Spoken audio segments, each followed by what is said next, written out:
Honourable members, the Deputy Speaker.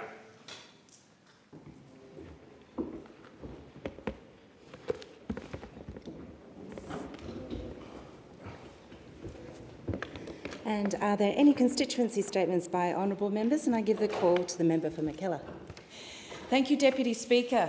Yesterday marked the launch of the UN's 16 Days of Activism against Gender-Based Violence.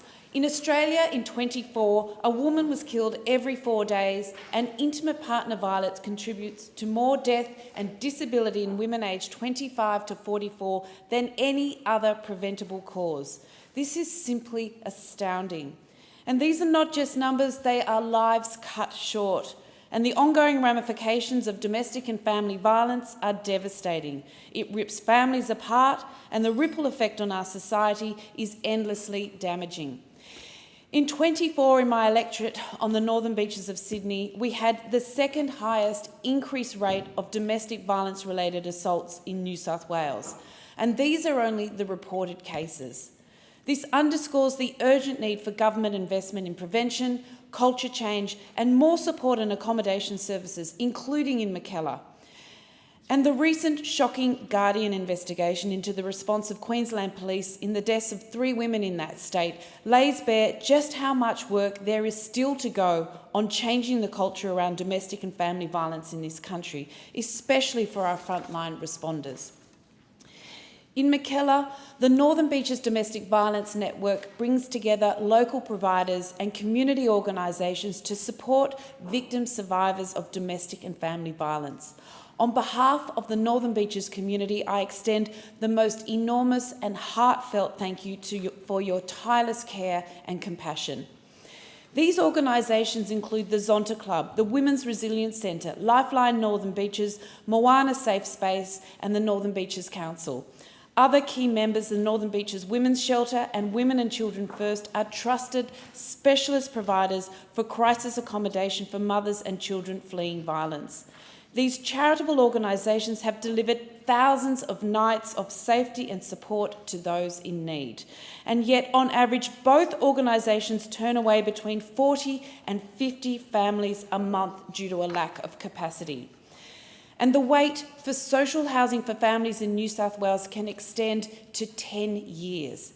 Despite this, there are only 10 government-funded crisis rooms available for women and children escaping domestic violence across the Northern Beaches, and none at all suitable for mothers with boys over 12. Speaker, for many women and children, sadly, the approaching holiday season does not bring a sense of joy and relief. It brings a heightened sense of fear and risk of abuse. The wish for many women and children this Christmas is simply to be safe from harm, and that if they do reach out for help, it will be there. Quite frankly, it does not seem like much to ask. Thank you. Thank you, and I give the call to the member for Gorton. Thank you, Deputy Speaker. I rise today to honour Emily Attard, a Caroline Springs local and founder and managing director of Specialist Hoops, a truly transformative basketball program operating across several locations in Melbourne's western suburbs. What began in 2017, when Emily was only 16 years old, has grown 8 years later into a vibrant community that bridges the gap in inclusion for people with physical and intellectual disabilities. As a young referee, Emily witnessed firsthand the barriers faced by children with disability, unable to play a full game due to a lack of inclusive opportunities and facing pushback on playing while wearing noise-cancelling headphones. Motivated by what she witnessed in a game she loved, she founded Specialist Hoops to create a safe space, not just for children, but for adults too, to play sport, to belong and to grow.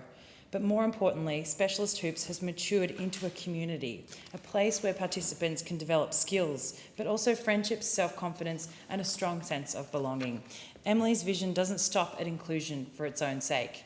She's created pathways for higher performance too, with some Specialist Hoops players now training weekly for state-level tryouts and others now in mainstream basketball teams. What Emily has built is a powerful example of grassroots leadership, identifying a need, building a solution and growing something that matters deeply. Her work ensures that no one is left behind, not just in sport, but in community. I congratulate Emily Attard, her team, her volunteers, and the Specialist Hoops community for 8 years of dedication, growth, and genuine inclusion. Today, I would also like to recognise the Westvale Men's Shed in Kings Park for its inspiring commitment to community inclusion, not just for men, but for women too. While the shed offers traditional social and woodworking sessions for men, every Tuesday they run a women's shed woodworking program, free of charge. Last week, I was fortunate enough to be invited to one of their sessions. This isn't a typical class. It's a skills exchange where women learn to use tools, develop skills, work on DIY projects, and build confidence alongside experienced volunteers. Through this program, the shed creates a welcoming, non-threatening space for women to connect, create, and grow. Each of the women were keen to share their current and past projects, ranging from wood-turned bowls, hardwood pens, upcycled items rescued from local hard rubbish collections, restored furniture, and so much more. One of the women told me how much this community has supported her mental health since the passing of her husband. With guidance from the shed, she was able to create a wooden urn for her husband. This meant so much to her family and helped her process her grief in a different way. Westvale's model shows how community sheds can evolve, preserving their core mission of supporting men's well-being while also extending genuine opportunity and belonging to women. This inclusive, grassroots leadership strengthens our community in real practical ways, and it's something worth celebrating and supporting. Well done, Westvale Men's Shed. Thank you. Thank you. And I give the call to the member for Warringah. Thank you, Madam Deputy Speaker. Australia's support system and tax system should make it easier, not harder, for our older Australians to keep working. But instead of rewarding their contribution, the work bonus now punishes them with sudden tax hits, pension losses and complex rules. At a time when we are relying on their skills and experience, the system is pushing them away. That's wrong, and it undermines the very workforce we need to strengthen. We need to tackle age discrimination in the workforce, but have more incentives in place for older Australians to continue working where they can and if they want to. I met recently with Mary and Joseph, two Warringah local residents. They're hard-working age pensioners who are living this reality. Mary teaches English at TAFE. She rents, owns no assets beyond an old car and cannot live on the pension alone. When extra classes are available, she's happy to take them, but every additional dollar above the income limit reduces her pension by 50 cents. Worse, if she crosses the income threshold of just $52,759, even by just a few $100s, she's hit with a tax bill in the thousands and goes backwards. The stress of these unpredictable penalties make her hesitate to take on extra work when it's available. This is not an isolated case. It reflects the broader systemic failures of this system. Other TAFE teachers have reported similar struggles, feeling forced to retire despite rising rents and living costs. We hear a lot in this place about the need for productivity and the fiscal impact of an ageing population. This means that we need a more flexible support and welfare system that works for our changing economy, ensuring older Australians can work without the fear of unpredictable tax bills. This should include the flexibility to manage rising rents, cost of living pressures and reduced retirement savings. We must act to keep our system fair by lifting and smoothing out the SAPTO thresholds, reviewing income test taper rates, aligning pension, work bonus and tax settings, and ensure that the ATO hardship provisions are flexible for low-income welfare recipients. A fairer system will deliver greater dignity, choice and help strengthen our economy. Now, I've written to the government and the minister about this issue, that we have to be able to smooth this out. It just makes no sense that when we have shortages, that people who are willing and able to continue contributing to take on those extra shifts, they go backwards, because as soon as they go over that threshold, the tax bill they get hit with is in the thousands. And so, and they simply can't then meet it because of the issue of cost of living and everything else being tight. So I urge the government, I hope the minister will respond and meet with me to discuss this very urgent issue. Thank you, and I give the call to the Assistant Minister for Social Services. Thank you, Deputy Speaker. Today I rise to honour Jenny Rayner. She's a long-standing and beloved community worker who recently retired after 18 years' service to the most vulnerable members of my electorate, Cooper. Jenny's retirement from the Jika Community Centre, a local neighbourhood house, gave us all pause to reflect on her work over almost 2 decades. Jenny ran playgroups at the beginning, critical for connection between parents and the development of children. She then worked providing outreach to the residents at the Walker Street public housing estate, where she ran homework programs and advocated for the public housing tenants there. At the High Street housing estate, Jenny ran everything from cooking classes to putting in vegetable gardens and caring for the residents there. She organised hampers for Christmas and delivered meals and ran activities like the popular chalk drawing competition during COVID. All these programs and activities are about connection. They're about people-centred, community-centred care. They are programs designed to meet real need on the ground, programs that can't be easily accessed elsewhere and that foster healthy, connected living while addressing unmet need and essential support for anyone who needs it in our community. When I think of Jenny and her work, she embodies the essence of community work done right across Victoria through our neighbourhood houses. It reminds me of the many wonderful community workers now in retirement. And while these are not exclusively female domains, it happens to be women from neighbourhood houses who have provided timely and effective services to the community over many decades. Great women like Marie Goonan, Angie Davidson, Gina Whittingslow and Colleen Duggan, who all left our community stronger and more resilient through their tireless work and advocacy.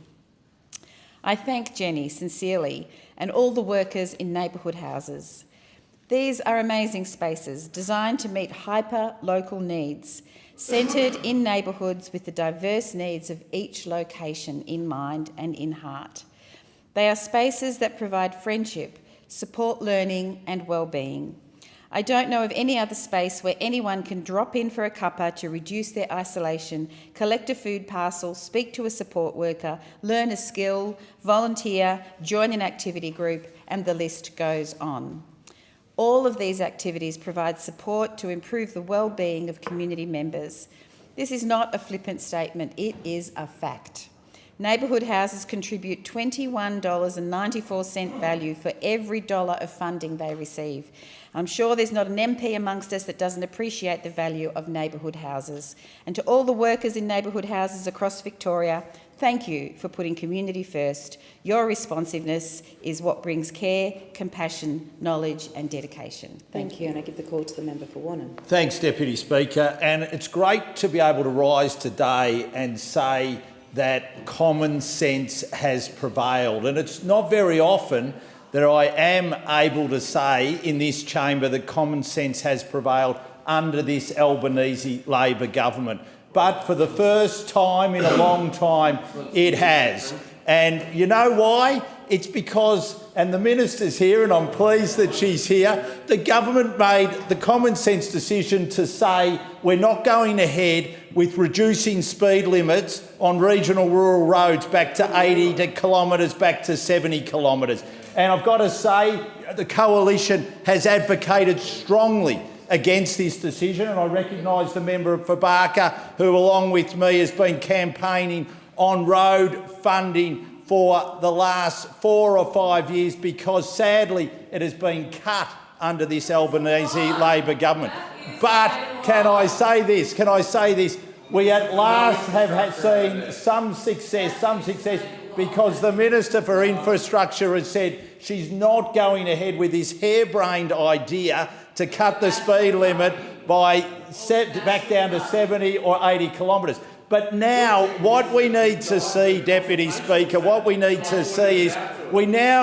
to see the Albanese Labor government fix the roads. They've made the decision that they now will not cut speed limits, but now they need to fix them. And I've got a few places where, and luckily the minister's here, where I can suggest that they start in my electorate. The Princess Highway, we put in $60 million to fix the piece of road between Warrnambool and between Port Fairy. They did the job, but only half did the job. So go back, do the job properly, and that will make my constituents in Port Fairy and Warrnambool very happy.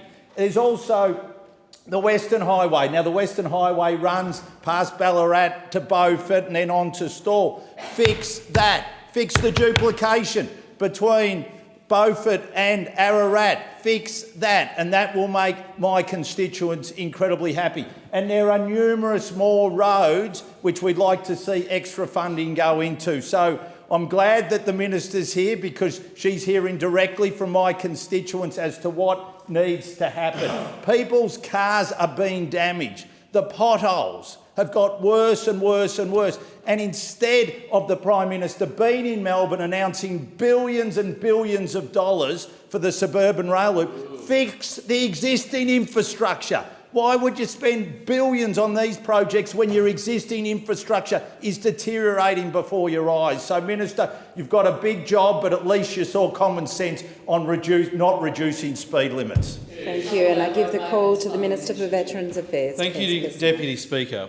Last week I welcomed Assistant Minister for the Prevention of Family Violence to my community to see a new approach to supporting people in WA impacted by family, domestic and sexual violence. The Perth South FDSV Local Link pilot will help general practice teams to intervene early and connect victim survivors with support. The pilot program in our community sees Anglicare in partnership with Starrick, a local domestic violence support service that I was proud to be the chairperson of before entering Parliament. Through this partnership, they are embedding social workers into general practice clinics in Perth's southeast, with plans to expand the program to accept referrals from any GP clinic in Gosnells and Armidale. One clinic leading the way is Pramana Medical Centre in Gosnells, who walked Assistant Minister Kearney and myself through their engagement with the program. Pramana is a leading general practice in our community and indeed in the country. Named a Medicare Champion Award clinic earlier this year by the Minister for Health and Ageing, Pramana was just one of 2 centres in Western Australia receiving an award for their support to vulnerable communities and an innovative model of care. I also want to offer my congratulations to Dr Raji Krishnan from Pramana Medical Centre, who this year has been recognised with multiple awards for the amazing support she provides in Gosnells, with constant effort to reach disadvantaged communities and go that extra mile. In August, Dr Raji was named the Western Australian GP of the Year by the Royal Australian College of General Practitioners in August and awarded the 2025 AMA President's Award. This month, Dr Raji was named Australia's 2025 GP of the Year by the RACGP for her tireless and empathetic service, especially to Aboriginal and Torres Strait Islander patients. Congratulations to Dr Raji. Our community is so proud of you and grateful for the work that you do. It might be time to buy a new trophy cabinet though. And this is all important because accessing a GP when you're sick should not be a struggle. The Albanese Labor government is delivering more bulk billing for all Australians so that we can all see a GP for free. With the largest investment into Medicare ever, we've expanded the bulk billing incentive to all Australians and boosting payments to practices that bulk bill every patient. In my community of Burt, we've already seen clinics signing up to bulk bill every patient, and by 2030, 9 out of every 10 visits to a GP will be bulk billed, with triple the number of practices bulk billing every patient. You can find a fully bulk billed practice in our community by visiting the Health Direct website. After a decade of Liberal cuts and neglect, we're turning around the free fall that they left our Medicare system in. Labor created Medicare and the Albanese government is strengthening it. Thank you, and I give the call to the member for Herbert. Thank you, Deputy Speaker. Can I start by congratulating Nick Demeto on his resounding win in the mayoral by-election in Townsville. Nick, a former state member, not in the same political persuasion as I, decided to resign his seat in the state parliament and run for the City of Townsville mayoralty. He won resoundingly, and no, it's okay. And I'd like to let Nick know, as well as the Parliament and the wider community, that we look forward to working closely together to ensure that the people of Townsville have a mayor that puts them first, not politics, that can work with all colours of political persuasions to get the job done for the people of Townsville. We've seen neglect over many, many years from former Labor mayors that haven't put the people of Townsville first. So having a new mayor is a breath of fresh air. And I believe that Nick Demeto resigning his position with the KAP, leaving the political party, demonstrates that he is willing to put people before politics. I'd also like to say congratulations to Andrew Gissinger and his team on an amazing 20-year celebration of Q Solutions. He spent 22 years in the Australian military and he bedded down his position with his company based in Townsville. Now, when business does well, a lot of people, a lot of business leaders leave the regions to set up in the capital cities. Andrew and his team decided not to do that. Now, whether they work in Townsville, Brisbane, Western Australia, Papua New Guinea, all around the world, their base is Townsville. They employ locals, they support locals because they know the importance of getting behind the great city of Townsville. Andrew had his 20-year celebration with his business, and there was mayors, former ministers, state MPs, federal MPs, and it was clear to me that Andrew and his business has seen more political change. There's lots of political change, but he will also be there long after all of us have been in this place and have left. And I think that's a testament to him and his strong business that have put roots down in Townsville. It'll be great to see the business grow and thrive, and I hope that naming the 2 extra partners for Q Solutions does him well as he slows down and goes into a bit of retirement where he can enjoy his life. But from the people of Townsville to Andrew and his team, we say thank you. Thank you for employing locals. Thank you for driving our economy. You're a good man. Thank you, and I give the call to the Assistant Minister for Defence. Thank you, Deputy Speaker. Last week, my office hosted my neighbour, the member for Maribyrnong, Joe Brisky, and the local state MP for Broadmeadows, Kathleen Matthews-Ward, and the Glenroy Post Office Working Group, a local working group led by John and Sonia Rutherford. We've had many meetings with that working group over the years, the last 2 years, since the closure of the Glenroy Post Office in 2023.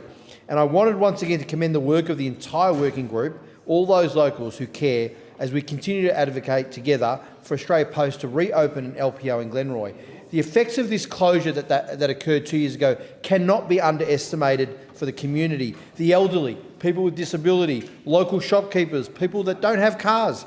Many others have felt the negative effects of the post office closing. However, our pleas to reopen a Glenroy site have fallen on deaf ears. Despite the improper metrics, they measured the foot traffic while the Glenroy train station was being rebuilt, so that didn't give an accurate reflection, and there was a lack of community consultation. There's still resistance to reopening this vital community service. The Glenroy Post Office closure is not unique to my electorate. I know this is occurring in many electorates around Australia, and many constituents have contacted my office, and I'm sure other MPs here, in distress about their inability to access a local postal services. My hope, Deputy Speaker, is for the Glenroy community and those affected across the country that Australia Post continues to come to the table with realistic solutions toward the viability of postal services. It is a community service. It is not just for profit. This is a service that's been provided for government for hundreds of years, like the military and the police and other frontline services. This is important for community. They're consulted when these local changes are happening, and we'll keep fighting for them.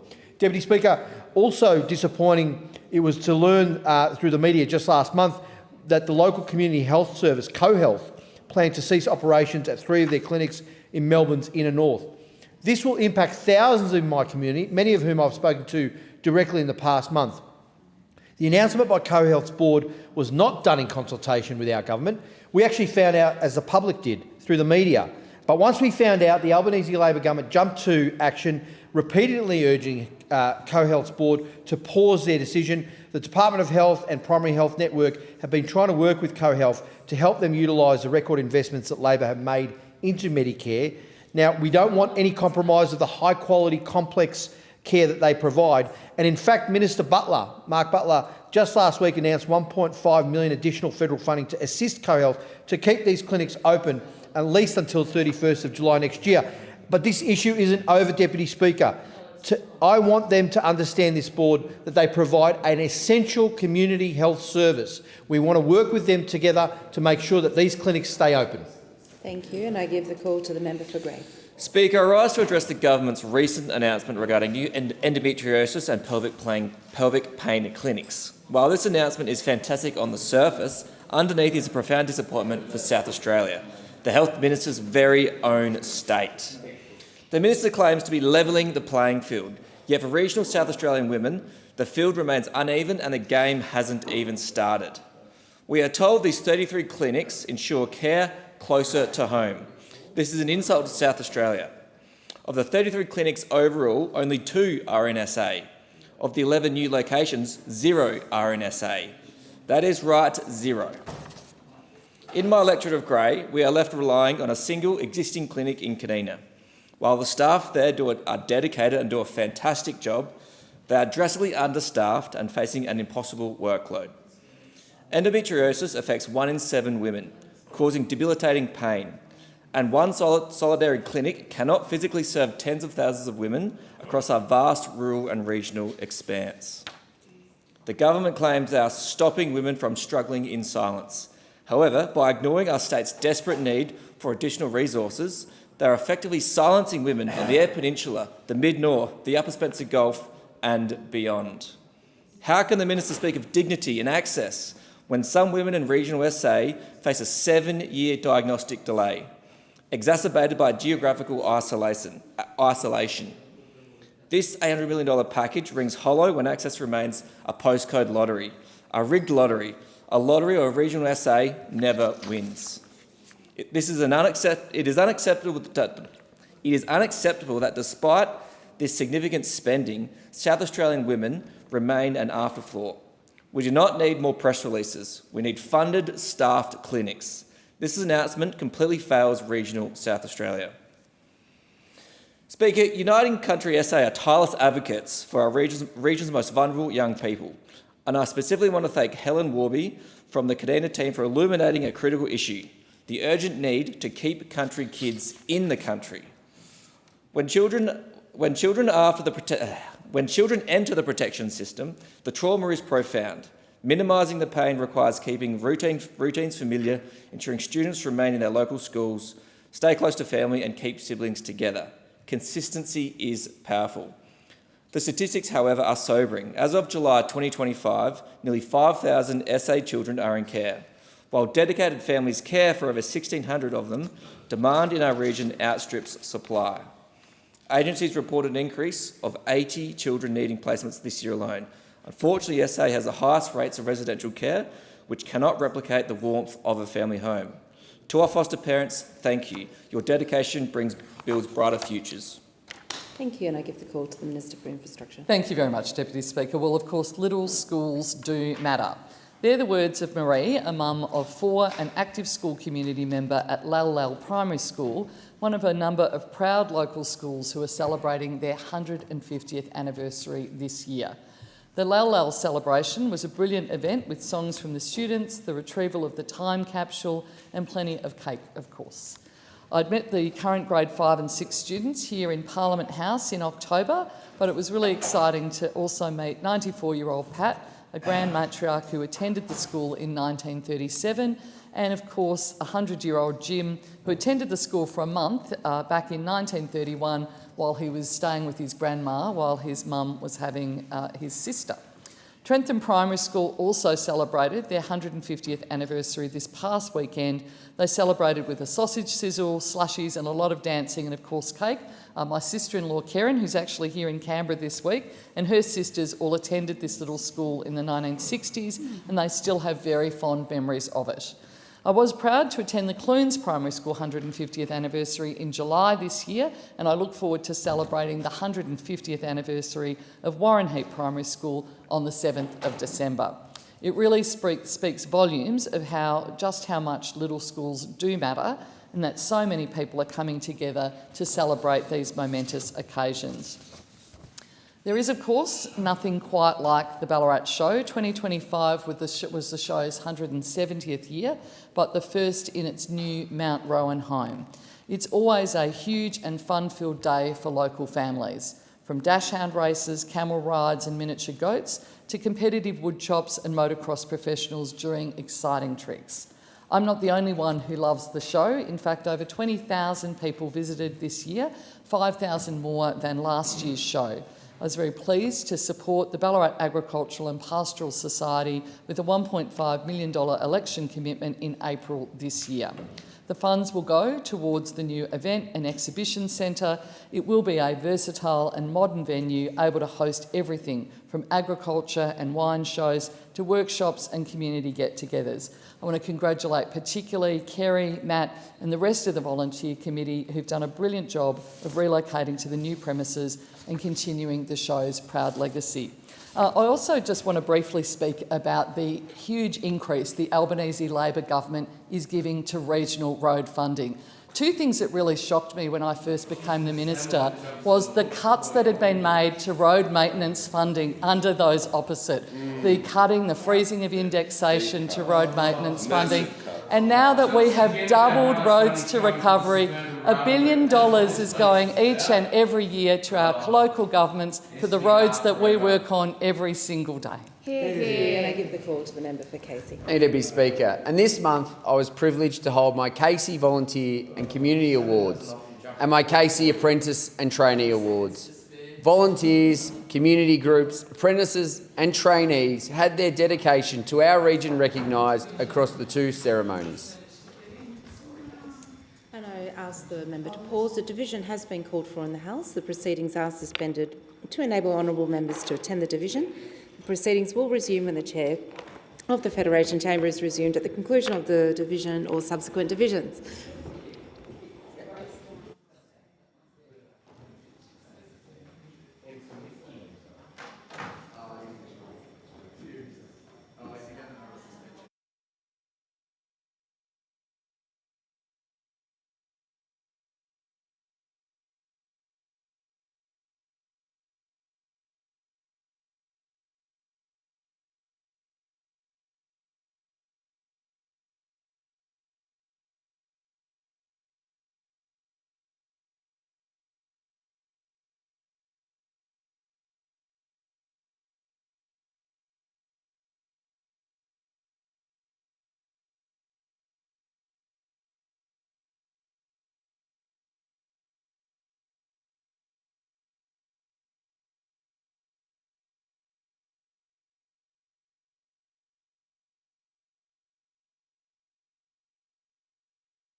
And the member for Casey in continuation.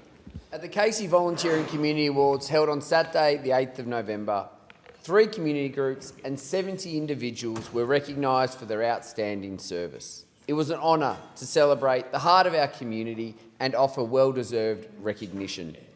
Our volunteers are the people who consistently show up and dedicate their time to make the Casey community strong and connected. They give so much without ever asking for anything in return. And I'd like to acknowledge the 3 community group recipients. She Won't Be Right Mate, Southern Cross Kids Campus Yarra Rangers and the Philanthropic Collective. I'd also like to acknowledge the many individuals across the region who were recognised, including representatives from the CFA, local sporting clubs, community houses, guides and scouts, emergency services, food relief organisations, Rotary, Lions, historical societies, men's sheds and so many other local groups.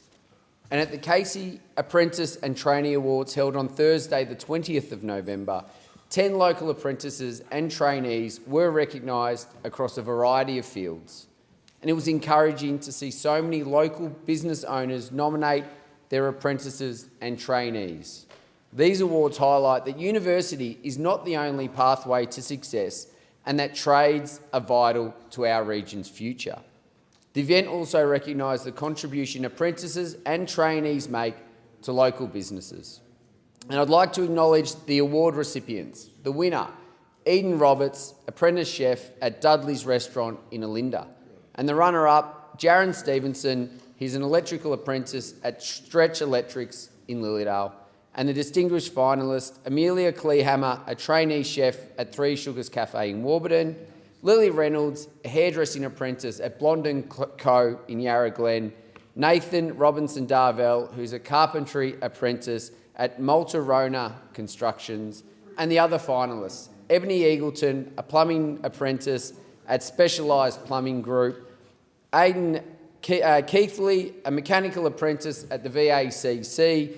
Hayden Neal, an electrical apprentice at Acton Electrical. Oscar Sash, an electrical apprentice in Electrical Services Kilsyth. And Tim Sullivan, an electrical apprentice at DCP Electrical in Hillsville. Across both events, it was inspiring to acknowledge the people who contribute to our community today and into the future. Thank you, and I give the call to the Minister for Resources. Thank you. It is with deep sadness that I record in Parliament the passing of Dr Erica Smythe AC. Erica was a great Western Australian who leaves an indelible mark on the resources sector of Australia. Erica was one of the original geologists and the first female geologist who helped uncover the vast Western Australian iron ore deposits of Newman that would eventually underpin, to this day, Australia's national economy. She was a trailblazer for women in the resources sector. Raised in Geraldton, her first job was cleaning crayfish tails on her school holidays. After completing a science degree at the University of Western Australia, she began her career in the 70s as an exploration geologist across the Pilbara. And for 7 years, she was the principal geologist for what is now the world's biggest mining company, BHP, the big Australian. Later in her career, she moved to senior roles at Woodside, where she became a vital part of the effort to grow Australia's gas exports to the region that provide the energy security the region needs. Her contribution to the resources sector was recognised by a Lifetime Achievement Award in 2010 from the Chamber of Minerals and Energy in WA, and she was the first woman to be acknowledged in this manner. And it says a lot about Erica that she had bestowed upon her Australia's highest honour, the Companion of the Order of Australia, for her contribution to the mining industry, to science and to charities. A diabetic whose life was saved by the Royal Flying Doctor Service, she donated her time and service to the RFDS as a non-executive director. She was on countless boards, but also on the board of the International Centre for Radio Astronomy Research based at UWA, an institution I'm very proud to have a long-standing relationship with. I first met Erica when I was at the university, where we both had started as members of the UWA Senate. Erica was an established leader in the resources industry, and I was just an undergraduate. My undergraduate colleagues and I learnt so much from Erica and continued to do so throughout our careers. A mentor and a friend, she is an inspiration and leaves a great legacy. My sincere condolences to her loved ones. I would also like to mark the passing of John Donaldson, a dedicated member of the Rockingham Safety Bay branch of the Australian Labor Party. John worked tirelessly in the state and federal Labor Party campaigns since the 50s. He campaigned for Kim Beazley Sr., Kim Beazley Jr., Gary Gray, Alan Carpenter, Mark McGowan, Roger Cook, and of course myself, and I'm very grateful for his contribution to my campaign. He poured his heart and soul into local campaigning. Labor depends on good, hard-working people just like John to fight local campaigns, to get into government, to support working people. He will be dearly missed, and it was my great honour and pleasure to be at his 100th birthday celebration recently at the Gracehaven Aged Care in Rockingham, and I want to thank the family for inviting me, and I want to pass on my condolences to his daughter Denise, another much valued member of my branch, and my condolences to all who love John. Thank you, and I give the call to the member for Hinkler. Thank you, Deputy Speaker. Last week I launched a Local First campaign to celebrate all things homegrown in Hinkler. In the lead up to Christmas, the state member for Hervey Bay, David Lee, and the member for Burnett, Stephen Bennett, have joined with me to encourage my community to shop, visit, eat, buy, drink and dine Local First. I thank the many businesses who have signed up for the posters to help spread the word, and I do hope it all results in a much-needed boost to our local economy. Hinkler's small and family businesses are the backbone of my community 365 days a year. Thanks to businesses such as Bundaberg's Char Char Chocolate and Avenel Brothers, Homely House at Bagara, Migaloo's Seafood and Urangan Fisheries and Rad Rolled Ice Cream in Hervey Bay, and Buck's Butchers in Childers, just to name some who have helped us kick-start this great Local First initiative. Deputy Speaker, this week 16 days of activism has begun in Hinkler. It's a campaign run by the Zonta clubs of Bundaberg and Hervey Bay to eliminate violence against women. As a White Ribbon Ambassador and through my various roles in the police service and politics, I've always been a passionate advocate for this cause. Tomorrow, day 3, is a day of orange to symbolise a brighter future free from violence. The program will conclude with a day of reflection on Wednesday, December 10. I encourage everyone to stand with our Zonta clubs to eliminate violence against women and children. Deputy Speaker, last week, Peter and Joyce Drummond celebrated 70 years of marriage. The word wow was written on their anniversary cake. Married in Ballarat on November the 19th in 1955, Peter and Joyce have 2 children, Stephen and Kerry. They are also blessed to have 4 grandchildren and 5 great-grandchildren. I wish Peter and Joyce all the very best, and here's to many more anniversaries down the track. Deputy Speaker, congratulations must extend to all the winners of the recent Bundaberg and District Business Excellence Awards. There were so many great achievements acknowledged on the night, but I want to mention the Bundaberg Business of the Year was awarded to Live Life Pharmacy, Kepnock, and the Childers 2025 Business of the Year was presented to IGA Supermarket at Childers. Congratulations to all the awardees. Deputy Speaker, it's a season for celebration in Hinkler. I was proud to support the annual Fraser Coast Business and Tourism Awards and tip the hat to my region's most successful businesses and tourism enterprises. The winner of the award I had the privilege of sponsoring was the Best New Fraser Coast Business, and that went to Social Box.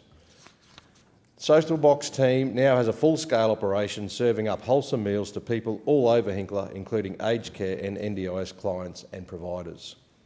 And Deputy Speaker, it's a privilege to serve as the federal member for Hinkler.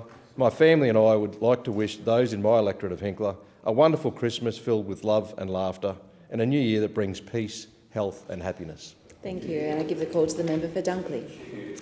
Thank you, Deputy Speaker. The Dunkley community is disproportionately impacted by suicide, with rates higher than the state average, particularly for men.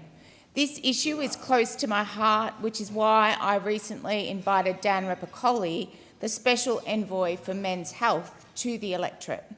Dan's day in Dunkley began at Monterey Secondary College, where he spoke with Year 9 and 10 boys about healthy masculinities, the influence of social media and their views on the upcoming social media ban.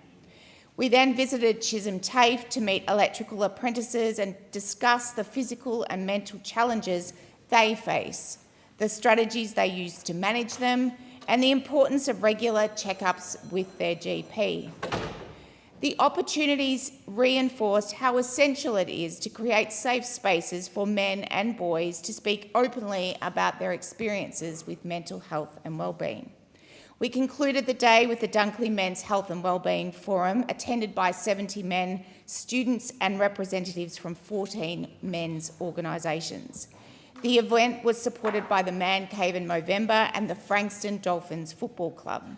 My husband and son, Dave and Flynn, emceed the event, with Flynn reflecting on the pressures facing young men and the expectations and the reality that comparison can be detrimental to mental health and wellbeing in young men.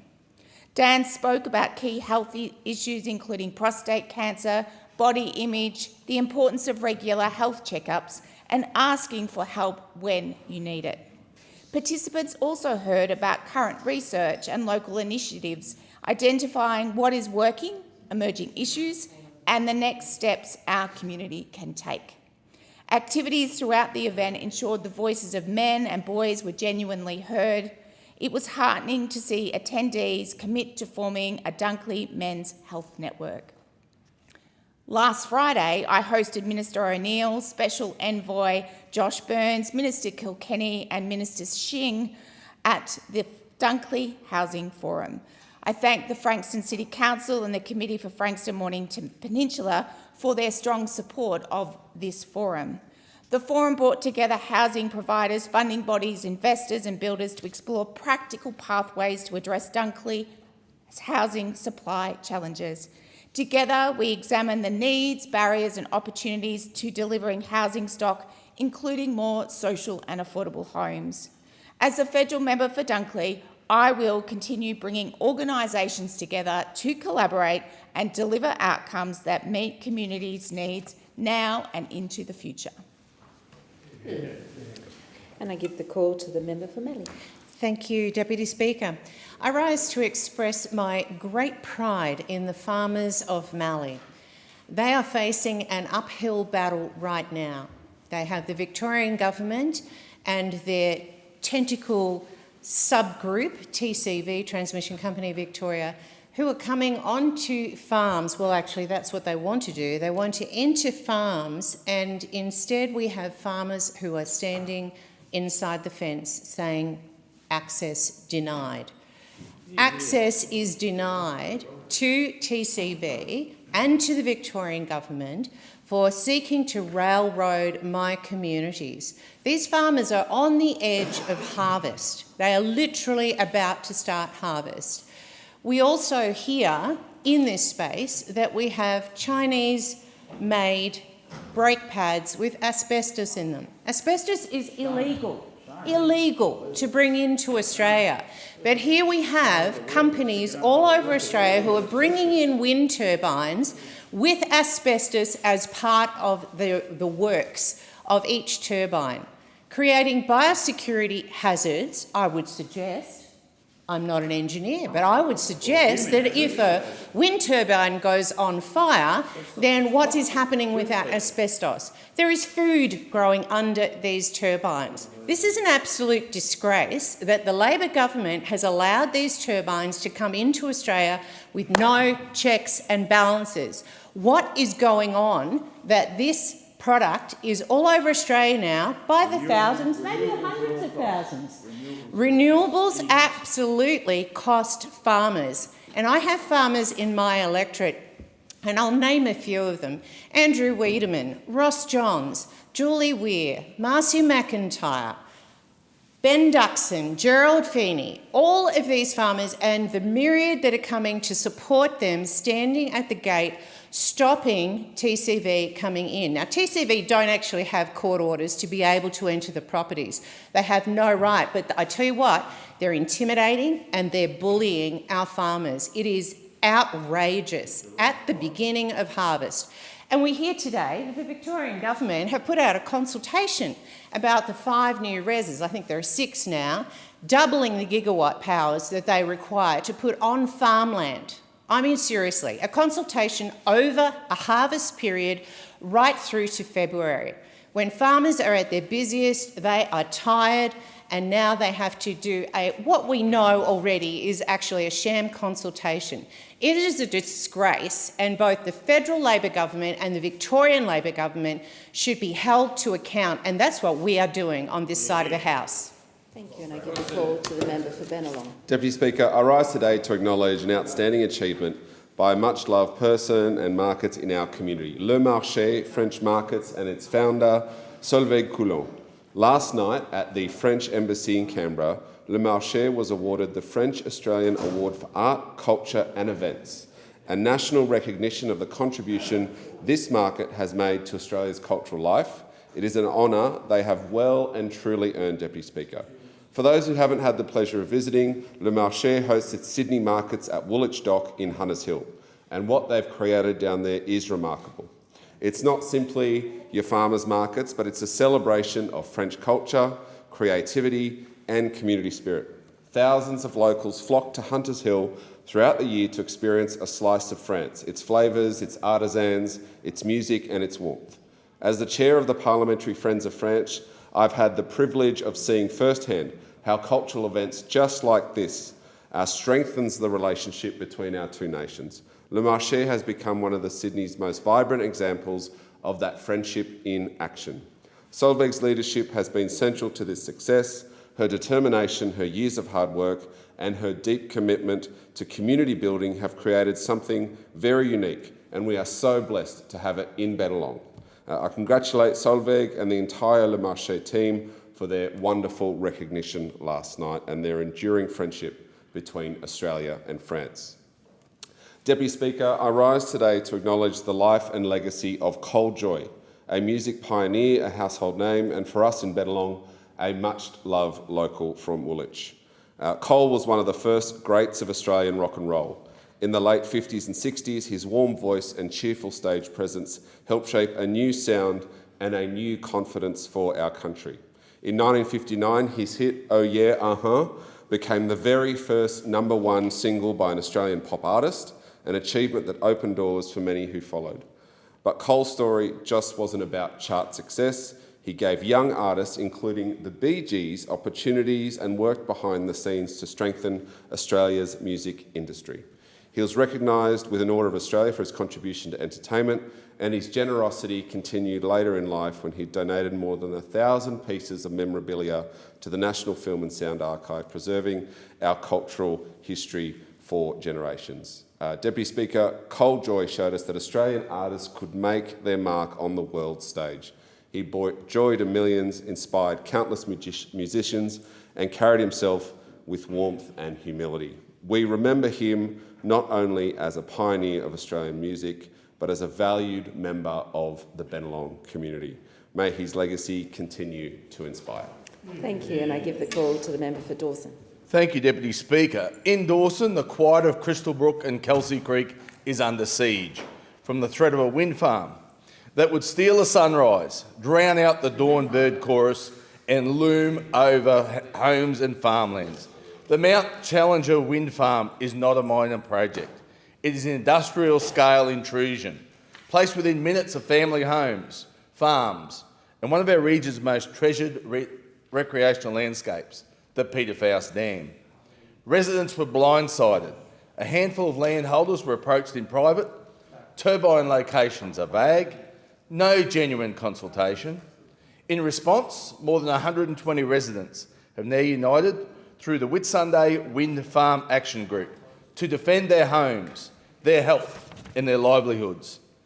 Their concerns are not hypothetical. They are not political. They are real health concerns. Sleepless nights, persistent headaches and other known documented effects of ultrasound.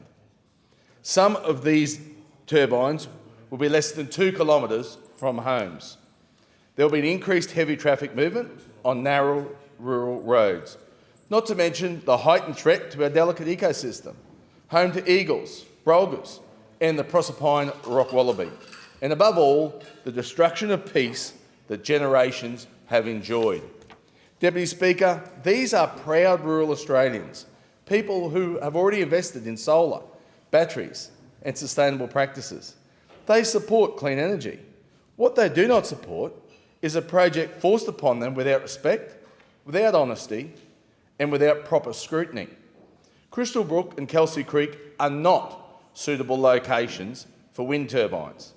They are farming communities. They are residential communities. They should not be the dumping ground for poor planning and poor policy shortcuts. Yet while these communities fight to protect their homes and farmland, Australia is being asked to tolerate something extraordinary. An Energy Minister bestowed his virtues of energy and climate across the globe while power bills have surged nearly 40%. Australians do not need a part-time Energy Minister. They need a government focused on lowering bills, stabilising the grid and protecting regional communities, not pushing reckless projects onto them. Deputy Speaker, this government's priorities are backwards. Rural communities are paying the price for policies written for people who will never live next to a wind turbine, never lie awake at night worrying about the noise, the flicker or the health impacts. These communities are entitled to transparency and proper planning. They deserve to be heard, and I will ensure that they are heard. Energy projects must go where they make sense, not being dumped in the backyards of hard-working Australians. I thank the member and I call the Assistant Minister. Deputy Speaker, I rise to recognise the deep contribution that Indian Australians have made to shaping Canberra. Walter Burley Griffin, the designer of our capital, spent his final years in the world's largest democracy. Today, Indian Australians helped build the city he imagined. At the last census, more than 17,000 Canberrans were born in India, making India our largest non-English speaking country of birth. Each February, the National Multicultural Festival turns civic into a celebration of the world, and India in the City has become one of its most energetic anchor events. Run by the Canberra India Council, it fills City Walk with classical dance, contemporary performance, regional associations from across the subcontinent, and, inevitably, those long food queues that signal something irresistible. Whether it's Navvash, Holi Mela or Diwali, Indian community events draw crowds across Belconnen and Gungahlin. I'm a regular visitor to the Gungahlin Mosque, the Baptist Sri Simwari Mandir in Taylor, and the Hindu Temple and Cultural Centre in Florey, where I especially enjoyed participating in the Chariot Walk in June. I run into Gopal Bagle, High Commissioner of India, more often than I see any other diplomat. The Indian community are regular and welcome visitors to Parliament House. This week, the Member for Bean organised for Members of Parliament to meet His Holiness Basilios Martynos Matthews III of the Indian Orthodox Church. Last month, Satendra Nandan and others organised an event here to mark the anniversary of Gandhi's birth. Many parliamentarians also attended the Deepavali celebration in the Great Hall, organised by the ACT chapter of the Hindu Council of Australia. Indian Australians serve in our public service, run thriving small businesses, advance research at ANU and UC, and contribute across health, education, engineering, the arts and community life. During the pandemic, volunteers from the Canberra Sikh Association and Helping ACT, founded by 2022 Canberra Citizen of the Year Muhammad Ali, provided vital support to those in need. I also acknowledge Dr Madhumita Iyengar for her leadership of initiatives for women in need, and to collaborators Rafi Sagroy and Hari Iyengar from South Asian Federation ACT. On a personal note, I'm excited to be travelling with my family to India next month. As I keep telling my sons, you can't understand the world if you don't understand modern India. To the Indian Australian community of Canberra, thank you for the energy you bring to our festivals, the enterprise you bring to our economy, and the civic spirit you bring to our city. Canberra is more vibrant, more curious and more confident because you have chosen to call it home. Thank the member and I call the member for O'Connor. Thank you, Deputy Speaker. And my constituents, like all Australians, treat healthcare and access to Medicare as a major priority. And during the election campaign, Prime Minister Albanese promised on over 70 occasions that Australians will be able to see their doctor with nothing more than a Medicare card. But recently published Medicare data shows bulk billing nationally stands at 77.6%, unimproved from a year ago. So the PM isn't fooling anyone in my electorate of O'Connor, where bulk billing rates have dropped to 76.1%. Under the previous coalition government, O'Connor bulk billing rates were 84.4%. which means bulk billing rates have actually dropped 8.7% under Labor in my electorate of O'Connor. In 2022, the average out-of-pocket cost for a visit to the doctor in O'Connor was $43.19. This year's Clean Bill Blue report cites average out-of-cost for someone visiting a GP in O'Connor is now at $45.41. That's an increase of 5%. Last week's West Australian newspaper published an article headlined 8.5 billion bulk bill balk. It stated that despite the much lauded commencement of bulk billing reform, figures across Perth had failed to improve. Citing the government's official health website, Health Direct, the West found that only 2 out of 30 GP clinics fully bulk billed in each large Perth metropolitan centres of Joondalup and Midland. And in Fremantle and Mandurah, only 5 out of a collective 60 clinics advertised that they fully bulk billed. I conducted a quick search for my electorate, and the City of Albany, with a population of 40,000, has only one practice advertised as fully bulk billed. In Esperance, population of 17,000, none of the GP practice contacted had taken up fully bulk billing option, and only one clinic indicated that they were open to do so in the future. On the plus side, a constituent from Wagen, population of 1,800, responded that their town's only GP was now fully bulk billing. Unfortunately for many O'Connor towns, there is no local doctor. Increasingly, it has fallen to local government authorities to secure and sustain medical services for their residents. In 2023, the Wheatbelt Shire of Quairing made national headlines when they offered a package of $1 million to secure a GP. On top of a base salary, the Shire is providing a 4-bedroom house, plus covering all running costs at the clinic. Shire President Peter Smith told the West Australian, "If we don't have a doctor, we don't have a medical clinic, then we won't have a hospital, we won't have a chemist, and so the demise will continue." This mantra is echoed by many of the 47 regional shires across O'Connor and reiterated in the inquiry into local government sustainability currently being conducted by the House Standing Committee on Regional Development, Infrastructure and Transport.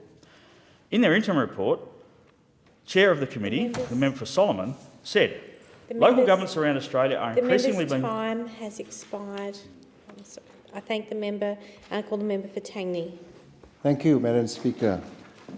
My first neighbour in Australia was Bruce Baker.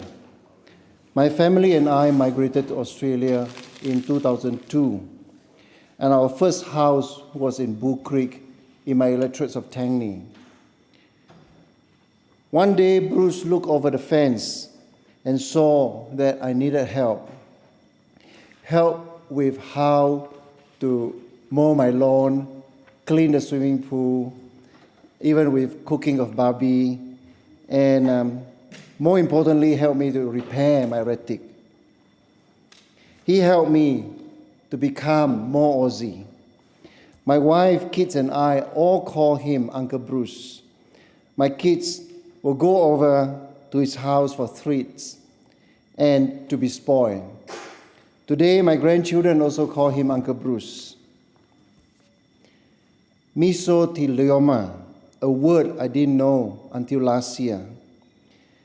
That when Uncle Bruce told me that he had been diagnosed with this rare cancer with no cure. Mesothelioma is caused by asbestos exposure. It is terminal and aggressive. This is a painful disease. He can't breathe very well. Some nights he barely sleeps. Australia has one of the highest incidence of mesothelioma in the world. Every year, more than 4,100 deaths occur due to asbestos-related diseases in Australia. Australia bears a significant asbestos burden with 10 million tonnes. It is a pressing health concern. I want to acknowledge the Asbestos Disease Society of Australia, who have been very helpful to Uncle Bruce.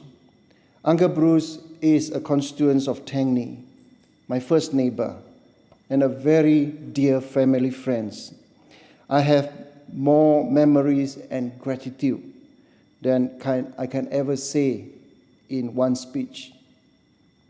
Madam Speaker, I speak not only to raise awareness about mesothelioma and to advocate for eliminating this terrible disease, but also to raise awareness about the importance of having people like Uncle Bruce in Australia and in our life. A few months ago, even though Uncle Bruce was not well, Uncle Bruce stood beside me at pre-poll. His presence means so much to me. I would never forget you, Uncle Bruce, and thank you for everything you have done for me and my family. Thank you. I thank the member. In accordance with Standing Order 193, the time for members' constituency statements has concluded, and I call the clerk. Government business, order of the day number 1, death of the Honourable Graham Frederick Richardson AO, resumption of debate on the motion moved by the Prime Minister. The question is that the motion be agreed to, and I call the Deputy Prime Minister and Minister for Defence. Thank you, Madam Deputy Speaker. If the contribution that Graham Richardson made to public life was simply measured by what he achieved as a minister in the Hawke and Keating governments, then that alone would mean his legacy was one of titanic proportions. As the Minister for Social Services, he sought to make life fairer for pensioners by increasing the earnings on their savings, by making their pharmaceutical medicines more accessible. As the Minister for Sport, he oversaw an inquiry into drugs in sport, which led to the establishment of the Australian Sports Drug Agency in 1990. And of course, as the Minister for the Environment, he put in place protections for the Kakadu National Park, and he saw the inscription of the Daintree Forest on the World Heritage List, which guaranteed its protection. And that achievement alone is one which will last long after all of us have left and are forgotten. And it is an achievement of the most enormous proportions. That Graham was so successful as a minister spoke to his intelligence, his passion, his drive, but also to his fundamental ability to get things done in this place. And yet, of course, we all know that Graham Richardson was much bigger than all of that. Politics is about the exercise of power, and that exercise is a competitive business. Thankfully, in our nation, that competition is peaceful, but it is competition nonetheless, and it happens at every level. Between parties, within parties, competition to become pre-selected, competition to sit on the front bench. And there are those who are involved in the organisation of that power, and it is far and away the most difficult task which is undertaken in political life. Graham was a person who performed that role. Now, all of us in our journeys have known those who have sought this role for all the wrong reasons, and so to have a person who comes to it with the right motives and the right interests makes their place all the more precious. Graham was empathetic. He cared about the Labor Party first and foremost. He was intelligent in the way in which he went about his business, and most of all, he was willing to do hard things and make difficult decisions, and quite often to his own personal detriment. But his performance of that role, with the likes of the former Senator Robert Ray and others, underpinned the entirety of the Hawke-Keating government, the longest-serving Labor government in our nation's history, and the great peacetime government in the Australian story. And it means that, in addition to his own personal contributions as a minister, his name is rightly connected with the achievements of that government as a whole. As a person growing up and coming into young adulthood, the Hawke Keating government was, for me, the definition of the very best of Labor.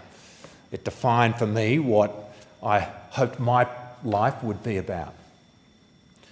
And it was a government that was filled with heroes, and amongst them, from where I sat at that age, I saw Graham Richardson as a giant.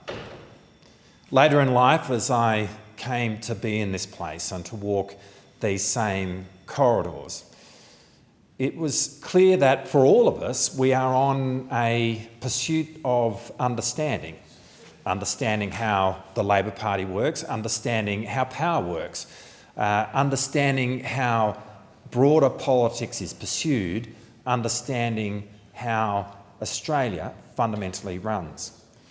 And it occurs to me that when Graham Richardson left this place back in 1994, his understanding of all of that was as great as anyone who has ever lived.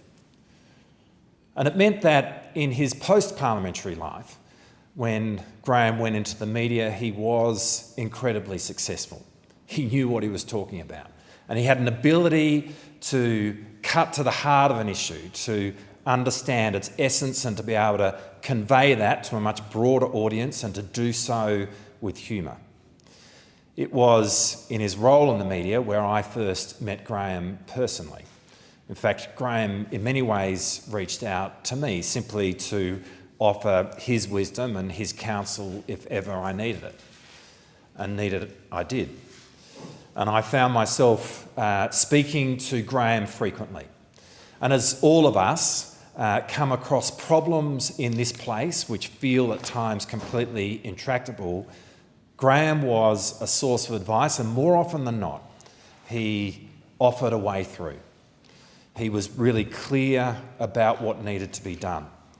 And he didn't pull any punches if that involved doing difficult things, but he was deeply encouraging in the ability for us to achieve it.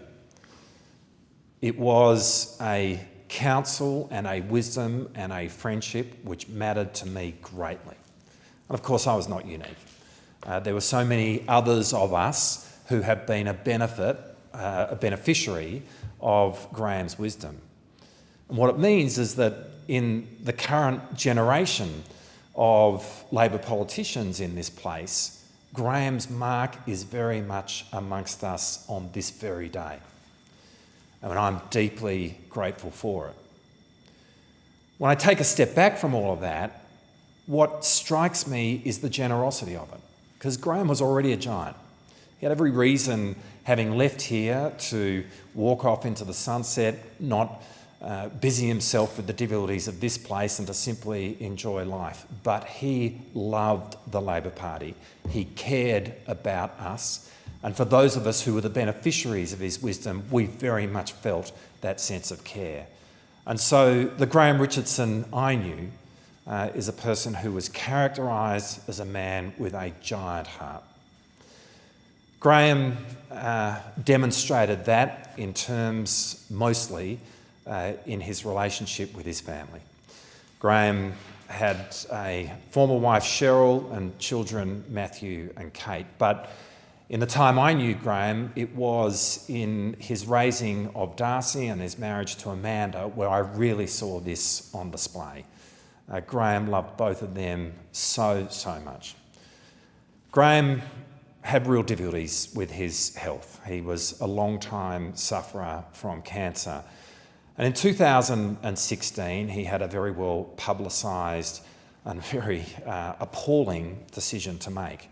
His pathway forward was to have radical surgery, which involved the removal of much of his gastrointestinal tract. And it promised a future which would be one where there would be a very, very long recovery, much pain, and a very different life that would be led afterwards. It was not an obvious choice to make, actually. But I remember talking to Graham about it, and he made it clear to me that by the time he was 23, he'd lost both of his parents, and that had impacted him greatly.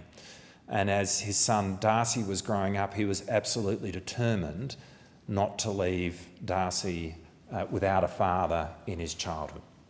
And he was determined to see Darcy achieve adulthood in his lifetime. And so he made that decision. And it was all of those things.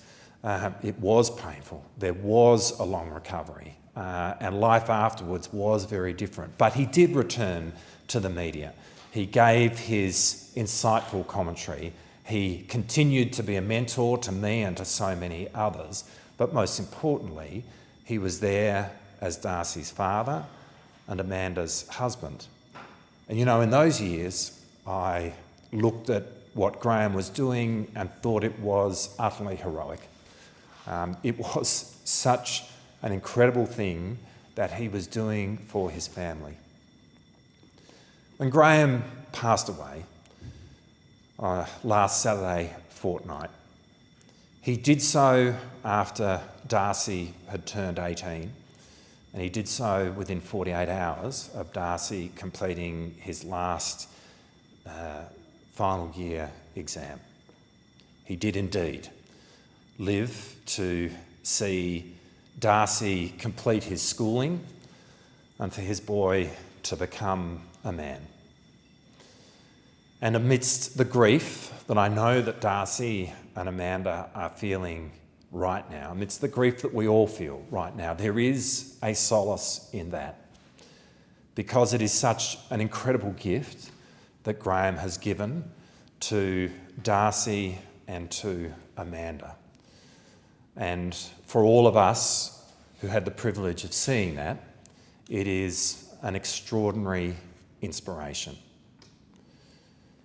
Graham Richardson very much will live on in his family. Graham will live on in what so many of us take from his counsel and in the way in which we go about our work in this place. And here's a man who is much loved, who will never be forgotten, and who will be deeply, deeply missed. Vale Graham Richardson. I thank the member. The question is that the motion be agreed to, and I call the member for Riverina. Thank you, Deputy Speaker. Fine words by the Deputy Prime Minister, and from another former Deputy Prime Minister. I love Richo. I really did. And he was so good to me. And you can only take people as you find them. You can only take people as you see them, as you have experiences with them. And Graham Frederick Richardson, AO, was so very, very good to me. Unusually so, because as you just heard from the Deputy Prime Minister, the member for Corio, Richo was a Labor man, through and through. He loved the Labor Party, he did. But he loved his politics more, and he wanted Australia to be the best possible place it could be. And I think he also loved the fact that he could help and defend somebody who was being kicked, somebody who was down. And I have to say, during my time as DPM, there were times when there was a pile-on, and you knew that when there was a pile-on, most of the media, most of those in politics would also pile on, and they would kick, and they would kick hard. Richo was somebody who would come across and put his hand out. He would defend you. And when I met Richo the first time, in a political sense, he was there defending me. And he came to my wife Catherine and my house, our home, and he had Amanda with him. He had Darcy with him. What an impressive young man Darcy was and is. And you could tell there was this deep bond between those three, that close-knit family. And Richo interviewed me for Sky, and he did a special on me, which was cut short by one Alan Jones, and Richo was horrified at the fact that Alan Jones, it was his show, stepped in and nipped the interview in the bud.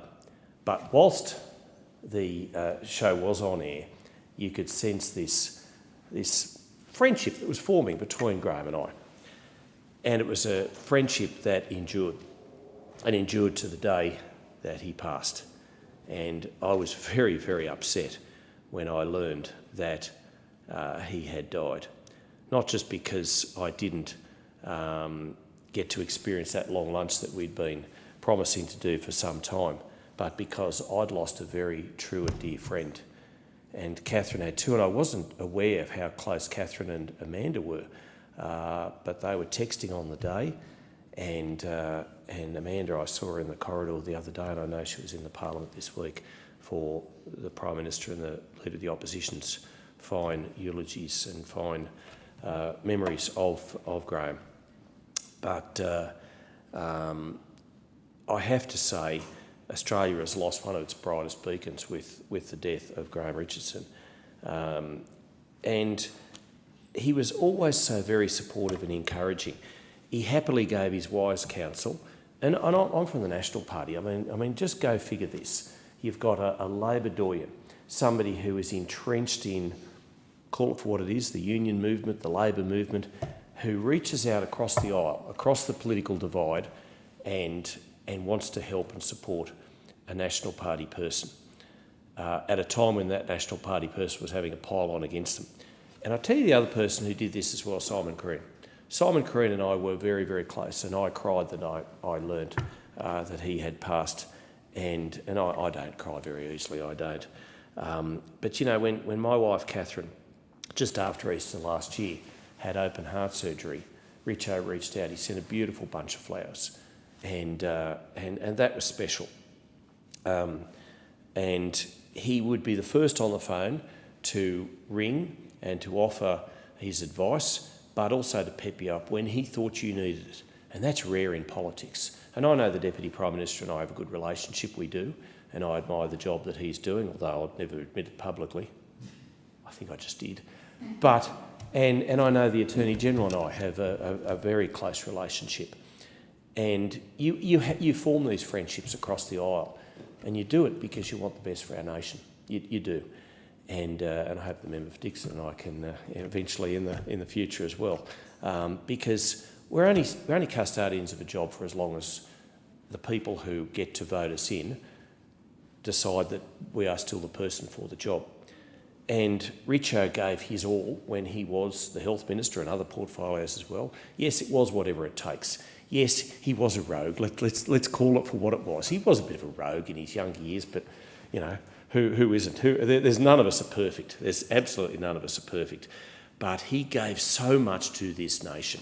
He gave so much to politics, to the Labor movement. He wore his heart on his sleeve.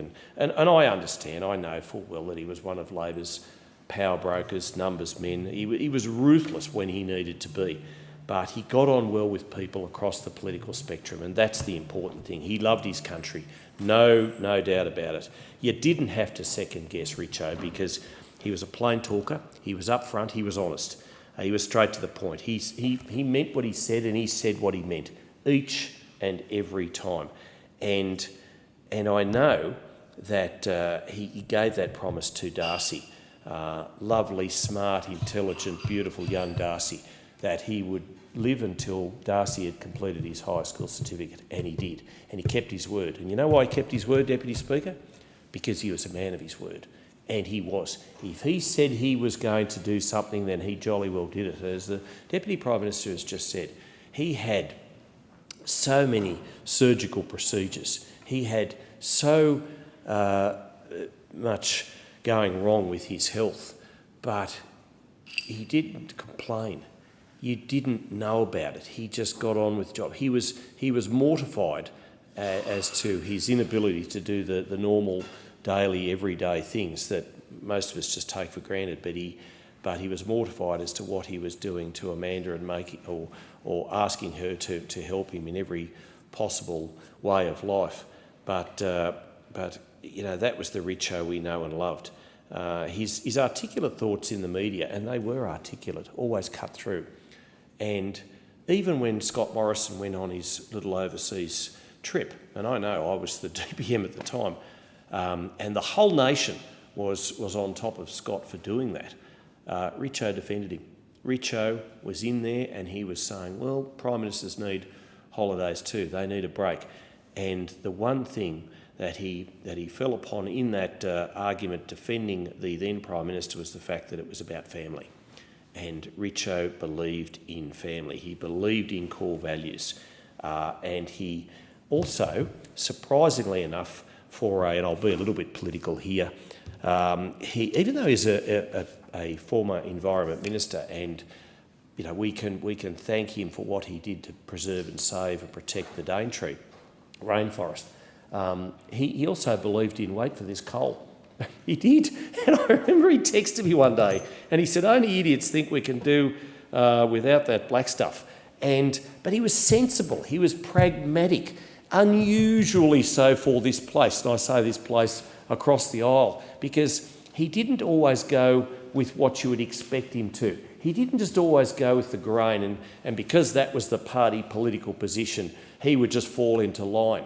And that's what I liked about him most. He was a little bit maverick, but when Graham Richardson spoke, not only did the Parliament listen, but the nation did as well.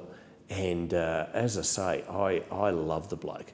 He was so good. And for somebody from the National Party to be saying this in a condolence motion about somebody from the Labor Party, it boils it down to the fact that we're all just human.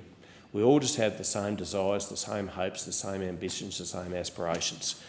And the thing that Richo and I shared was a love of this nation. And I know we all do, but I will never forget the support and encouragement that he gave me. And it was when you were at your lowest ebb, and I'm sure that goes with other people too, you could always expect a call out of the blue. I say always expect, but it was out of the blue from Richo. He'd send a text, he'd give you a call, and he'd say, keep on going. He would be there to support you when, the party political way would be, let's get stuck into him and let's ruin this bloke forever. No, that wasn't the Richo way. And that shows the deep love that he had for this nation, for his fellow human beings. And we have lost, yes, a combative person in the halls of Parliament, but we've lost a beautiful man who had so much more to give. And I know he gave all he had, but to Amanda and to Darcy, to the Labor Party, the Labor family, my and Catherine's deepest condolences. I will miss him greatly. I loved him dearly. Vale Graham Richardson. I thank the member. The question is that the motion be agreed to, and I call the Attorney-General. Thank you. I rise today to pay tribute to the extraordinary life of Graham Richardson, a stalwart of the New South Wales Labor Party and someone many from all sides of politics and the commentariat regarded as a mentor and friend. I pay my condolences to his family, particularly his wife Amanda and their son Darcy. However, I do want to spend the balance of my contribution today reading into Hansard a tribute by someone who knew Graham for more than 4 decades. The following are the reflections of Mr. David Tierney on the life of Graham Richardson. I, David Tierney, have known Graham Frederick Richardson, or Richo, for over 42 years. In 1983, when Graham first got elected to the Senate, he hired me as his researcher. I was 21 and it was my first time in a suit. Later, I served as his Chief of Staff and for decades was the behind-the-scenes number cruncher or scrutineer on those election night coverages from 1984 onward. We pioneered election night coverages well before the AEC did 2-party counts on the night. And it is those coverages that first exposed the public to the young, brash senator with the bouffant hair. While we are very different people with different personalities and priorities, we immediately clicked from day one. And so it was from boss to mentor, election guru to lunch and footy buddy to a dear friend. And though we disagreed on many things, we only ever had one argument in 42 years. I apologised, even though I was right, and we moved on. Although I formally stopped working for him in 1990, at times over the years, I think Graham never accepted that resignation. At times, I felt I was still his Chief of Staff in perpetuity. It has been well documented that Graham was the consummate and sometimes ruthless political deal maker. He often forged those lasting friendships over a meal, Many deals, friendships and plots were forged over meals, the most famous being the night of the long prawns, where he brokered a deal between Michael Knight and John Coates to end an AOC government financial stalemate. So when it came to fighting political battles, Graham's weapon of choice was the chopsticks. He was a master of the dark art of lazy Susan diplomacy. Nothing much got past Graham, and certainly not the lazy Susan at Sydney's Golden Century. Graham, of course, had a reputation for being a hard political operator and tough negotiator. When it came to negotiating, there was often a nuance to Graham's tactics, taught to him by his political mentor, the legendary Brother John Ducker. A nuance, but not subtle. You just openly tell the person what you would actually do and then just do it. Whenever there is discussion about Richo's ministerial career and legacy, a great legacy, the commentary often reflects the day that he, along with fellow staffer Simon Balderstone and myself, got manhandled a little in Ravenshoe, North Queensland. We were there prosecuting the case to World Heritage list the wet tropics, often shorthanded to the Daintree. As it is well reported, I won't recount the story. Suffice to say, it was a bit scary, but rather describe its instructive postscript. At the airport, on the return from the rainforests, we reflected on how we had been ambushed and roughed up by outside timber workers. Graham said that it was not a fair hearing for himself nor for the people of Ravenshoe. They weren't heard either. So Graham said, "We're going back." And 2 weeks to the day that we were bashed, we were all back in Ravenshoe in the town hall. Although this time we had 4 federal police with us. We still got booed and they ended up turning their backs on us. But it reinforced the message that Graham repeatedly told his staff, you must always show up. That is, if you make decisions that directly impact people's lives and livelihoods, they have a right to hear from you and you have a duty to explain your decision to them face to face. And so in all his portfolios and party roles, he always showed up to defend his position, argue his case, and often cop a return serve. Graham's most recognised ministerial achievements focus on his work protecting Australia's most precious natural environmental assets like the Daintree, Tasmanian forests, Moor of Kakadu and the Great Barrier Reef. But he made some other major significant contributions to public policy. He drove through the largest funding package for initiatives to improve health outcomes for Indigenous peoples, programs that made a real difference to people's lives. He rewrote the model of sports funding and supercharged sports funding in Australia. He reformed the AIS, directly funding coaches for the first time and reorganising funding priorities to focus on the 10 key sports. All those measures significantly improved Australia's overall sports scene and our Olympic Games results then and in the decades that have followed. Australians have long held a fascination and love for the Antarctic. It conjures up images of adventures and wilderness. But our Antarctic expeditions had been poorly serviced. Graham developed the business model to build Australia's first and only icebreaker, supply and scientific vessel to service our Antarctic bases. And he convinced his colleagues to spend a little extra so that the icebreaker, the Aurora Australis, was built by Carrington Slipways in Newcastle. Launched by Hazel Hawke, it dutifully served Australia from Hobart for more than 30 years. Graham served at a time when there were great orators.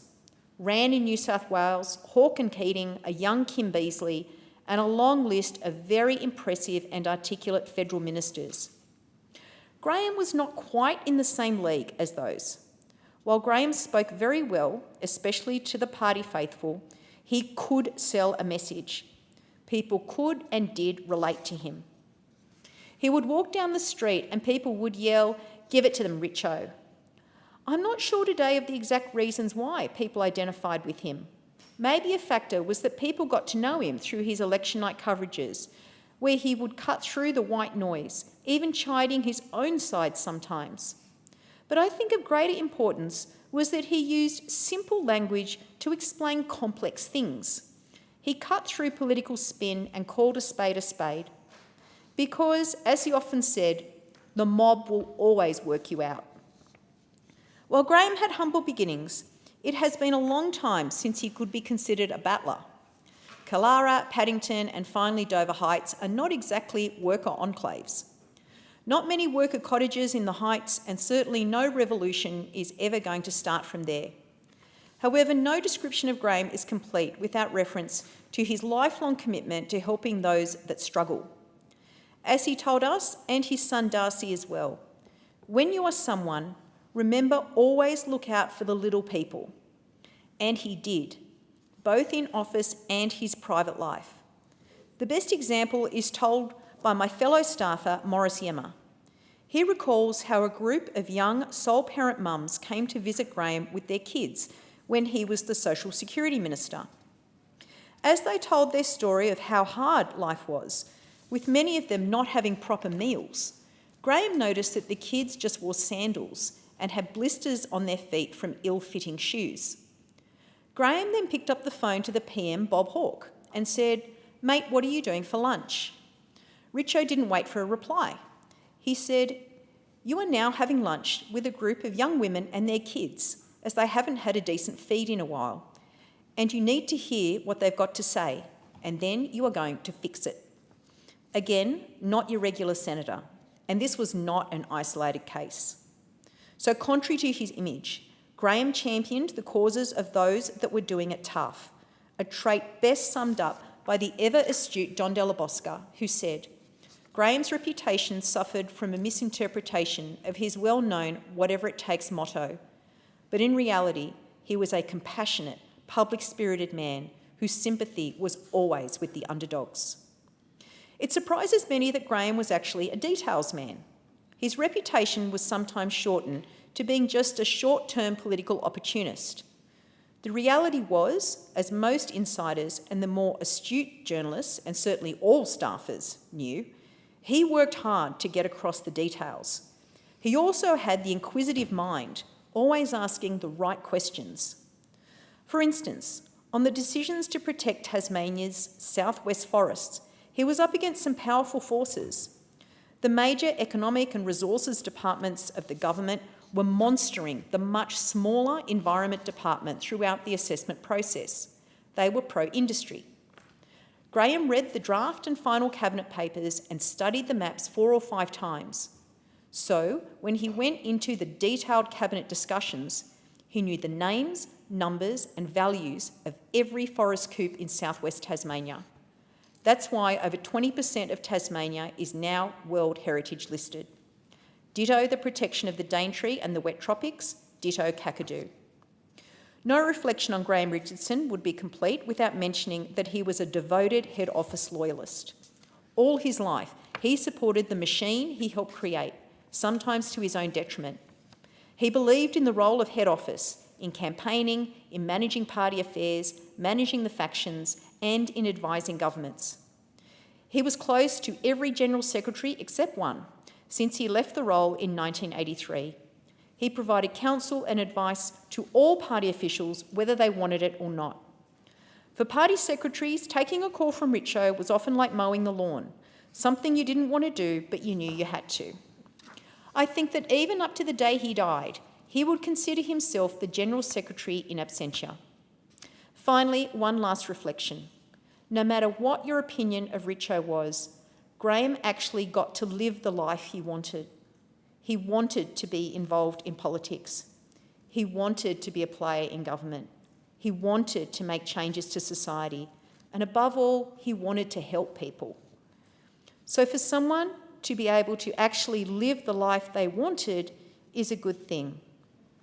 So mate, my last duty is, for one last time, I doff my hat, my titfa, to you. Well played, son. Rest in peace. Vale Graham Frederick Richardson. I thank the Attorney-General. The question is that the motion be agreed to, and I call the Assistant Minister. Thank you, Deputy Speaker. I last saw Graham at the desk of the 2024 election coverage for the Queensland state election. We had a great chat together in the Sky studios. We compared notes. We sat and had a bit of a bite as we fueled up for some 6 hours on air. We admired the fight that Stephen Miles and the Labor team had put in to their election effort, but we agreed that the likely outcome was pretty clear for all to see. We did have some highlights during that night. We shared some smiles across the desk as we watched the Greens struggle and then go backwards throughout the night. And there I was admiring his determination to be a blunt, sometimes painfully honest Labor champion, despite all of the health challenges he'd been so open about. His wife Amanda was there with him, supporting him and sharing her insights as well. And so to Amanda and to Graham's son Darcy, I share my deepest condolences. Any family that shares a family member with the public spotlight pays an additional price. And I think we all know that Amanda and Darcy have lost someone who has so much more depth and so much more love than the, quote, whatever it takes persona that many know Graham in public. As the Attorney-General just referenced, Graham didn't mind picking up the phone to give some advice to various party officials. He didn't just do it for the New South Wales branch. When I was Secretary of the West Australian branch of the Labor Party, he was happy to reach both across the continent and across the factional divide with some, at the time, very welcome advice on how to defeat the Liberals in WA as we did. If I think back to having read at sort of the start of his engagement in politics, I can imagine the Monterey branch that Graham Richardson first joined. It's been described in many of the reports as sleepy. I think we can all imagine that sort of dull party meeting that he must have walked into and thought, as a 17-year-old, I'm here to make a difference, and everyone's there to probably whinge about head office. But just a few years later, there he was in New South Wales Labor headquarters himself, and before too long, he was running what then became known as the New South Wales Labor machine, and that was part of the passion and pragmatism that defined him. Despite being passionately from New South Wales and passionately from the right of the Labor Party, Richo was an Australian, first and foremost. The blistering opening to his first speech left you in no doubt of where he stood, with a view of that he was here to act in Australia's interest. He said, quote, "The rejection of supply by the Senate in 1975 finally debunked all of the myths of this being a states house." And he went on then to reflect on the core Labor belief in ensuring employment for all who want to work, saying, quote, "The last election was won by the Australian Labor Party on the issue of unemployment." And then, some 11 years later, gives his valedictory. And an excellent contribution after many fine arguments in that Senate. But it was with humour, flair, honesty, and a very proud plug for his forthcoming book, trying to encourage senators to go and buy a copy. He said this, quote, "Senator Faulkner and I have had some disagreements. I want you to know, Senator Faulkner, that for all the appalling things you have done, I forgive you. I want you to know I harbour no grudge. Within 30 or 40 years, they will all be forgotten. But if I were you, I would be the first to buy the book in September, and I would look up the index, but I've got to tell you that you are there in large lumps." Which confirms, I think, what the Prime Minister said in his obituary, which was, quote, "Richo's life was often colourful, sometimes controversial, but what lay at the heart of it was his sense of service, underpinned by his powerful blend of passion and pragmatism. He gave so much to our party, to our nation, and to the natural environment that future generations will cherish." That passion and pragmatism gave us both Prime Ministers Hawke and Prime Ministers Keating. Election wins that, in retrospect, looked easy and certain outcomes, but were nothing like that at the time, and they were very hard fought, earned and won. But it was in the environment portfolio of many have reflected that a man who loved politics and the political battle in all its dimensions really demonstrated his love for Australia itself. Quote, "The greening of Graham Richardson" was the Sydney Morning Herald headline that would define his time in the portfolio. And in that, they quote Graham as saying this, "Trees are the sexiest issue of the 80s. And I'd like to say that some of those trees might be a little bit older now in 2025, but those trees are equally as sexy today. And if we think about those forests and the natural environment which he preserved, Kakadu, Daintree, uniquely Australian locations, forever attached to his legacy. The Leader of the House, who worked for then Senator Richardson, shared an obituary for his friend, and he outlined that the Whatever It Takes headline was not just about power. As the Leader of the House said, quote, "I know the title of his book will always lead people to conclude everything was about power. I saw up close a fiercely loyal man try to drive a better health system and invest his capital before he left Parliament in obtaining what was back then the largest ever investment in Indigenous health." Graham Richardson was blunt about the realities of politics. He was equally blunt about the possibilities of what can be achieved and only achieved by Labor governments. But he also realised that the time for members and senators in this place is always limited, but the impact of the decisions can last forever. And as the Prime Minister quoted in question time yesterday, Graham had said this: "My memory won't be around for very long, but the rainforests of North Queensland will be around forever." I extend my condolences to all who knew Graham Richardson, especially to those from the New South Wales branch of the Australian Labor Party, and most importantly to Amanda and Darcy. Vale Graham Richardson. I thank the member. The question is that the motion be agreed to, and I call the member for Spence. Thank you, Speaker. Today we pause to remember a towering figure in the Australian Labor Party, a strategist, a fighter, a loyal servant of the movement, Graham Richo Richardson. Richo was many things over his long public life: a senator, a minister, a commentator, but more than anything, he was Labor to his bones. He understood the party not as an institution, but as a living thing, carried forward by people, by values, by the promise of a better life for working Australians, and he dedicated every waking hour of his career to that mission. Born in 1949, raised in a family steeped in Labor tradition, Richo was shaped early by the stories of struggle and solidarity that define our movement. He joined the party as a teenager, not for prestige, but because he believed in something bigger than himself. By his 20s, he was already deep in the engine room of the New South Wales branch, learning, negotiating, persuading, doing whatever he had to keep Labor competitive, united and capable of governing. And then came his extraordinary career in the Senate, where he quickly became one of the most influential political thinkers of his generation. As Minister for Social Security, then Minister for Environment, he carried the same unwavering purpose: improving people's lives. The preservation of our natural heritage, Kakadu and the Daintree, bears his fingerprints to this day. He understood something profound, that working people deserve not only economic security, but a country worth passing on to their children. And in the great tradition of Labor reformers, he fought hard, sometimes fiercely, to make that vision real. Richo was known for many things: his sharp political instincts, his unmatched ability to read a room, his blunt humour, and yes, his famous willingness to do whatever it takes for the party he loved.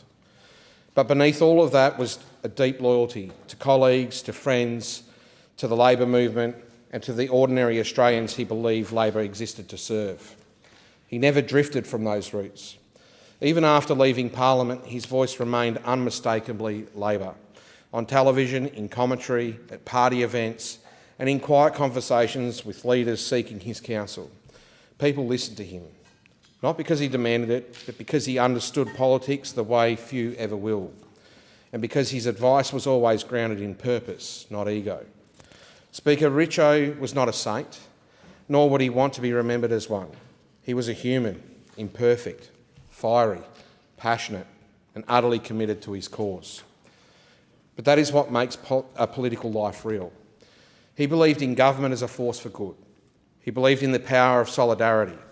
He believed in the idea that no Australian should be left behind. And he fought for those beliefs with a seriousness and intensity that shaped a generation of Labor thinking. In the electorate of Spence, in the northern suburbs of Adelaide, where working class traditions run deep, there would be many who remember Richo not as a distant political figure, but as a symbol of Labor's determination to keep fighting for ordinary families. He spoke in a language people understood. He didn't hide behind jargon or niceties. He cut through. And whether you agreed with him or not, you always knew where he stood. That clarity, that conviction is rare. Richo's passing marks the end of an era for Labor, an era defined by bold reform, tough decisions and unwavering belief in the transformative power of government, but his legacy lives on. In the environmental protections he helped deliver, in the electoral victories he helped secure, in the culture of strategy, loyalty and purpose he instilled in the party, and in the countless Labor MPs, staffers and members who learned from him, formally or informally, what it means to serve. Richo faced significant health battles over recent years, yet even in illness, he remained engaged, insightful and committed. His courage in those final years was immense. He continued to write, to analyse, to mentor, to speak his mind. He continued to give back to the movement that had given him purpose. Speaker, condolence motions remind us that politics is not just policy or contest, it is people. People who dedicate their talents, their energy and at times their health to the service of others. Graham Richardson was one of those people. He lived a big life. He leaves a big legacy.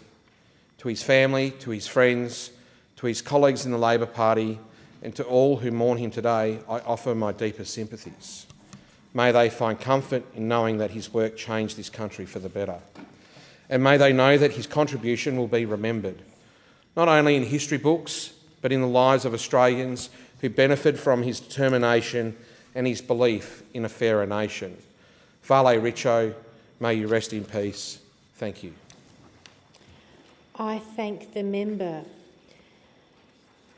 The member for Dixon seeks the call. Thank you, Deputy Speaker. I move that the debate be adjourned and the resumption of debate be made an order of the day for a later hour.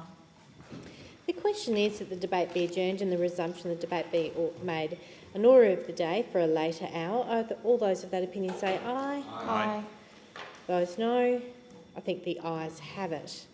The debate is adjourned and the debate is made an order of the day, the next day of sitting, and I call the clerk. Government business, statements, further statements on Mental Health Month. Are there any statements? And I call the member for Werriwa. Thank you, Deputy Speaker. Recently, I joined the Assistant Minister for Mental Health and the member for Macarthur at the opening of the Medicare Mental Health Centre in Campbelltown. The service is a beautiful, calm, welcoming place close to Campbelltown Railway Station, the bus interchange, and there's parking in proximity. The service is open 7 days a week and, like all Medicare mental health centres, has a range of support professionals, from peer support workers, psychologists, psychiatrists and wraparound supports when you walk in. Medicare mental health centres are free. All you need is your Medicare card and they're available for you to walk in and find support straight away. The Campbelltown Centre is also special because it's the 50th Medicare Mental Health Centre opened in Australia and the 44th since the Albanese government was elected in 2022.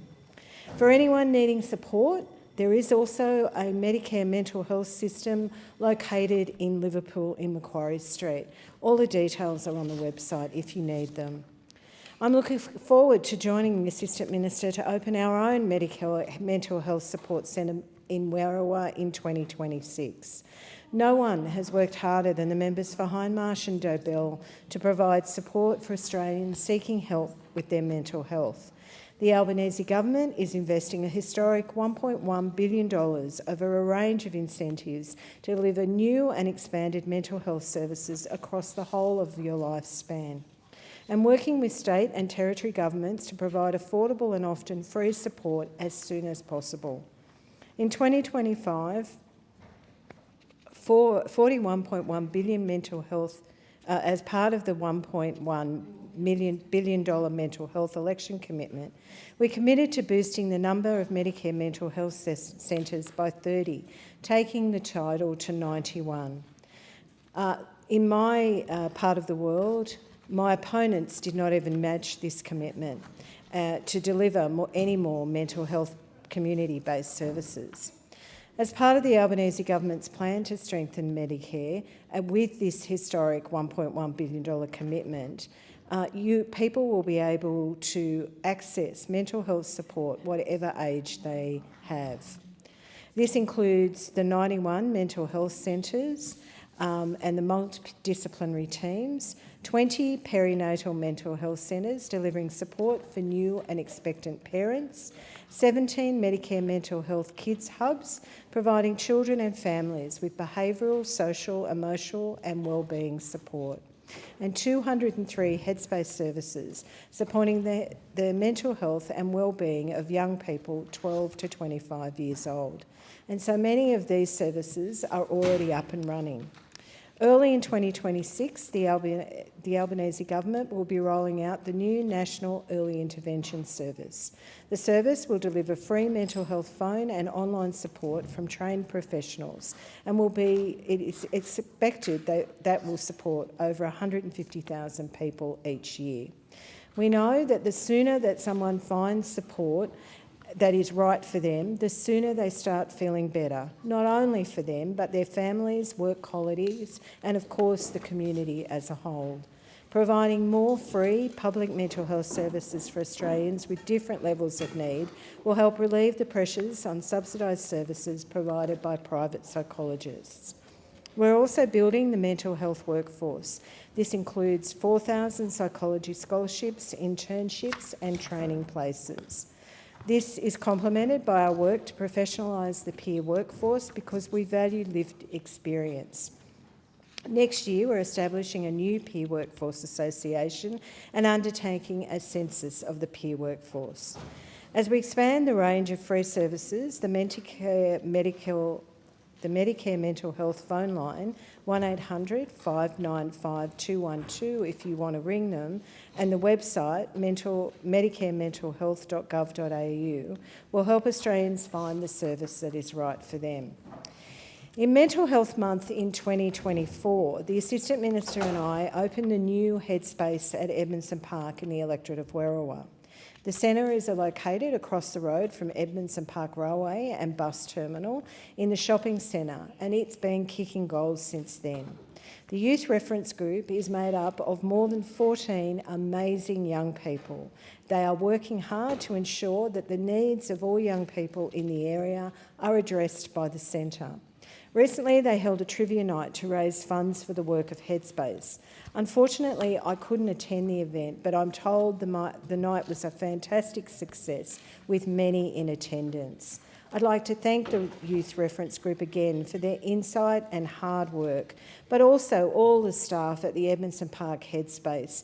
You're providing so much needed support to our community.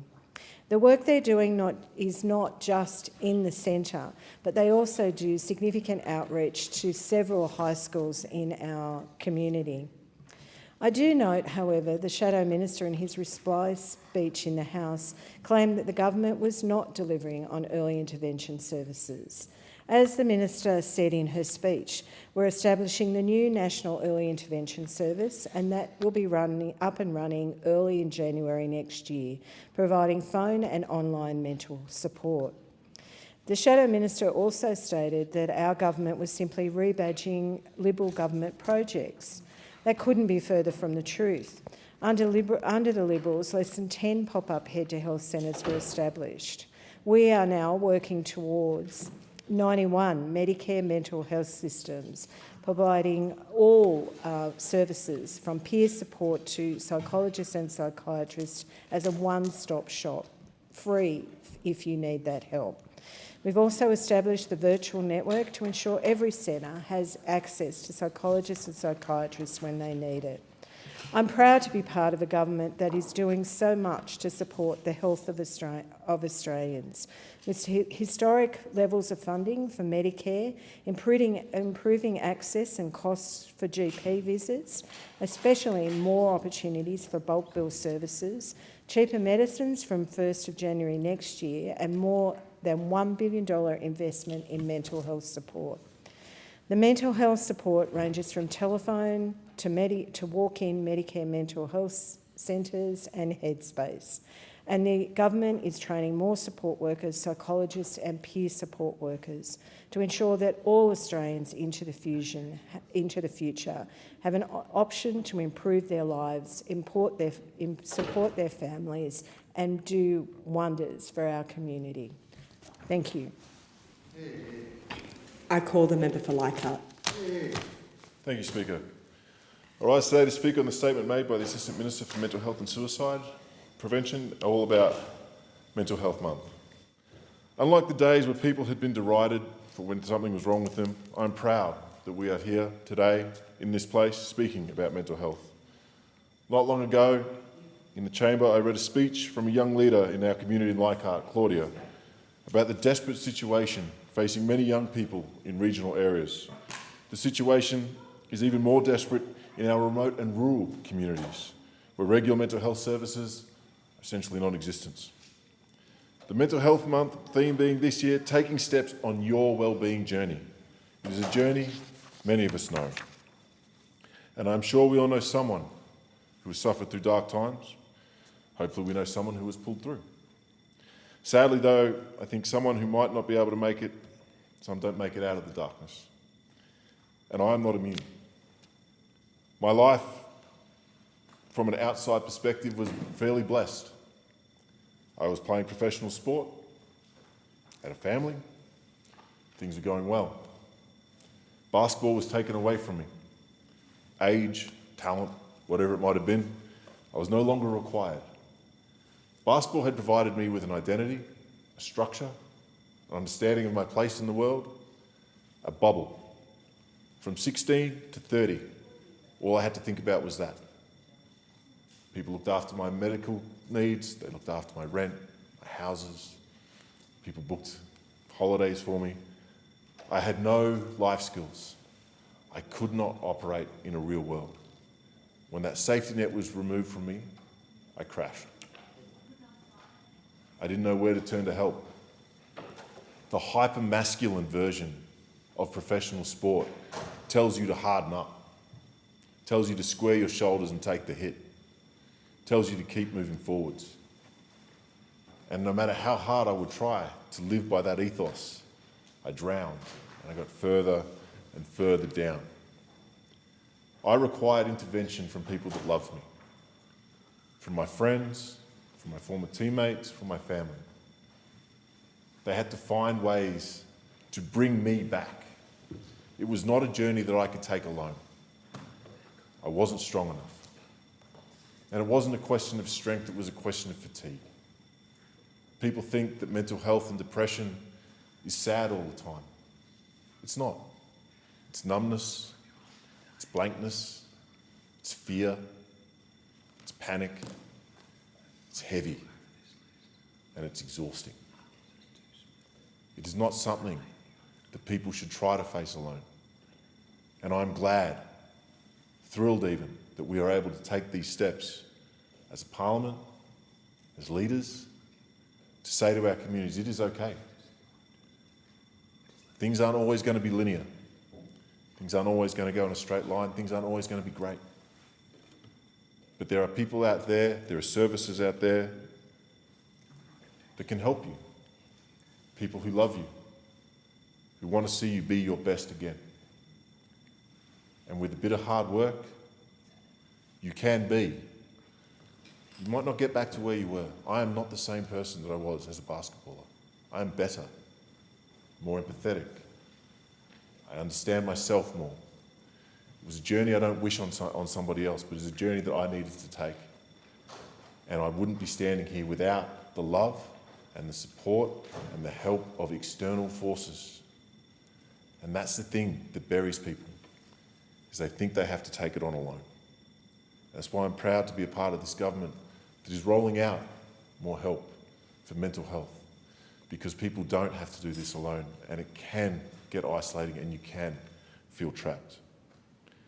Part of this is obviously the $1.1 billion mental health package, the single biggest investment in mental health services, delivering more support and care in communities backed by Medicare. Speaking to GPs, we know that most presentations these days, somewhere around 70% in my area, are relating to mental health and mental health issues. My region was rocked. COVID was very, very difficult for a service-based and tourism-based economy.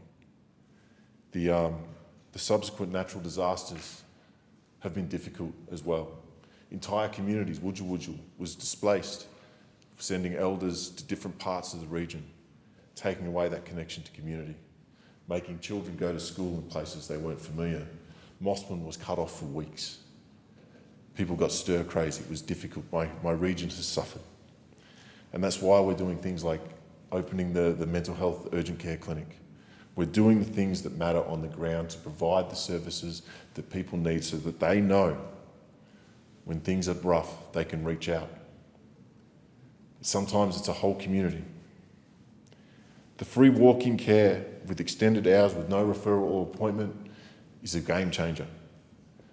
Sometimes it can be hard to get a GP, sometimes it can be hard to take that step, to make that phone call, to have that appointment. But if you can walk in and go, I need help, and to know that there's someone there that is trained, capable, and empathetic to help you, will save lives. Absolutely it will. A multidisciplinary team, whether it's psychology you need, a psychiatric intervention, some social work, they will be there for you in a Medicare mental health clinic. But it's not just the mental health clinics. For new and expected parents, we're partnering with the Gidget Foundation to open 20 perinatal mental health centres. Changes in life bring struggles. Children, as I've discovered twice, change things fairly dramatically. If you are unprepared for this, you can start to struggle, you can start to drown. Birth, pregnancy, menopause, perimenopause can play games hormonally with women, making sometimes mental health become more and more critical. This is why places like the Gidget Foundation exist. They offer vital care, and it's not just women. 1 in 10 men also experience mental health issues upon the birth of a child. I experienced less sleep. I was one of the lucky ones. For children aged 0 to 12 and their families, we're opening 17 Medicare mental health kids hubs in partnerships with state and territory governments. We are finding that mental health issues are impacting children younger and younger, which is why the social media ban for under 16s is so important. Let our kids be kids. Let them frolic outside the way people my age did when they are younger. Let them have a break. If school is hard, with a device, school can follow you home. Without a device, you would be safe, free. We are giving this back to the children of Australia. For young Australians aged 12 to 25, we're strengthening the Headspace centres, including in my own region. When Headspace was first introduced 20 years ago, 1 in 5 young people experienced mental health distress in any 12-month period. That has now doubled to 2 in 5. We can't pretend that the advent of social media, that the COVID didn't change the way our young people see the world, which is why we're opening 58 new expanded Headspace services across the country. That will be 203 services. Understanding the unique challenges and pressures of young people. For those of us that remember that 18 to 25-year range, there is a lot of potential and a lot of hope, but there's also a lot of pressure. Pressure comes from family, pressure comes from external sources, university, from work. You're an adult, but you're not quite there. You're expected certain things, but you're not quite understanding it. It's hard, and you can get lost. But Headspace is designed specifically to cater for the young, for their needs. Because mental health is not a one-size-fits-all approach. Different stages of your life will require different types of help. Sometimes it will be peer support, sometimes it might be a clinical intervention. These packages make sure that the full gamut is taken care of, so that a broad brush is not used and we watch people slip through the cracks. Because it is people. It's wives, daughters, husbands, fathers, cousins, brothers. Every mental health illness brings a cost to those around them. And by providing this support, we strengthen families, we strengthen people, and we strengthen our country. I am very, very proud to be a part of this. My own struggles notwithstanding, this makes Australia better. Thank you. Macquarie. Thank you, Deputy Speaker, and I want to acknowledge the contribution of the member for Leichhardt. And this is a place where really personal stories get shared, and that's what we all bring to our roles, and it's an important thing for others to hear. When I think about mental health, I cannot foresee a time when I will ever say, job done, we've done all we need to do. I just cannot see that we will get to a point where there isn't more to do, because it feels like there'll always be more to do. But Mental Health Month does provide an opportunity to reflect on progress. And I'm very proud to be part of the Albanese Labor government, which is delivering more mental health services in the heart of communities right across the country. And I'm really proud to have been one of the advocates who has helped ensure that this is a key focus for this government. When I look back at the start of my time in Parliament, access to free mental health services was really only available in acute situations, essentially when you were hospitalised. And the biggest change I've seen in that decade is the access to free early intervention and ongoing management care for complex mental health issues through places like Headspace and Medicare mental health centres.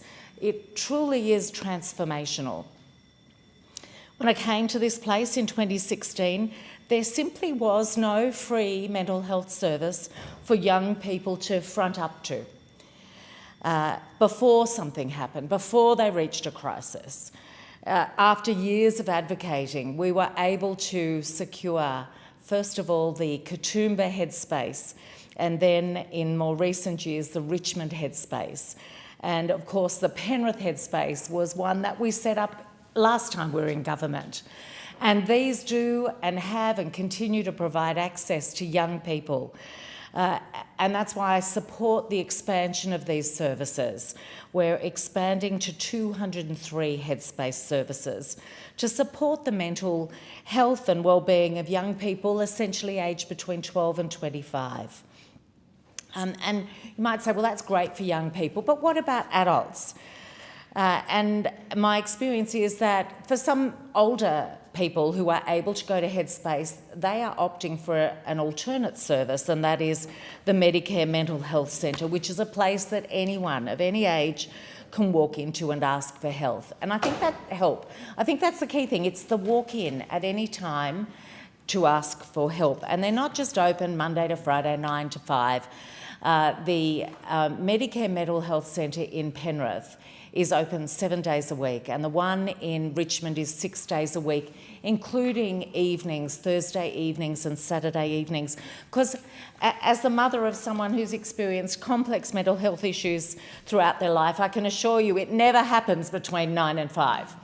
And that's been taken into account in so many of the services that have already rolled out and that are in the process of being rolled out. The Medicare mental health centres, and I recently visited the Penrith one with the Assistant Minister McBride, they are staffed by multidisciplinary teams with mental health clinicians and, importantly, peer workers. These peer workers are a really vital part of the process, and I see them at my Richmond, the Hawkesbury Centre, as well as the Penrith one, and they're located in every Medicare mental health centre. And what it means is that they meet you on your level. They've been there, they've walked in your shoes. And care in these centres is tailored to the needs of each person, with wraparound support for people with a more ongoing need. No appointment, no referral, no mental health treatment plan is needed. You literally walk in. 91 Medicare mental health centres are on their way offering free walk-in care from this multidisciplinary team. The expansion has been part of our plan to strengthen Medicare, and we made an historic $1.1 billion commitment at the election to deliver these new and expanded mental health services. And it's across the whole lifespan of Australians. So it includes 20 perinatal mental health centres to deliver support for new and expectant parents. And I had a fantastic update just this week on the plans for the Penrith service. And I'm really looking forward to more details of the location of that one coming out, because we know how important those first few years are. They can be tough on mums and dads, but they can be formative for children. Well, they are formative for children. And so these perinatal mental health centres will unlock a whole other way of accessing support at a time when things are already quite complex, even if everything's going well. It's never the easiest time in parents' life, especially a mum's life.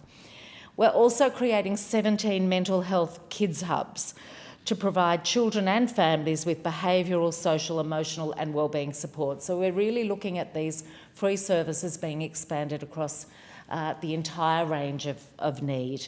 And from early next year, we're rolling out the new National Early Intervention Service. And this will deliver free mental health phone and online support from trained professionals. We just were shared the details again this week of the organisations selected to deliver this free digital mental health service. It's going to be called Medicare Mental Health Check-In, and St Vincent's Health Australia has been tasked to deliver this service from the 1st of January next year. So the Medicare Mental Health Check-In is part of our commitment to make sure that no matter where you are, whether you're in peri-urban areas like mine, whether you're at the top of my Blue Mountains or beyond, whether you're way up in World Heritage area and not easily able to access centres based in places like Richmond or Penrith or Katoomba, that you can access support. And this is a free digital mental health self-help tool. It'll give you access to self-help tools and low-intensity cognitive behavioural therapy. And CBT is part of so many support treatments that people receive. It'll be delivered by trained professionals via phone or video. And so I'm very excited to see the impact that the Medicare Mental Health Check-In has. It's for anyone over 16, and you don't need a referral from your GP to access it. We'll also be encouraging people to seek help early. And having had personal experience of the quality of care of the St Vincent's mental health team in our family, I look forward to seeing the product that they roll out and how they work with the various stakeholders to get this right. Deputy Speaker, as we see the range of free services expand, and everyone should know the Medicare mental health phone line, 1800 595 212, everyone should know that there's a medicarementalhealth.gov.au website to help you find the service that you need. Now, you can't do any of this unless you build a workforce, and as I reflect back, we have been able to build that workforce with more than 4,000 psychology scholarships, internships and training places, plus our focus on peer support workers. And that is, next year will be the new Peer Workforce Association with a census of peer workers. I think, Deputy Speaker, I know I'm not alone in advocating for better mental health services, and I really want to pay my tribute to Assistant Minister McBride, who has used her professional experience in the sector to drive so much of the reform that we're seeing, along with the Minister for Health. Our Special Envoy for Men's Health, the member for Hunter, has met people in my electorate, including Panthers, the Nepean Blue Mountains Hawkesbury Prostate Group, Walk It Off, Men's Shed and Lions to hear their stories and concerns around mental health. And the Panthers Wellbeing Officer, Kevin Kingston, shared the work being done to focus on wellbeing on and off the field for players, coaches and support teams. And this is work that happens in our community. I know groups like Reach Out are doing incredible work, and I met recently with a delegation of young people, including Sina from Bligh Park, to talk with me about their research on the need for trusted mental health information online so young people know what to trust. And as the co-chair of the Parliamentary Friends of Eating Disorders Awareness, we will continue to do work so that people suffering from an eating disorder can be able to control what they see online. So much more to do, and very proud to keep doing it. I call the member for Bean. Deputy Speaker, Mental Health Month has been an opportunity for us to reflect on an important issue that deeply affects our community. I thank the member for Macquarie for her fine words. I think the Assistant Minister for Mental Health and Suicide Prevention put it best when she made her statement on significant matters in the House, when she said, mental health is health. It's central to how we live, work and connect. I want to thank the Assistant Minister, the member for Dobell, for her extraordinary work in such an important area of public health and policy. Mental health considerations are front and centre across the work of this government, and that is large part thanks to her work and advocacy supported by Caucus.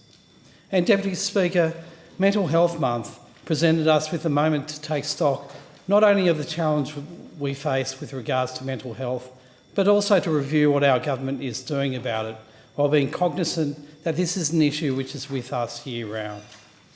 We all have a sense, Deputy Speaker, of the scale of the challenge that faces Australia. No one in this place or outside of it has avoided being impacted by poor mental health. Millions of Australians experience poor mental health every year. If someone themselves has not needed mental health care, then they have undoubtedly known and cared about someone who has.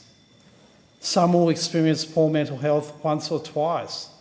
For many, it's an ongoing health challenge which requires treatment and care.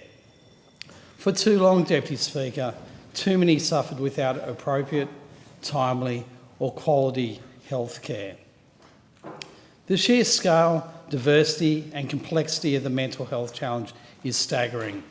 As the Assistant Minister outlined and reminded us in her statement to the House, mental health is the #1 reason that Australians visit their general practitioner today. For 8 years in a row, mental health issues have topped the list of concerns that are raised with GPs. More than 70% of general practitioners have reported this trend. The Deputy Speaker, the Labor government has been listening to the community and health practitioners, and we are acting to provide the necessary support and resources for this important challenge. The theme of Mental Health Month this year was taking steps on your wellbeing journey. Deputy Speaker, that is a very good summation of what our government is seeking to facilitate and make easier for all Australians. We're doing this to the tune of $1.1 billion. This is the largest mental health package, the single biggest investment in mental health services backed by Medicare.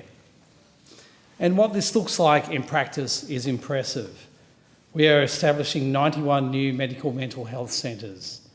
We are establishing 20 new perinatal mental health centres. We are establishing 17 Medicare mental health kids hubs, which will provide children and families with behavioural, social, emotional and wellbeing support. And we will establish and support 203 Headspace services, which will support the mental health and wellbeing of our young people. Deputy Speaker, I was happy to host the Assistant Minister in my electorate of Bean not long ago to see what this $1.1 billion package means on the ground in my community. In July, I opened a new Medicare mental health centre in Tuggeranong with the Assistant Minister. It is operated by Think Mental Health and funded through $3.5 million to the ACT Primary Health Network. The centre on Eileen Good Street, just down the street from my electorate office, is a welcoming, calm environment, staffed by a multidisciplinary care team, which includes mental health clinicians and peer workers. Their care that they offer is tailored to each person who visits the centre. And crucially, Deputy Speaker, you don't need an appointment. Referral on mental health or referral or mental health treatment plan to access support at the centre. All you need is a little piece of green plastic, your Medicare card. I couldn't be happier that my constituents now have a local, accessible walk-in centre providing mental health support. I've had many conversations with staff over the first few months of its operation, and already they've become a well understood, respected and regarded part of our health ecosystem. And having a free, ready, walking access to mental health support is a real win for the people right across Bean, and it's already making a real and tangible difference on the ground. But Deputy Speaker, this wonderful Medicare mental health clinic is not the only new piece of mental health infrastructure that will help so many in Bean. Next year, we will deliver a new perinatal mental health centre in Tuggeranong, the same location as the Medicare mental health clinic, in the heart of my electorate. We know how stressful pregnancy and new parenthood can be, and that it's a period when poor mental health can become more common. New and expectant parents in Bean will be able to get free and personalised mental health support through this new centre. This support will run for families from the perinatal period to the first birthday of the baby. We know that the demand is there for these services, and through this centre, families will be able to get services without cost.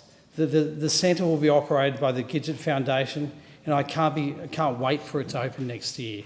And I would like to applaud the Gidget Foundation for the extraordinary work that they've done right across the country in promoting the need for this perinatal support.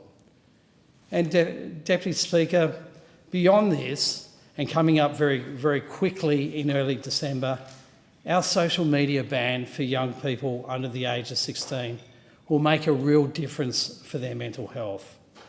We have been listening to parents, experts and schools. In particular, I've been engaging with local schools on this topic, including today. There were 2 schools from my electorate in today grilling the Prime Minister and the Minister for Communications for Behind the News, that iconic ABC program. And their questions were pretty tough, but both the Minister and the Prime Minister were able to provide pretty good responses about why the ban will make such a difference to mental wellbeing for young people right across Australia. And the feedback from young people across our schools is clear.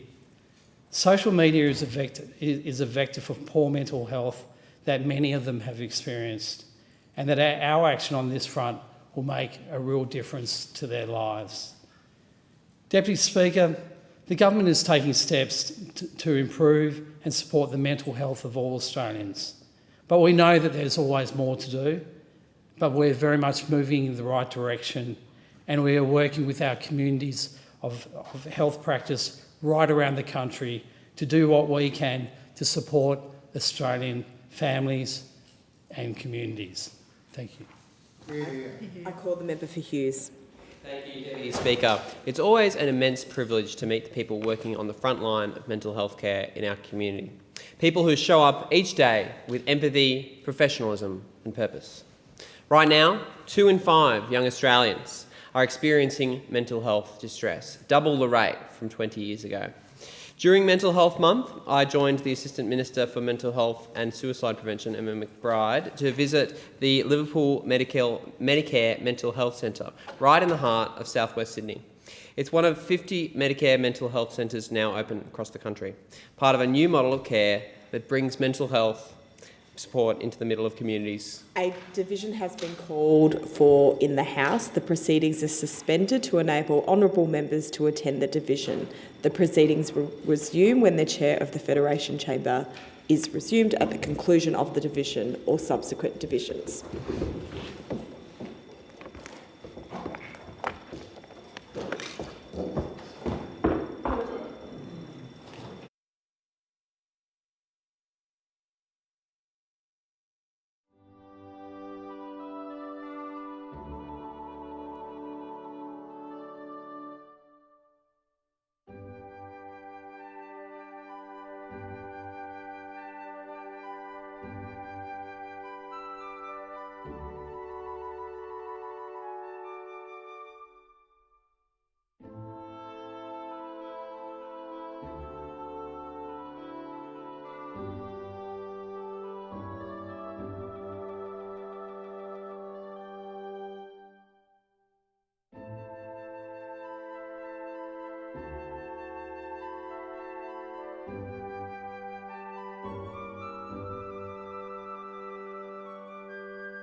carpenter, and they thanked him much for that. Well, I've written him a letter that I have. Essentially where I met him then often years ago.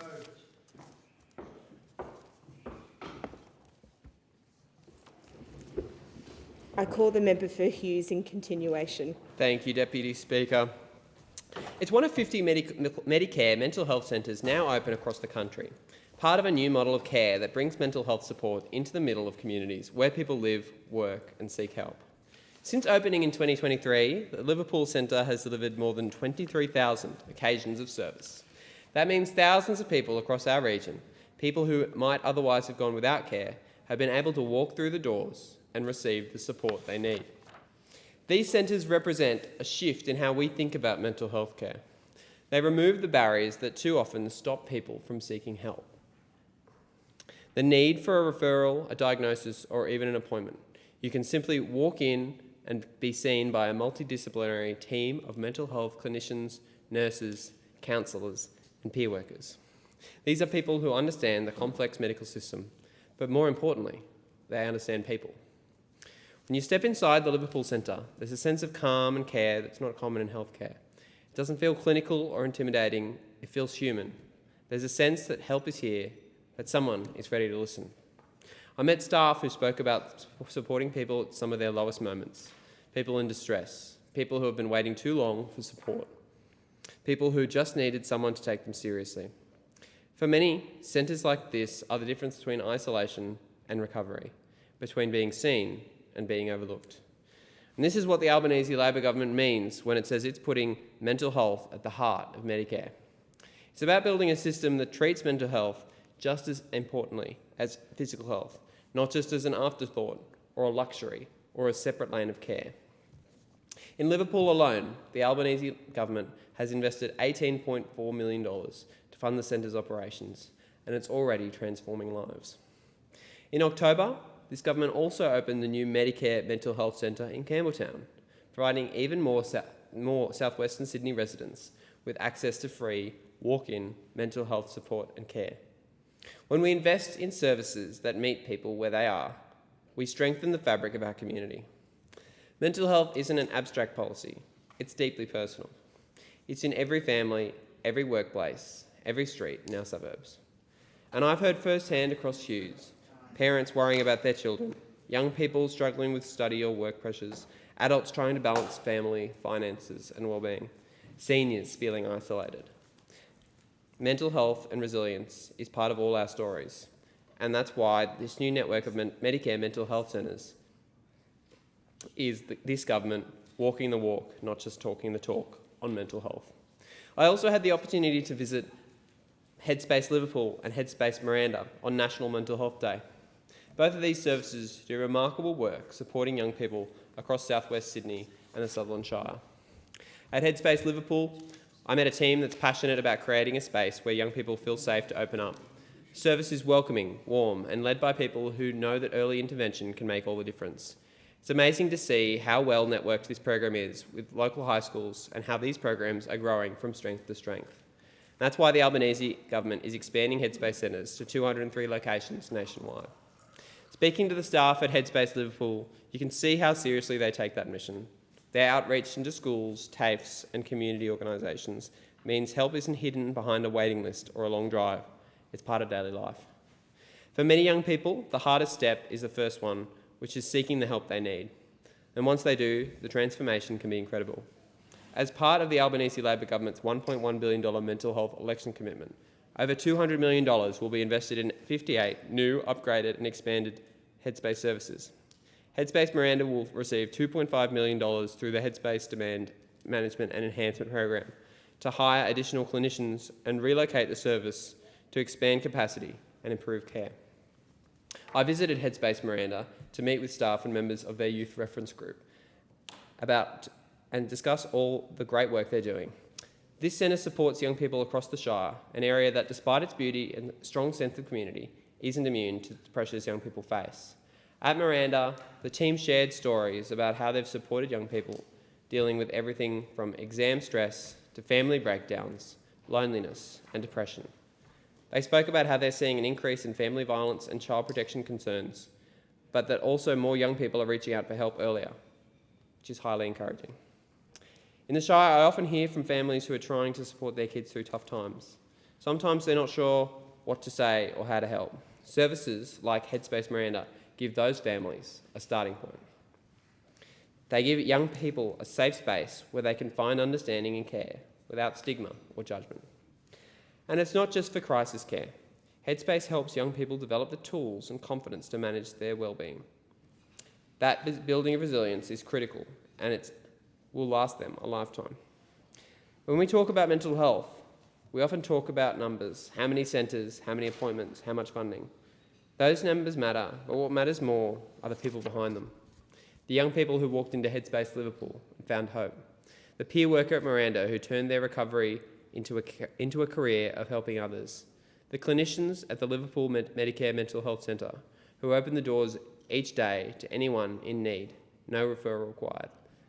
These are the people building a better mental health system in real time. And as a government, we're supporting that with the largest investment in mental health in Australia's history.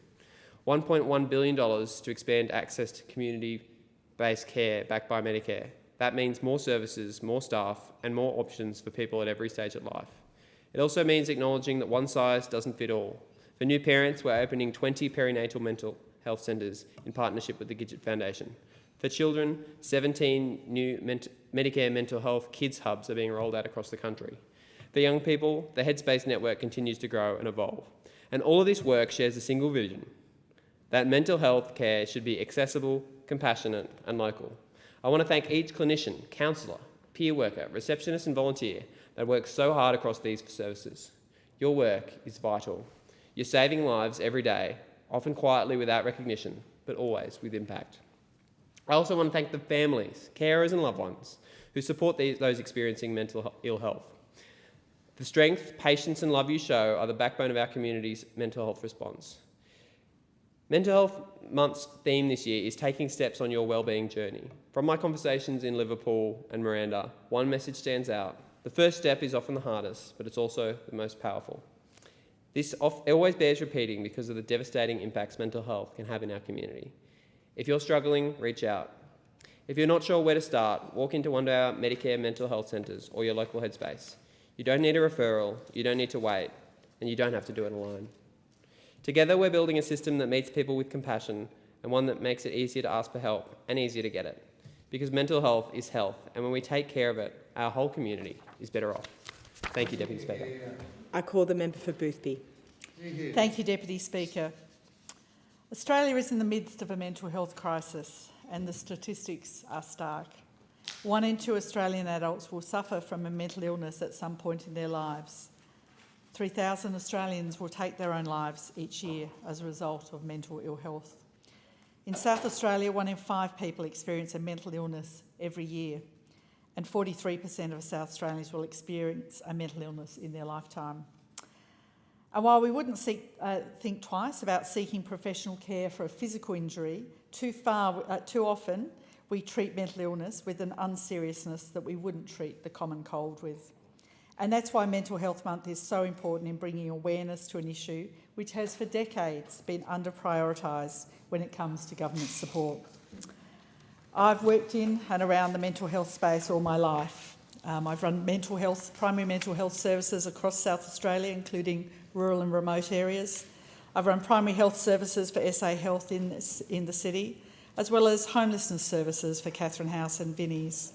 And I've witnessed firsthand the emotional and financial toll that a mental illness can take on a person's life if the mental illness is left unchecked, untreated. The effects of mental ill health are felt far beyond the individual sufferer. It can have devastating impacts for the family and the community. The factors known to have a causative link to mental ill health are many and various, including unemployment, homelessness, financial insecurity, family and domestic violence, and significant life events. But a lack of accessible and affordable mental health services in the local community can mean a short-term episode becomes a long-term, serious, debilitating illness. Poor access to mental health services can be due to a range of issues, limited mental health workforce, continuing stigma around mental illness, a lack of collaboration across the different types of mental health services, an unequal concentration of mental health services in metropolitan areas to the detriment of regional and rural areas, and the high demand for mental health services where there is an undersupply of workers. But there is hope. Hope exists in a government that is prepared to take your mental health seriously. A government that is prepared to acknowledge the fact that a mentally unhealthy Australia means a socially and economically poorer Australia. A government that is prepared to support the most health vulnerable members of our community by making access to mental health services easier and more affordable. A government that will continue Labor's proud legacy of ensuring that healthcare and mental health care is a right and not a privilege. And that's why, as part of our Medicare plan, the Albanese Labor government has committed to investing an historic $1.1 billion to expand and enhance mental health services right across this country.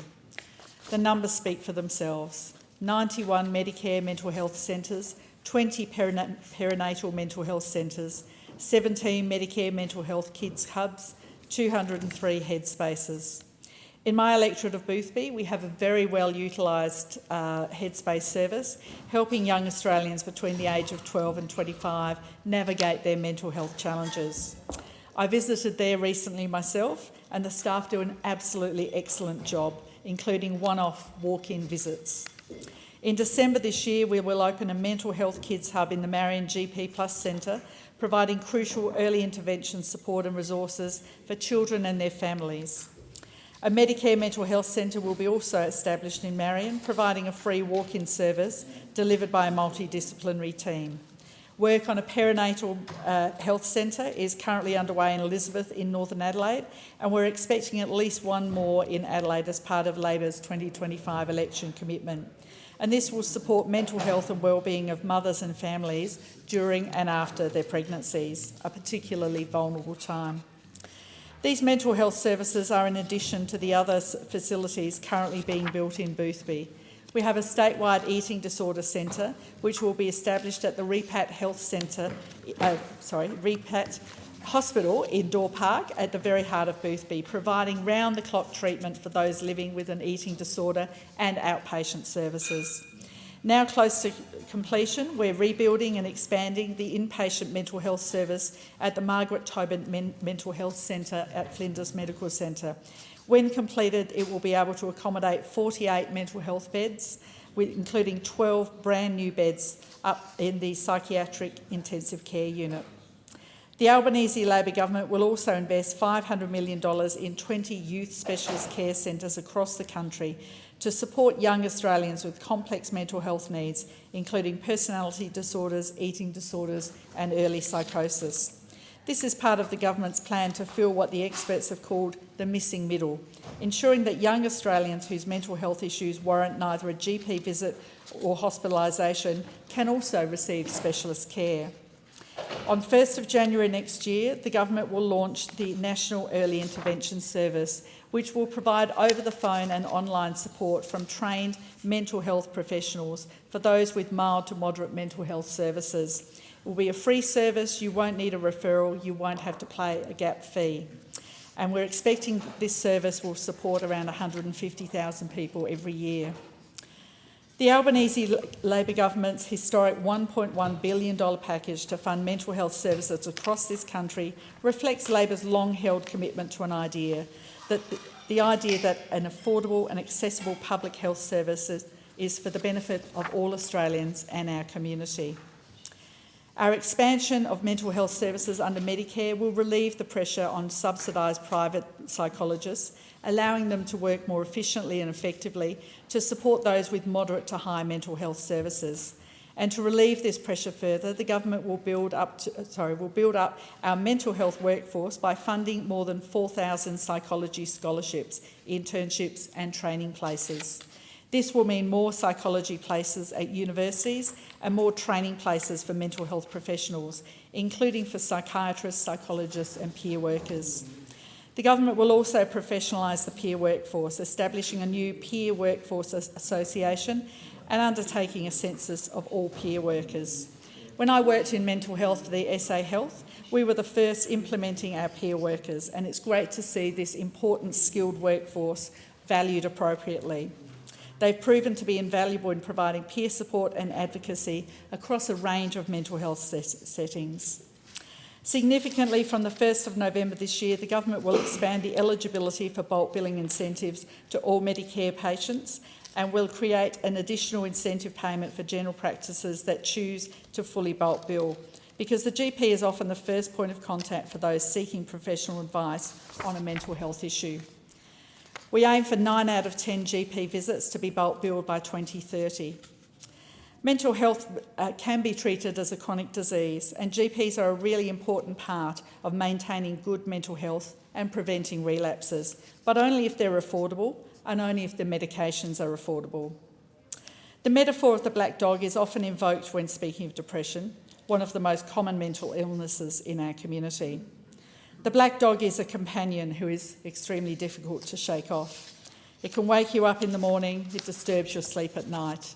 It literally dogs your every move, casts a shadow on every activity, drains the joy, drains the energy, makes everything a little darker, a little greyer, a little more difficult. It craves your attention during the quieter moments of your day and barks even more loudly when it thinks your attention has strayed. We all have friends, family and colleagues, maybe even ourselves, who have been stalked by their own black dog. It's not easy, but it is possible to keep the black dog at bay. Many in our community live satisfying, productive lives managing mental illness as a chronic disease. And that's why the Albanese Labor government's groundbreaking investment in a national infrastructure of mental health care workforce and services is so vital. It will ensure that all Australians, no matter their age, no matter the severity of their condition, no matter their financial circumstances, are able to get the mental health support they need whenever they need it and wherever they need it. Thank you. I call the member for Brisbane. Thank you, Deputy Speaker. Now, mental health has touched many people, most likely everybody in this House, whether it's a friend, a loved one, or even yourself. And there are many reasons why someone might struggle with mental health. It could be biological, genetics, family history, brain chemistry, structure. It could be psychological, trauma, stress, substance abuse, or it could be social and environmental, social isolation, life events, socio-economic, discrimination, or someone else's environment. Now, recently I spoke with Ariana, a 10-year-old student going to school in my electorate, and we chatted about mental health through the lens of school bullying. Now, she may be 10, but her observations were very wise and very mature. And while we chatted, she reiterated what she wrote in her winning Rise Our Voice submission, which I'll read out now. This goal, referring to stopping bullying in school, is so important because bullying does not just hurt in the moment, it can stay with a person for life. Many people in our community have experienced bullying, whether at school or online, and we must stop our young Australians from carrying that pain inside because it can lead to serious mental health issues, even suicide. Ending bullying will help create a peaceful, loving and safe Australia for everyone. Wise words. While medications can help those struggling with their mental health, that's just part of the answer. And we still do need to lean in, as Ariana did, and question if there is something more to do. Deputy Speaker, our society has become less connected with one another. We have to question whether we're being driven more by social and environmental factors. It's actually human nature to want to feel connected and to feel part of something bigger than what we are. And as humans, we assign meaning to emotions and relationships that go well beyond an immediate experience. And we can feel a sense of belonging or connection through supportive relationships. But the rapid increase in technology and social media has meant more and more people are seeking that kind of interpersonal connection through our screens and less with each other, or to use a young person's language, IRL, which means in real life. Now, I grew up in a household of 8 siblings, including foster kids, mum, dad, grandparents next door. We didn't have much, but being a family meant we always had each other and we had our community. And now we have an entire generation who didn't grow up knowing what it was like to ride your bike around for hours, to go to the local park and kick a footy, Climb a tree, drop in on a friend unannounced, because let's face it, that's what was available to us and we made our own fun. But we do live in different times and we know mental health challenges affect many in our community. In fact, a recent Australian Institute of Health and Welfare study showed that 1 in 5 Australians aged 16 to 85 experience a mental disorder.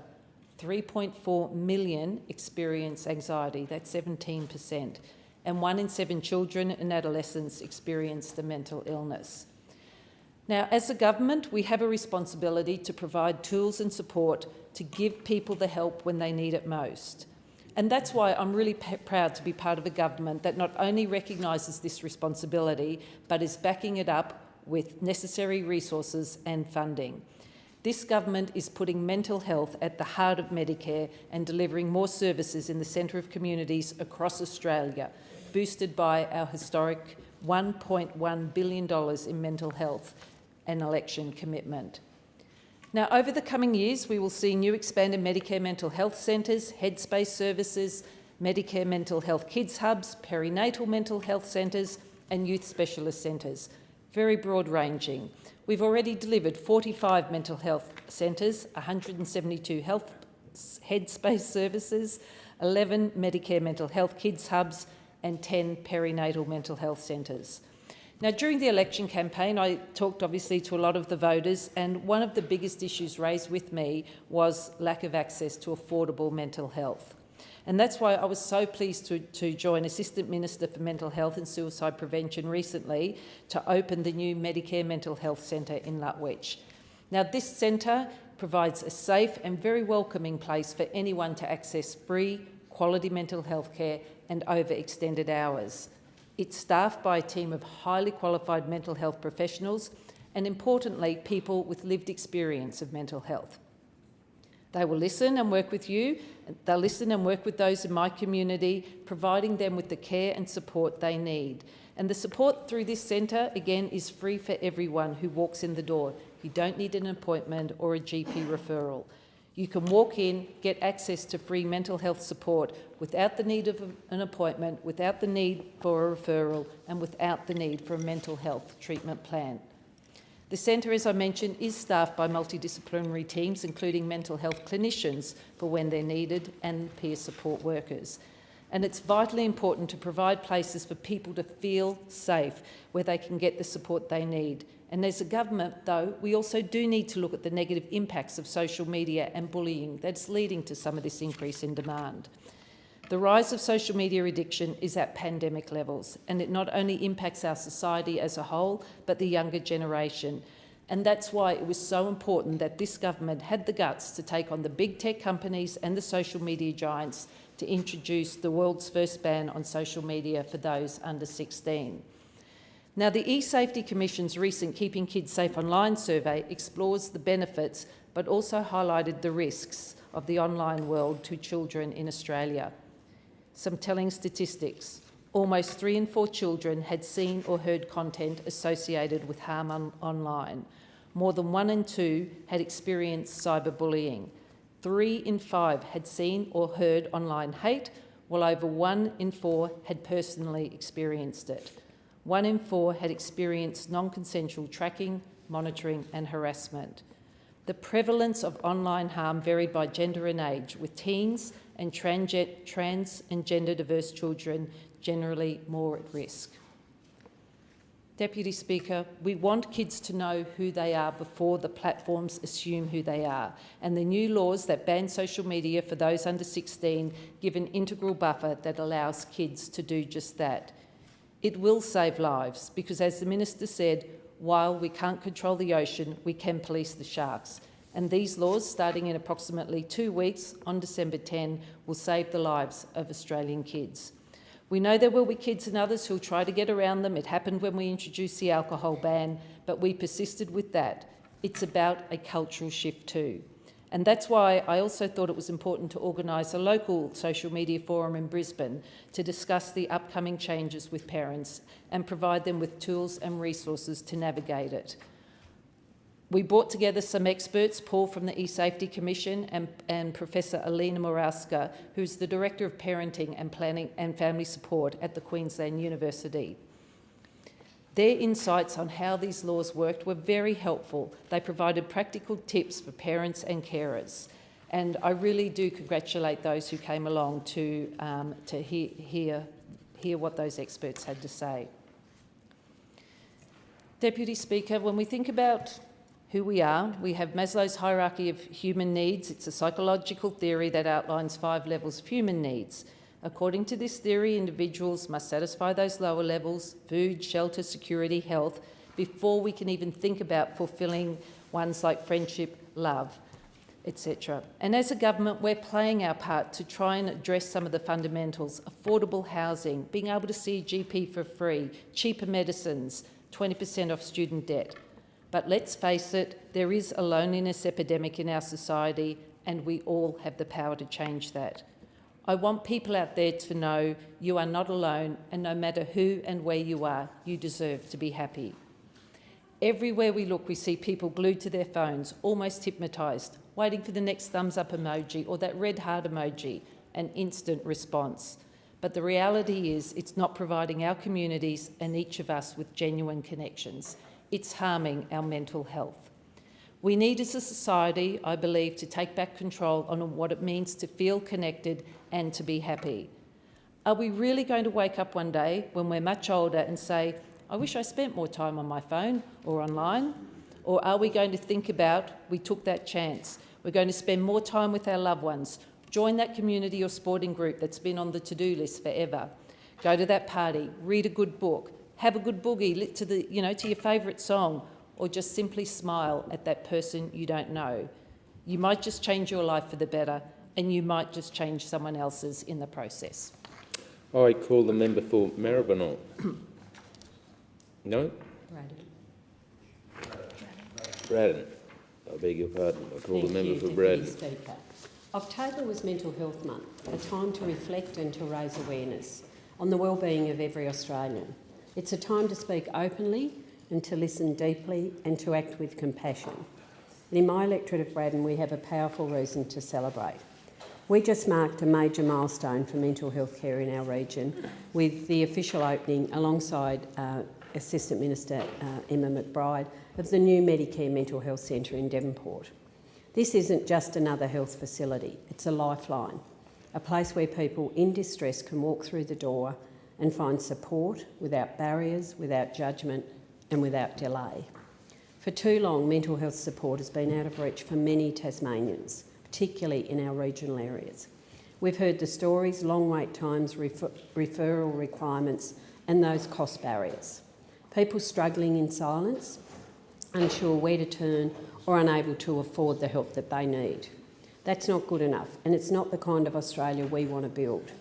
The Devonport Medicare Mental Health Centre changes that. It offers free walk-in support, no appointment, no referral, no treatment plan required, just help when and where it's needed most. The model of care is built around the individual. It's staffed by a team of clinicians and peer workers, people with both professional expertise and lived experience. Together, they provide support that is compassionate, timely and tailored to each person's needs. Whether someone is experiencing a crisis or seeking ongoing care, the centre is ready to respond. It's a safe space, a welcoming space, and a place where people are seen, heard and supported. I'm proud to say that we'll take a major step forward soon with the opening of a new Medicare Mental Health Centre in Burnie. This centre will join the growing network of Medicare mental health centres across Australia, designed to fill critical gaps in the mental health system and reduce that pressure on our hospital emergency departments. Its establishment reflects the Albanese Labor government's commitment to delivering accessible, community-based mental health support, particularly in regional areas like Braddon. This is deeply personal for our community. We've seen the toll that mental distress can take, especially in our regional areas where services are limited, but that stigma still lingers because of our small communities. We know that mental health doesn't discriminate. It affects young people, parents, older Australians, workers, carers. It actually affects all of us. And we know that when people reach out for help, they deserve to find it close to home. Across the country, the Albanese government is delivering more mental health services right in the heart of our communities. As part of our plan to strengthen Medicare, we've made an historic $1.1 billion commitment to expand mental health services across the whole lifespan. This includes 91 Medicare mental health centres offering that free walk-in care from a multidisciplinary team. And as I said, we've got one in Devonport and really excited that we'll be opening one very soon in Burnie. 20 perinatal mental health centres supporting new and expectant parents, 17 Medicare mental health kids hubs helping children and families with behavioural, emotional and social wellbeing, and 203 headspace services supporting young people aged 12 to 15. And we have an expanded mental health service, headspace service right in Burnie. And we're not stopping there. We're investing an additional $72.7 million to boost headspace services right across the nation, giving our young Australians quicker access to the free mental health support that they need when they need it. This funding will add more staff to meet growing demand, expand individual and group therapies, improve infrastructure to create safe, welcoming spaces. And I found that really important in terms of the Medicare Health Hub in Devonport, where when you walked in, you felt a really relaxing, calm environment, and that's really important, particularly for young people. And it will also enhance inclusive support for First Nations youth, for LGBTIQA plus individuals and our CALD communities. And I'm especially proud to say that Burnie will be the home to one of those 30 Headspace services that I talked about being uplifted to a Headspace Plus, providing enhanced care for young people experiencing severe mental health right in our community. They don't have to travel. It's a really difficult time for young people with mental health issues to then be able to find the care that they need right in their own community, and that's what this delivers. And we know that regional communities need to be able to access services, and expanding those facilities in Burnie will mean much more support for young people aged 12 to 25 right where it's needed most. And I've sat down with the health and support people in the Burnie health space, and they are excited about reaching out broader than Burnie right across the community of Braddon, so I'm excited about that. And from early next year, we'll also roll out a national early intervention service, providing free phone and online support from trained professionals, and that's expected to help more than 150,000 Australians each year. So we are layering the assistance that people can actually walk into or get on the phone to, and they can get the service they need without long waiting lists. We're also investing in the workforce, and that makes this care possible. And without those fantastic health workers in this area, we just can't do the sort of things that we want to do. So we're investing in that workforce with over 4,000 psychology scholarships, internships and training places, and new support to professionalise the peer workforce, because we value that lived experience. And when we opened the Medicare mental health clinic in Devonport recently, I met a fabulous support worker who had lived experience, and I think that makes the journey for someone with a mental health condition much easier if they can actually speak to someone who has had that lived experience as well. And we know that peer workers bring something powerful to the table: empathy, understanding, which then provides hope for those people. Next year, we'll establish a peer workforce association and conduct a national census of peer workers to better support and grow this vital part of our mental health system, to provide that support that those workers need. And as we expand the range of free services, we're making it easier for Australians to find that right support. The Medicare mental health phone line is 1800 595 212, and the website medicarementalhealth.gov.au are there to help people connect with the care that they need. It's a phone call, tap on a website, and you've got the help that you need. You can go and find it and navigate through. Mental Health Month reminds us that Wellbeing is not a luxury, it is a right. And with every new centre, every new service and every new conversation, we're building a stronger, more compassionate Australia. But we should also say every day is a chance to look after ours and others' mental health, not just for the month of October, but to do it all year round. Thank you. I call the member for Maribyrnong. Thank you, Deputy Speaker. October was Mental Health Month, a time to remind ourselves that mental health touches every part of our lives. It's a part of every family, friendship and community. This year's theme, Taking Steps on Our Wellbeing Journey, is such an important reminder that mental health isn't about one big moment. It's about the small steps we take, the conversations we start, the habits we build and the support we reach out for along the way. And those steps look different for different people. For some, it's finally talking to a mate. For others, it's showing up at a men's shed or calling help Lifeline or accessing services like Headspace. Every step counts and every step forward deserves to be recognised. We all know someone who has struggled, a friend, a colleague, a neighbour, or perhaps even ourselves. For too long, mental health has been seriously stigmatised. But the reality is mental health is health. It deserves the same care, attention and compassion we give to every other part of our wellbeing. Mental Health Month is about starting conversations, but more importantly, it's about continuing them. It's about building communities where people feel supported all year round, where taking the first step, or the next one, is seen as an act of strength. Deputy Speaker, recently I visited two of some fantastic men's sheds in my community, Strathmore and Moonee Ponds. They are two remarkable groups that are supporting men's mental health. Men's sheds are more than workshops, they are places of belonging, where conversations happen naturally over the workbench and friendships are formed with shared purpose.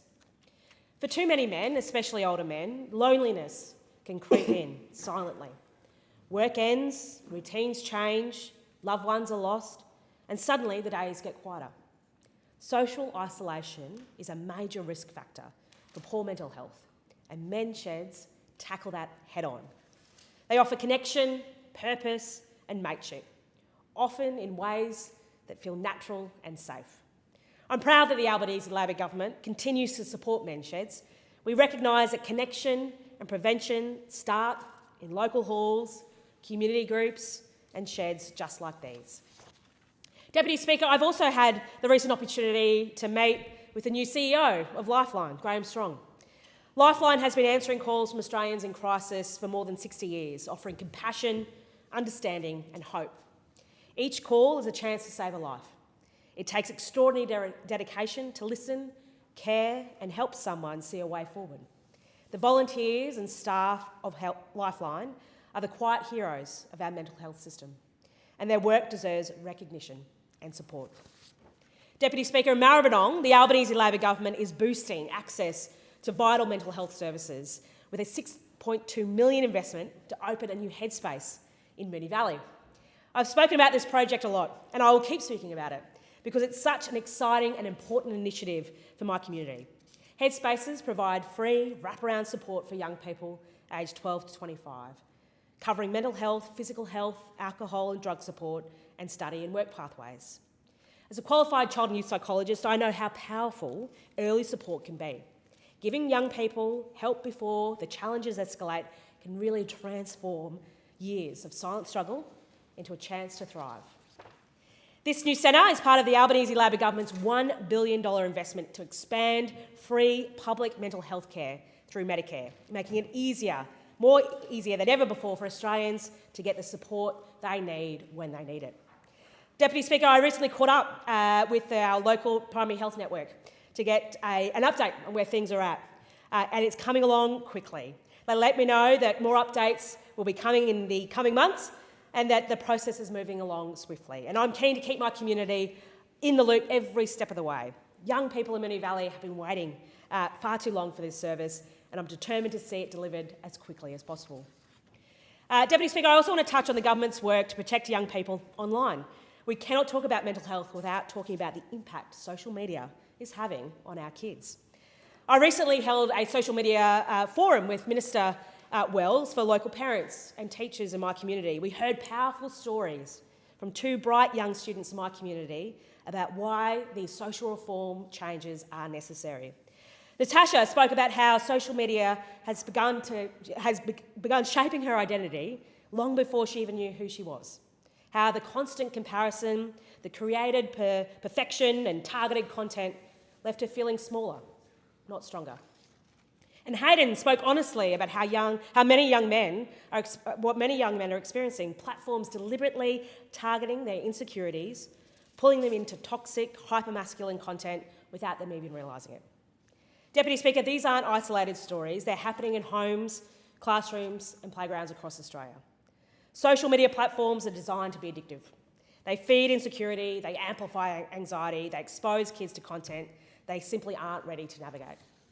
That's why the Albanese Labor government is introducing world-leading minimum age reforms for social media accounts, giving kids a crucial additional 36 months more before they're thrown into the online world, so that can profoundly shape their self-esteem, their relationships and their mental health. This is about giving young people the time to build resilience and real-world connections first, about giving parents some peace of mind that the algorithm isn't raising their children. And it's about putting responsibility back into the platforms that have profited from our children's attention without keeping them safe. Deputy Speaker, we can't out-parent an algorithm and kids can't outwit one. These reforms help give young people, including Natasha and Hayden, a better chance to grow, learn and thrive offline before placing the pressures online. Deputy Speaker, we know our mental health system has some deep structural problems. We know the workforce shortage is real. And we know reform won't happen overnight. But just like we're doing with Medicare, with housing, climate action, we're getting on with the job and fixing what's been broken for too long. Reforming mental health care isn't something you can fix in a single budget or with one announcement. It takes time, coordination and genuine partnerships across government with workforce and, most importantly, with people who have lived experience. We're continuing to build a mental health system that is public, coordinated and fair, a system that backs early intervention and supports the workforce and makes sure care actually reaches the people who need it. Our $1 billion investment will deliver 31 new upgraded Medicare mental health centres, 20 new youth specialist care centres, 8 new perinatal mental health centres, and we're creating 1,200 new training places for clinicians and peer workers, because none of this works, without the people who deliver the care. On top of that, we've committed an additional $361 million through our Stronger Medicare, and including $163 million for a new national intervention service that anyone can access for free. Our government is committed to getting this right for the long term. Deputy Speaker, we also can't talk about mental health without talking about suicide. As a co-chair for the Parliamentary Friends of Suicide Prevention, I co-hosted an event in September to mark World Suicide Prevention Day. We heard from Suicide Prevention Australia's leadership and from Alicia Montford, who turned her family's tragedy into advocacy and hope for others. Her story reminded us that behind every statistic is a person, a life lost, a family grieving, a community forever changed. The Albanese Labor government's National Suicide Prevention Strategy takes a whole of government, whole of society approach, tackling health, economic and social drivers of distress. Listening to lived experience must remain at the heart of policy and service delivery. And earlier today, Deputy Speaker, I attended a briefing from Dr Alex Haynes, the head of the National Suicide Prevention Office. He walked us through the new National Suicide Prevention Strategy and the early development of the National Suicide Prevention Outcomes Framework, the tool that will help us understand what's working, where the gaps are, and where support needs to go. It's evidence-based, compassionate reform and exactly the direction we need to be heading. Deputy Speaker, Mental Health Month and its theme of taking steps on your wellbeing journey is a reminder that mental health wellbeing touches every part of our lives. It is about compassion, community and connection. It's about recognising every step, big or small, that someone takes to look after their mental health. It's about building a country where no one feels ashamed to ask for help and where care is available when and where it's needed. The Albanese government is investing in reform But the heart of this work lives in our communities, in our lifeline volunteers, in our men's sheds, in our mental health workforce, and in the courage of those who share their stories. So as we head towards the end of our parliamentary year, let's keep taking those steps. Let's keep the conversation going. Let's reach out, listen, and support each other, because mental health is everyone's business, and together we can make sure no one faces it alone. I call the member for Ford. Thank you, Deputy Speaker. I spoke on this yesterday in the Federation Chamber, but I think a longer speech gives me the opportunity to go into this in a little bit more detail. So, on a light note, the moustache which I'm now proudly displaying is, I think, 26 days old. Which actually, thanks to my friend next to me, the member for Hunter, has encouraged me to raise awareness and funds for men's health, but particularly men's mental health. And I'm not sure that, in fact, I think if the camera were able to look around this chamber, the three of us are sporting that, because it's important that guys that don't really normally like to talk about their own health or their own situation feel encouraged to do so. And really, my own experience with mental health is I guess informed about where I grew up. I have the great privilege of representing the electorate of Ford now in the southern in Logan and in the northern suburbs of the Gold Coast, but I'm a Broken Hill boy at heart, a country boy, and Broken Hill, a mining town, like Gladstone, a mining city actually, where it is working class to its bootstraps, and where the men and women out there are tough and hard-working and soul of the earth, everything that you expect about Australians when you think about Australians. And the men are just tough, working-class men. And even though it's 1,400 kilometres or so away from where I live now, even though the geography is different, the demography is the same. That people in Ford are tough, working-class people, trying to do their best, trying to get ahead, and putting themselves last. So often, the men and the women. But growing up in Broken Hill, I just think of two guys who would be my age today if they were still around, but they're not still around. And it's been a long time since I've been back to talk to their families, so I won't use their last names, but I'll use their first names, and anybody who knows who I'm talking about will know them. Benny and Billy. Benny and Jezza. Benny was just this magnetic kid with this cheeky smile. And when I got involved in politics, got interested in politics as a young person, the New South Wales government had come to power and was cutting education. This is back in 1988. And all of us who are really sort of, aware of what was going in politics were getting really outraged, and somehow we managed to foment a school strike. And I can remember Benny was one of the people really encouraging me to lead the strike. Benny couldn't care less about politics. But the last thing Benny was interested in was what was going on with student-teacher ratios. Benny wanted a day off. But Benny was just this tough kid with this natural gravitas that attracted people to him. And it was because of Benny getting behind me and pushing me that really, him and I marched up to the principal and announced that we were going to have the school strike. Well, for me it was a school strike. For Benny it was the day off. But Benny was just this amazing character. Jezza, from the same group, we're all sort of Southies in Broken Hill. Jezza, different kind of guy. Really, if you didn't know him real well, he was just this sort of quiet, gentle bloke.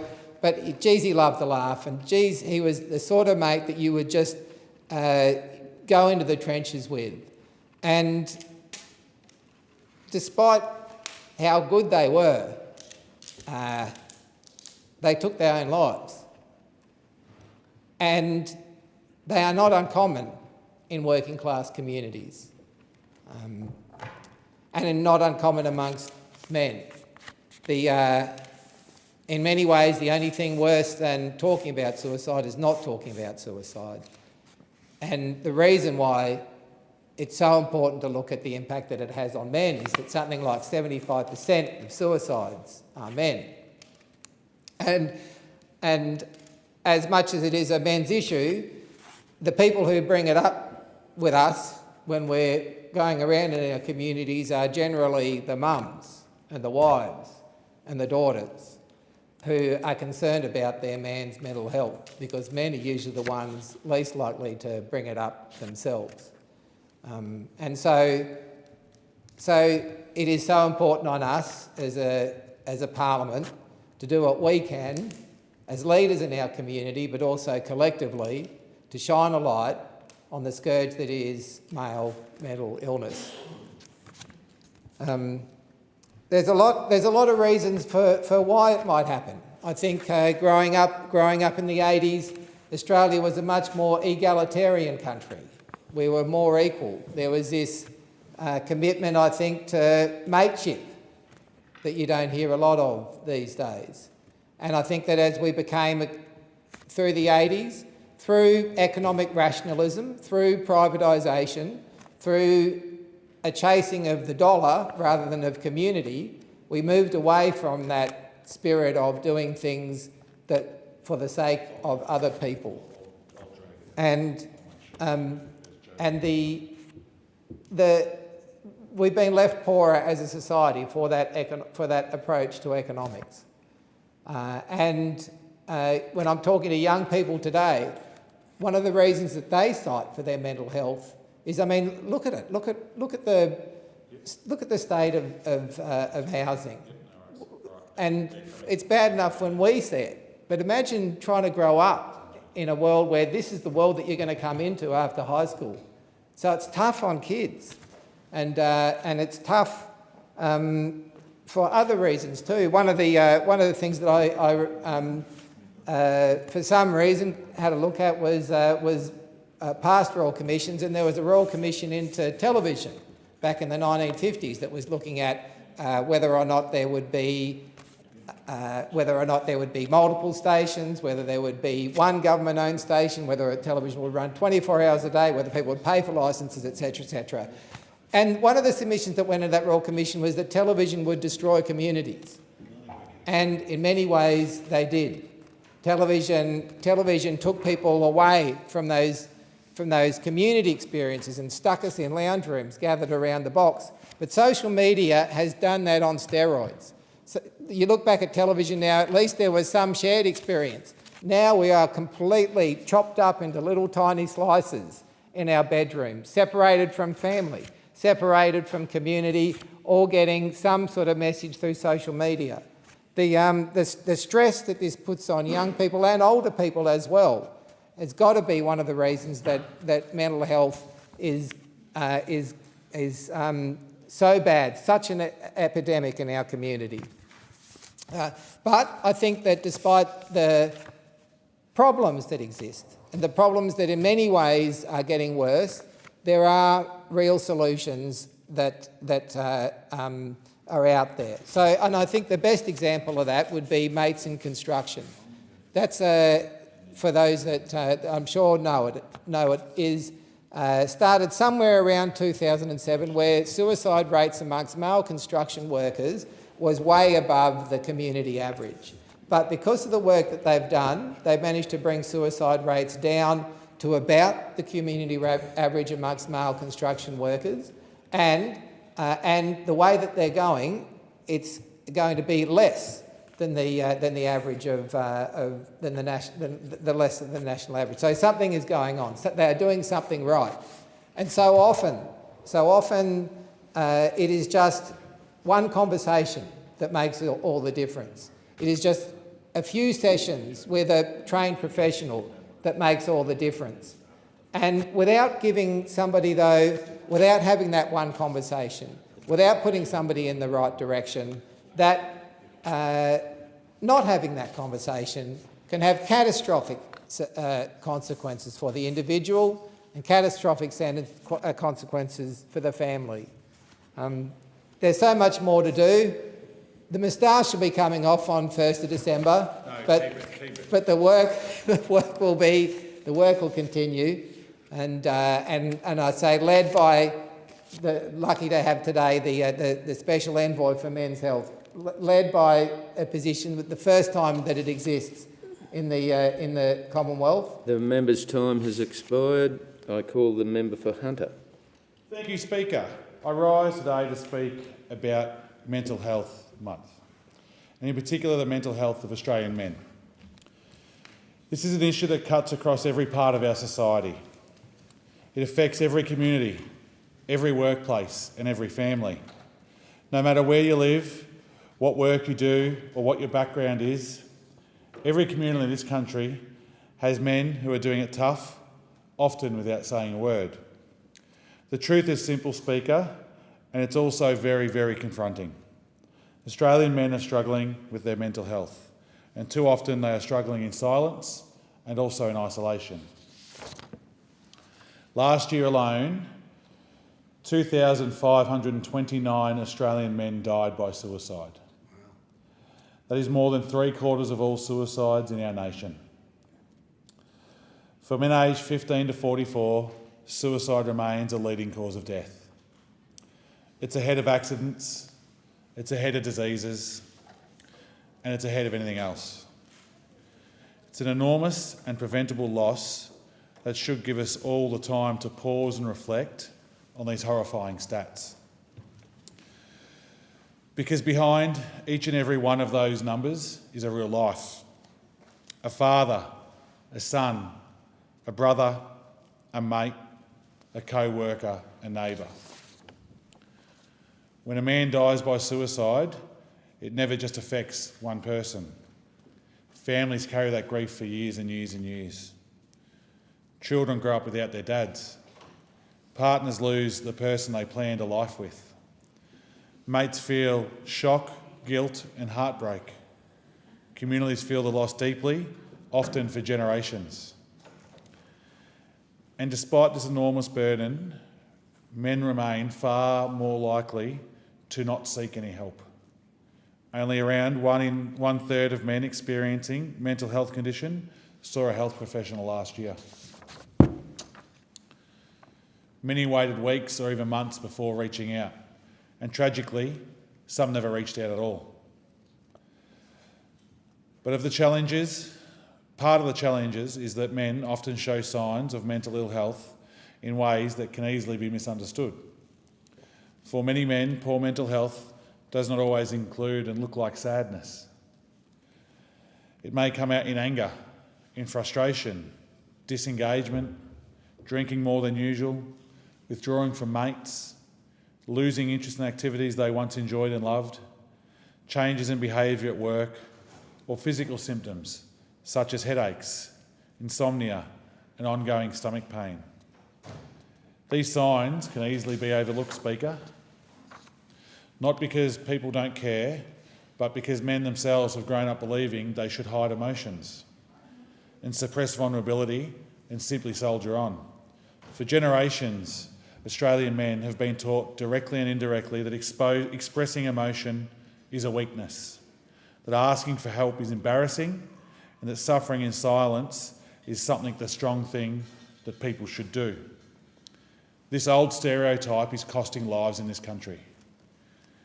The risks are even higher in male-dominated industries such as construction, mining, transport, agriculture, emergency services, defence and fly-in, fly-out workforces. These industries come with long hours, isolation, physical strain, high-pressure environments and irregular shifts that disrupt routines and relationships. Many men in these sectors feel significant pressure to push through and avoid being seen as a burden or a problem. I've spoken to miners who took 2 weeks on, who work 2 weeks on and 1 week off, who feel completely disconnected from their families. I've spoken to farmers who carry enormous financial pressures and weight of generational experience, of expectations. I've spoken to tradies who will not mention how they're feeling on site because they do not want to make things awkward on site. These experiences are real and they are far more common than many people realise. This is why addressing men's mental health requires a whole lot of community effort, and that is why the Australian Government continues to invest significantly in mental health services, prevention and support. This year, around $7.8 billion is supporting mental health services, suicide prevention initiatives, digital programs and growth of strong mental health workforce. Through strengthening Medicare, more than $1 billion is helping Australians, especially young people, access support earlier and more easily. That includes expanding bulk billing incentives, more affordable psychology and support that meets people where they are. Importantly, these programs are designed specifically for men because we know that one-size-fits-all approach does not work. The men's table gives men a safe, structured and confident place to talk openly with other men. Mates in construction, mates in energy, mates in manufacturing provide practical support for workers in high-risk industries. These programs save lives not just by offering professional help, but by building cultures where it is normal to check in on your mates. Dads in distress assist separated fathers who feel like they are often isolated and unsure where to turn. Dad Booster provides online support for new fathers navigating the huge transition into parenthood. SMS for Dads, developed by the University of Newcastle, sends out simple but powerful messages to new dads, reminding them they are not alone and providing guidance during the early and often overwhelming months of fatherhood. First Nations men who face suicide rates around 3 times higher than non-Indigenous men, culturally safe services like Brother to Brother and 13 Yarn are absolutely vital. These services are run by Aboriginal and Torres Strait Islanders peoples and Aboriginal and Torres Strait Islander people. They recognise the importance of culture, community and connection in healing. The National Aboriginal and Torres Strait Islander Suicide Prevention Strategy, designed with strong community leadership, supports long-term change and local self-determined solutions. But, Deputy Speaker, as important as funding and programs are, they alone cannot overcome the biggest barrier, which is unfortunately stigma. Stigma around mental health, stigma around seeking help, stigma around what it means to be a man. Too many men still believe that asking for support shows weakness. Too many fear being judged. Too many think they will be letting their families down if they admit they are struggling. But in truth, speaking up is a sign of strength and a sign of responsibility and courage. Every Australian can play a part in breaking down that stigma. Movember promotes a simple and effective method called ALEC. Ask, listen, encourage action and check in. Ask a mate how he is really going. Listen carefully without rushing to fix or judge. Encourage actions such as talking to a GP, calling a support service or opening up to somebody close. And check in again later, because one conversation is not the beginning, it's just a beginning, not an end. These small moments all matter. These conversations save lives. Workplaces can do even more by encouraging open discussions, providing mental health training, offering flexible work arrangements, building supportive environments and promoting early intervention. Employers can help reduce risk and create healthy cultures. Workplaces that value mental health do not just protect workers, they build stronger, safer and more productive teams.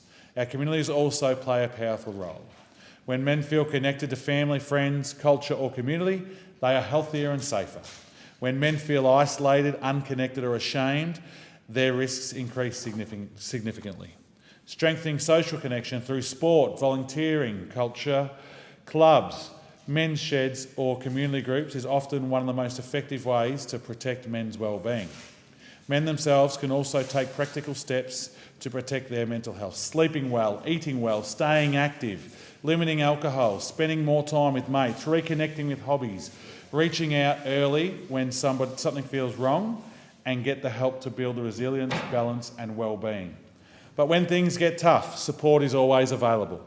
Lifeline, Beyond Blue, Men's Line, the Suicide Callback Service, 1300 Yarn, Kids Helpline and Headspace are ready to assist any hour for any reason. These services provide confidential and non-judgmental support. and we need to make sure we keep getting people to reach out to that. Deputy Speaker, Mental Health Month is not just a date on the calendar, it is something that should be looked at every day of the week. And I urge every male out there to make sure that you are looking after your health. You are looking after your mental health the best you can, because mental health and physical health come hand in hand. If we're struggling, we need to be talking to our GPs. Get out, see your GP. Do yourself a favour on your birthday. Book in an appointment with your GP, make it normal to see them, get a blood test and talk about your mental health. If you are struggling, reach out because help is available. Please make sure you do it. And remember, it's not weak to speak. Thank you. I call the member for Dunkley.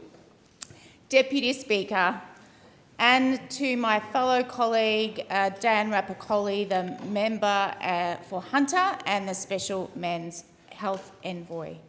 November marks Mental Health Month, a time when we pause, reflect and confront one of the most pervasive and often unseen challenges affecting Australians today. We know that 42.9% of Australians aged 16 to 85 have experienced a mental health issue.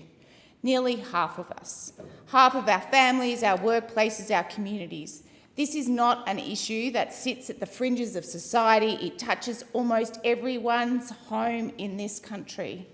In 2024 alone, 3,307 Australians died by suicide. That is 9 people, a sporting team worth of lives lost every single day.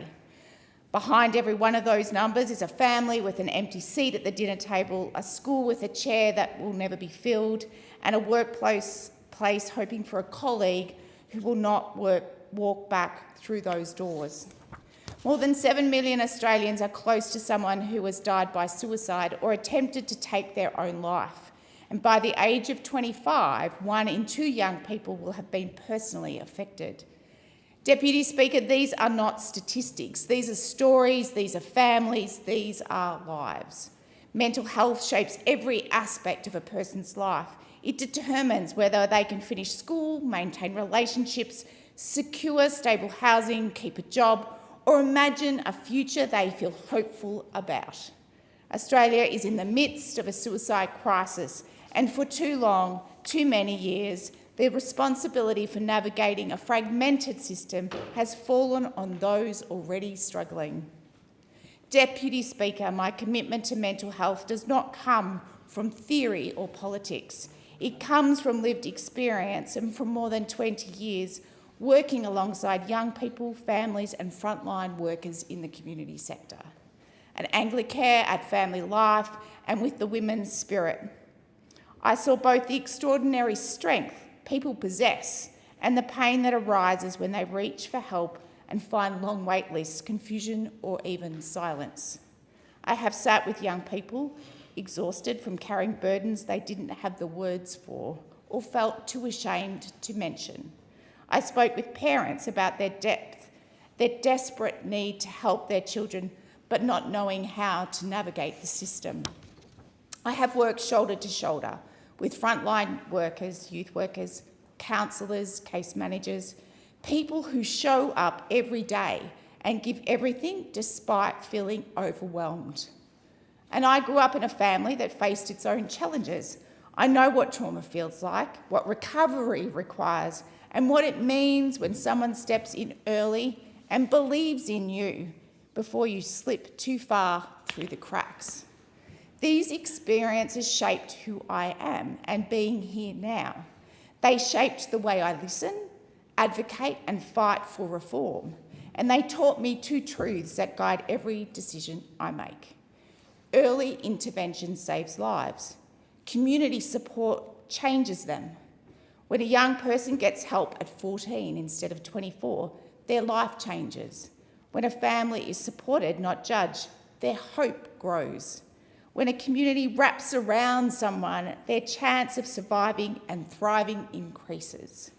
This is why mental health is deeply personal to me and why I will always use my voice to push for the change our communities need. I am proud to stand as part of the Albanese Labor government with my colleague, the member for Hunter, a government acting with urgency, compassion and a focus on early intervention. Since coming to office, we have invested $2.4 billion in mental health and suicide prevention. This includes $225 million for 31 new upgraded Medicare mental health hubs, $500 million for 20 youth specialist care centres, $90 million to train more than 1,200 mental health professionals, $200 million to upgrade or expand 58 Headspace centres, including $1.2 million for Headspace in Dunkley. This investment means young people in Dunkley will no longer face months-long wait lists. It means more early intervention, more crisis support and more services delivered close to home. And while these investments are significant, they are the beginning, not the end, of building a stronger, fairer, more accessible mental health system. One of the most meaningful moments this year was hosting the Dunkley Men's Health and Wellbeing Forum with the Special Envoy for Men's Health, the member for Hunter, on the 12th of November. Around 70 men, boys and organisations joined us, supported by the Man Cave, Movember, and the Frankston Dolphins Football Club. It was a room filled with honesty and hope. It was also special for my family. My husband Dave and our son Flynn emceed the event. Flynn spoke with courage about growing up as a young man today, the pressure to be perfect, the weight of expectation and comparison, the pull of social media. His openness reminded us that young men want to talk. They just need safe places to do so. The member for Hunter shared important insights about prostate health, body image, mental health, and the courage required to ask for help in a society that tells men to tough it out. What stayed with me most was the willingness of men, teenagers, and retirees to speak with honesty and vulnerability. No bravado, no judgment, just connection. From that night, that event, came something powerful, a commitment to form a Dunkley Men's Health Network, a community-led initiative dedicated to connection, prevention, and ensuring no man or boy feels they must face hardship alone. I will continue supporting this work wholeheartedly. A week later, I attended the Governor-General's residence for an International Men's Day event recognising the Man Cave, an organisation with deep roots in Dunkley. Their first program was delivered at Frankston High School in 2014. 10 years on, they have supported more than 100,000 boys and young men across Australia. Their work builds emotional literacy, resilience, respect, and healthy masculinity. It challenges outdated ideas that tell boys to stay silent or suppress emotions. Deputy Speaker, mental health cannot be solved by government alone. Leadership matters, investment matters, but mental health is ultimately a shared responsibility. We need to keep listening to young people, families, frontline workers and people with lived experience. We need systems built on early intervention, not shame, and genuine accessibility for all. Deputy Speaker, I'm proud of the steps we are taking nationally and locally, but the work is far from finished. Every life touched by a mental illness, health matters. Every family grieving a suicide matters. Every young person searching for hope matters. I will continue to work every day to ensure our community is seen, heard and supported, and that our mental health system reflects the dignity every person deserves. Thank you, Deputy Speaker. It being 1:30, the Federation Chamber stands suspended until the chair is resumed at 4 p.m.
Honourable members, are there any further statements on Mental Health Month? And I give the call to the member for Aston. Thank you, Deputy Speaker. The month of October was Mental Health Month, and the Albanese Labor Government is delivering more mental health services in the heart of communities right across the country. As part of our government's plan to strengthen Medicare, we made an historic $1.1 billion commitment at this year's election to deliver new and expanded mental health services that support Australians across every stage of life. As a government, we are establishing 91 Medicare mental health centres, offering free walk-in care from multidisciplinary teams. Our government is also creating 20 perinatal mental health centres to deliver tailored support for new and expectant parents, and 17 Medicare mental health kids hubs to provide children and their families with the behavioural, social, emotional and wellbeing support they need. For young people aged 12 to 25, 203 Headspace services across the country continue to play a vital role in supporting their mental health and wellbeing. Additionally, as part of the Albanese Labor Government's recent election commitment, Headspace Knox in my electorate of Aston will be uplifted to a Headspace Plus, demonstrating the deep understanding that this government has regarding the growing need and complexity of youth mental health. Headspace Knox offers young people in my community aged 12 to 25 a welcoming environment where they can access confidential and free mental health support, health advice and general information. From early next year, we will also roll out a new national early intervention service, providing free mental health phone and online support from trained professionals. This service is expected to reach more than 150,000 Australians every year, helping people access care early before their challenges become a crisis. By expanding access to free public mental health services that meet different levels of need, our initiatives will relieve pressure on subsidised private psychology services, thus making it easier for people to get the right care when and where they need it. Furthermore, our government is investing in the future of the mental health workforce with more than 4,000 psychology scholarships, internships and training places to ensure we have the skilled professionals required to deliver these services across the nation. Importantly, we are recognising and supporting the invaluable contribution of people with lived experiences. We are professionalising the peer workforce, establishing a new peer workforce association next year and conducting a national census to better understand and strengthen this vital part of our mental health system. And on a personal note, I have my own lived experience of requiring mental health support back in November 2001, when my firstborn baby boy, Clancy, was around 4 months old. I had not been feeling myself for some time, but couldn't figure out why. My new little bub, Clancy, was a dream. He slept soundly. He wasn't much of a crier. He breastfed beautifully and I bonded so strongly with him. On that level, we were doing very well as new mum and bub, but I couldn't sleep. My mind was racing. I was no longer interested in socialising or doing all the things that used to bring me joy. On one of my visits to the maternal child health nurse in my local area, she gently asked me some questions. How was I feeling? Was I getting out to see friends and family and so on? And then she got me to fill out a questionnaire, and as it turned out, I was subsequently diagnosed with postnatal depression. It had never occurred to me during those first few months of motherhood. In my naivety, I figured only mums with babies who didn't sleep or who cried all the time only got postnatal depression. But PND can happen to any mum, and it can happen to new mums, or it can strike you when you've had your second baby or any other baby after that. I was very fortunate to have had the mental health support I needed at that time and was able to get through that challenging time in my life. Deputy Speaker, every Australian deserves access to compassionate, quality mental health care no matter where they live, their background or their circumstances. We know that mental health challenges can affect anyone at any stage of life, just as it affected me 24 years ago.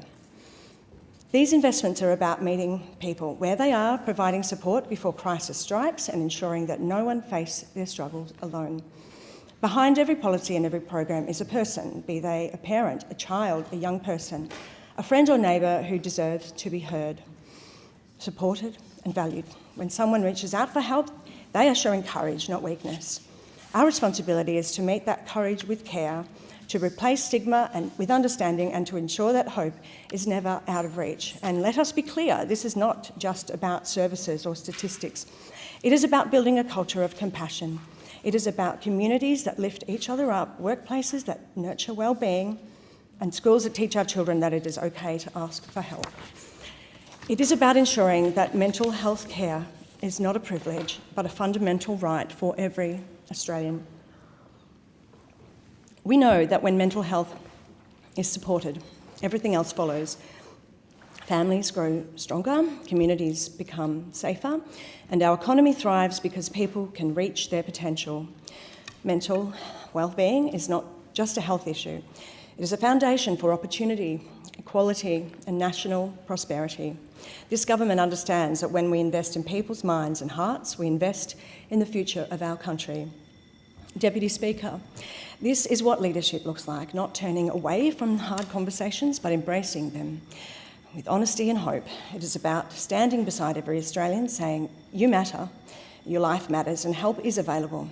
Together, we are rewriting the story of mental health in this country, one of connection, care, and courage.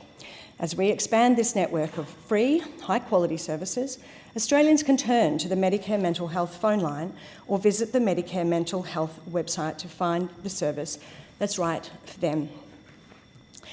This is what it means to govern with empathy, with purpose, and with a commitment to the well-being of every Australian. Because when we invest in mental health, we invest in the strength, the resilience and the humanity of our nation. Deputy Speaker, hope is the heartbeat of a healthy society, and through these investments, we are saying to every Australian, you are not alone, your story matters, and your future is worth fighting for. Thank you. I thank the member and I call the clerk.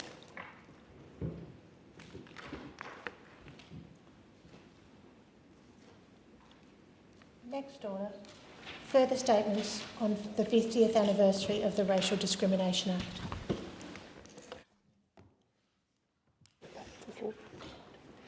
Are there any statements?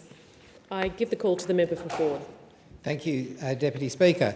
I rise on the 50th anniversary of the anniversary of the Racial Discrimination Act, and think that it's a reflection on really how far we've come as a country. That it's been 50 years since that was put in place. I suppose from growing up with a name like Holzberger, that even though I might look like a lot of the kids that I grew up with, just having a name can invite ridicule, teasing, bullying. And while I guess I took it in most cases in the sort of humour that it was intended, it didn't feel great, and it did make me feel excluded. And I can just begin to imagine what it must feel like for people in the community that might have, a different accent, different skin colour, and the brutality of that reality for people means that there is a role for government when it comes to passing laws on that. So, Deputy Speaker, I think this has been something 50 years ago that really shows that even though we've come a long way, there's still a lot to go. It reminds us that 50 years ago Australia was really coming out of that White Australia policy, and that it's sort of remarkable to think that at the age of 52 I was born. So close to that period in time, and it's been a great thing for Australia. Just before I conclude, that the one thing I've got to say, the one thing that I never thought I would appreciate so much being a federal member of Parliament is going around to school assemblies, and particularly primary school assemblies. We're in Ford, a very multicultural electorate. To see all those little kids with different coloured faces and different shaped faces all looking up and singing the national anthem has got to be the most moving thing that I have experienced as a federal member of Parliament. Now, multicultural society makes us stronger, and all the better for it. I thank the member, and I give the call to the member for Menzies. Thank you, Deputy Speaker. I rise today to recognise that it has been 50 years since the introduction of the Racial Discrimination Act, Australia's first anti-discrimination law. For most in this place, there would now be broad agreement that we need laws to prevent racial discrimination. However, the Racial Discrimination Act is like many progressive reforms that are now such fundamental parts of Australian society that they are sometimes taken for granted. Reforms like Medicare, like superannuation, they required sustained effort and a deep commitment to principle to get the legislation passed. The kind of effort and principle that only Labor governments show, in this case, the Whitlam Labor government. Like other important Labor government reforms, it was opposed by the then Liberal Country Party coalition. And like other important Labor government reforms, it has required us to show that same effort and commitment to principle to protect it from attacks, to weaken and undermine it by the coalition. The Act codified into Australian law our international obligations under the Convention on the Elimination of All Forms of Racial Discrimination, ratified in September 1975 by Australia. It showed a commitment to international law, to our international obligations, to being responsible members of the international community that continues to this day. The Act made racial discrimination unlawful in Australia through federal legislation. This historic legislation came only 2 years after the Whitlam government abolished the final vestiges of the White Australia policy. The Coalition Shadow Attorney General, in speaking on the second reading speech, stated, with a myopathy that mirrors the current federal Liberal Party, that we in Australia have been singularly free of racial discrimination. Sadly, that wasn't true then, and it isn't true now. There is still racism of the overt and the covert kind, and the Racial Discrimination Act is just one tool to combat it, but it is a crucial one. To get to the specifics of the Act, it includes a general provision making racial discrimination unlawful and specific protections to prevent discrimination in areas including employment, the provision of goods, housing and access to public places. This means that when someone goes to purchase a product or a store or visit a restaurant or tries to access services like their local GP, they must be treated the same regardless of their race, ethnicity or national background. When someone applies for a job or applies for a promotion or asks for leave, they will not face discrimination under the provisions of this Act. But the Act goes further, preventing indirect discrimination where a person requires another to comply with a term or condition which is not reasonable and the requirement is discriminatory. It goes to that fundamental principle of the rule of law, that all people are equal under the law. Not surprisingly, the Act has a significant legacy. It influenced the states and territories to legislate their own anti-discrimination laws. Section 10 of the Act, which provides for rights and equality before the law, influenced the decision in Mabo and the Queen No. 1 to invalidate legislation which would have retrospectively abolished native title rights. Of course, the subsequent decision in Mabo No. 2 rejected the fiction of terra nullius in Australian law. But most importantly, the Act made clear to the community, to employers, to businesses and services that they must treat people the same, regardless of race, and that where this doesn't occur, there will be consequences. Now, vital to the administration of the Act is the Australian Human Rights Commission, who are responsible for receiving complaints and attempting to mediate them. The most common type of complaint received are those related to discrimination in the provision of goods and services, followed by discrimination in employment. The AHRC also play a vital role in educating the community about their obligations under the Act, as well as implementing the National Anti-Racism Strategy, commissioned by the Albanese Labor Government in 2022. Now, it is not just the AHRC that plays that vital role within society of combating racism. There are also many organisations within my electorate of Menzies that play this vital role. We have the Migrant Information Centre in Box Hill, which supports migrants and refugees to settle in the community, that links them with essential services, that informs them of their rights and their responsibilities as members of the community, and also holds a number of functions reaching out to the broader community. We have AIMS, who deliver the Adult Migrant English program to ensure that recent migrants have a level of English that allows them to communicate with businesses, with their employers, that helps them settle successfully in Australia.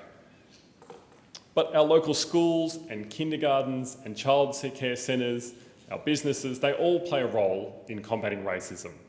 I'm lucky enough to visit a lot of schools around my electorate, and I know that they all have strong anti-racism strategies, that all the children from diverse backgrounds should, as much as possible, feel safe attending school, knowing that they won't face racism, that they won't face discrimination, because Menzies has a higher than average proportion of people born overseas, a higher than average proportion of people who speak English as a language, who speak another language other than English at home. And it's really important that all of our services, and especially those that support young people, are sending that message that racism is not acceptable under any circumstances. We also have some great local festivals that play an important role in building bridges and celebrating and sharing cultures in our local community. The weekend just passed, I was lucky to attend the Persian Fair at Box Hill Town Hall, which was organised by the House of Persia and the Australian Iranian Society of Victoria. And I was fortunate to be able to watch their amazing performances with dancing and music, and the food as well was really incredible, and I was very grateful to the community for being so welcoming, but also for providing the opportunity for members of the wider community to experience the richness and the colour of Iranian culture.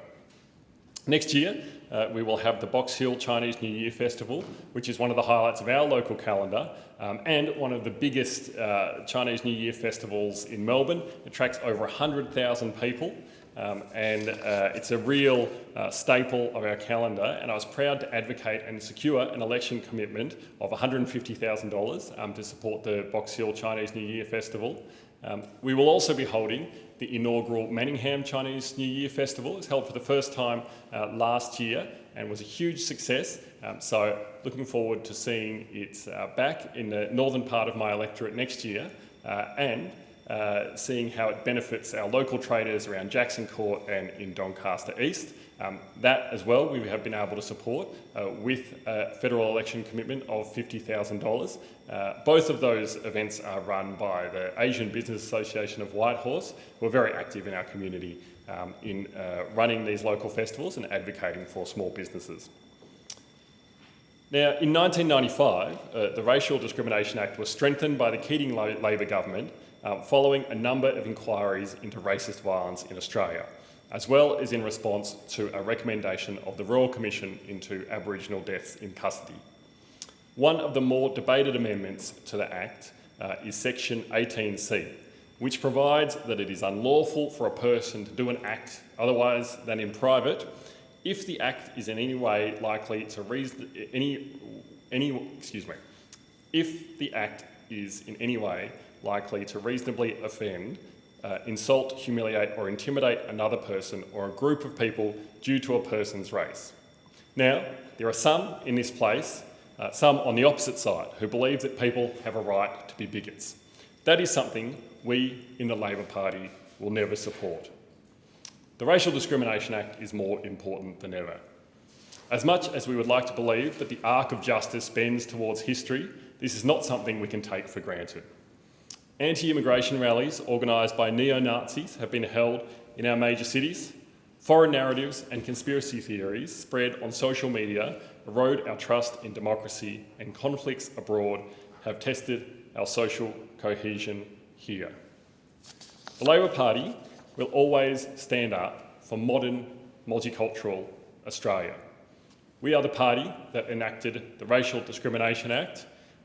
We are the party that acted to address apartheid, and we are the party that will always back modern and multicultural Australia. Thank you, Deputy Speaker. I thank the member and I give the call to the member for Barton. Thank you, Deputy Speaker. Today I rise to acknowledge and honour the 50th anniversary of the Racial Discrimination Act 1975. This is one of the most profound legislative markers in Australia's modern story, and a law that has shaped the lived experience of millions, including families. Order. A division has been called for in the House. The proceedings are suspended to enable honourable members to attend the division. The proceedings will resume when the Chair of the Federation Chamber is resumed at the conclusion of the division or subsequent divisions.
I give the call to the member for Barton in continuation. Thank you, Deputy Speaker. And this is one of the most profound legislative markers in Australia's modern story, and a law that has shaped the lived experience of millions, including families like mine and the communities like Barton.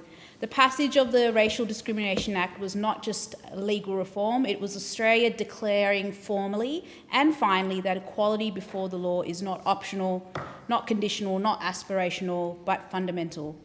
Half a century on, we recognise that this Act continues to be a pillar of our democracy, our social cohesion and our identity as a nation that believes in fairness. Deputy Speaker, when I delivered my first speech in this place, I spoke about the journey of my life. People who, like so many migrants, arrived here with hope, humility and a fierce determination to build a much better life. And I spoke about growing up in my electorate, about the pride I feel with my Sri Lankan and Papua New Guinean heritage, raised by a Maltese and Italian family, and the pride I feel being Australian.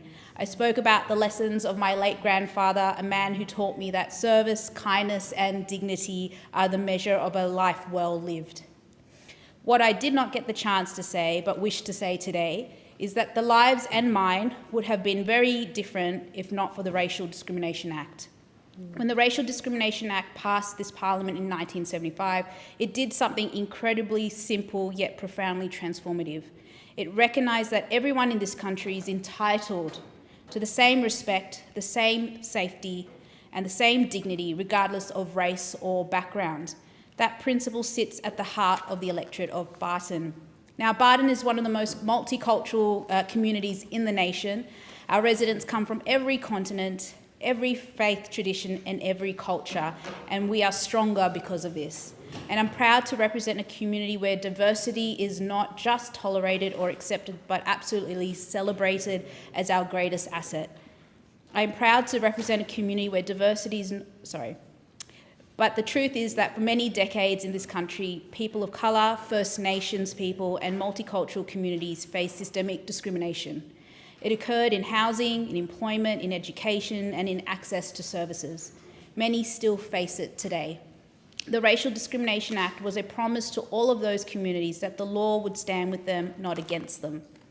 It was a promise that the lapses of our past, including the White Australia policy, exclusionary practices and harmful sways, would not define our future. It is a promise that we must continue to uphold. Deputy Speaker, over the last 50 years, this Act has changed lives. It has empowered people who face discrimination to seek justice. It has shaped policies and behaviours across both public and private sectors. It has strengthened multiculturalism as a core Australian value. It has shown generations, including mine, that belonging is not something you must earn at the expense of your identity. Belonging is a right. In Barton, I see the legacy of this legislation every single day. I see it in the confidence of young people who grow up speaking 2 or 3 languages at home. I see it in the parents who know their children will be judged on their character, not the colour of their skin. I see it in the friendships in the local businesses, in community organisations and in faith groups that together form the social fabric of our community. But Deputy Speaker, anniversaries are not only moments of celebration, they are moments of reflection. Because of the work of the Racial Discrimination Act is not finished. It cannot be finished while racism in any form still exists in this country. We know it persists. We see it in the rise of online abuse. We see it in misinformation campaigns targeting migrant communities. We see it in casual racism that still sits beneath the surface of national conversations. We see it in the prejudice experienced by our First Nations people whose rights and voices must never be ignored. We see it in humiliating behaviour, in particular this week from Senator Hanson in the Senate, who's clearly said she has no respect for the people in this House, let alone the people of Islamic faith. We also see it in new forms, including algorithmic bias, discrimination in AI, and inequalities in data and technology. These are challenges the original drafters of this Act could never have imagined, yet they now fall on us to confront. It is our responsibility as parliamentarians and as Australian citizens to ensure the Racial Discrimination Act continues to evolve so it remains powerful, it remains relevant for the next 50 years. Deputy Speaker, as someone who's worked closely with communities through St Vincent's de Paul Society, I've seen the way discrimination, even subtle or systemic, compounds disadvantage. It limits pathways to employment, it affects health outcomes, it creates social isolation. It sends a message that some people are less valued. We are not simply recognising a historical achievement, we are recommitting ourselves to the vision of a nation where equality is real and not rhetorical. Deputy Speaker, the founding words of the Act are as relevant as it was in 1975. They say that racial discrimination is unlawful in any area of life. Those words must continue to guide us, especially in the era of global uncertainty, rising extremism and economic pressure. History has shown that in times of hardship, racism can resurface. It can be used by those who seek division. It can weaken the social cohesion that all Australians rely on. As leaders, it is our duty to push back clearly and firmly. Deputy Speaker, in my first speech, I spoke about the privilege of being the daughter and granddaughter of people who sacrificed so much so that I could stand in this chamber. I spoke about representing a community that embodies the best of multicultural Australia. I spoke about the responsibility I feel to fight for fairness, for justice, and for the dignity of every person in Barton. Those convictions are strengthened by the legacy of the Racial Discrimination Act. And as we mark the 50th anniversary, let us tribute the lawmakers who passed it, the activists who demanded it, and the communities who needed it. But let us also honour the next 50 years, the generations who will depend on us to defend it. The fight against racism is not a moment, it is absolutely a movement. It's not a single law, it is a lifelong effort. It's not the work of one parliament, it is the work of an entire nation that believes in fairness. Australia is at its best when we treat every person with respect. Australia is at its strongest when we cherish our diversity as a source of pride. Australia is at its most united when we stand up clearly and courageously against racism in all forms. The Racial Discrimination Act gave us the foundation. It is our task to build the future. And on behalf of the people of Barton, a community shaped by migration and strengthened by diversity, I am proud to stand today to honour the 50th anniversary of this landmark legislation. Thank you. I thank the honourable member and I give the call to the member for Adelaide. Thank you, Deputy Speaker, and can I congratulate the member for Barton for putting it so eloquently and so well, and it's just great to see some of these young people that are here today in our Parliament. When I compare the Parliament that I joined in 2004 and the faces all around us, how it's changed and how it's changed for the better is just incredible. And when I see members like the member for Barton and others, it gives me great joy that we've finally in this Parliament are coming to age. We still have a long way to go, but we're just coming to that point where we are truly a reflection of our communities, and it's so important to ensure that we honour those and celebrate those things, just as it's important to honour and celebrate milestones in our political history. As the anniversary of the Racial Discrimination Act of 50 years ago, which was a cornerstone to our modern-day society of ensuring that everyone was treated equal under the law, even though that was always the case under our Constitution. This value added to the significant pieces of legislation in Australia's history, a cornerstone in our journey towards becoming a truly multicultural nation, but also a truly egalitarian nation as well. And the Landmark Act came into effect Friday, 31st of October 1975, under the Whitlam government of the time, the Labor Whitlam government. It was the first legislation of its kind in Australia to focus squarely on human rights and to prohibit discrimination on the basis of race. So what did that mean? That meant that even though we had a constitution, except that looked at all of us equally and fairly, unless you were of Aboriginal descent, of course. We know that it took many, many years to come up to the mark there, and we still have a long way to go.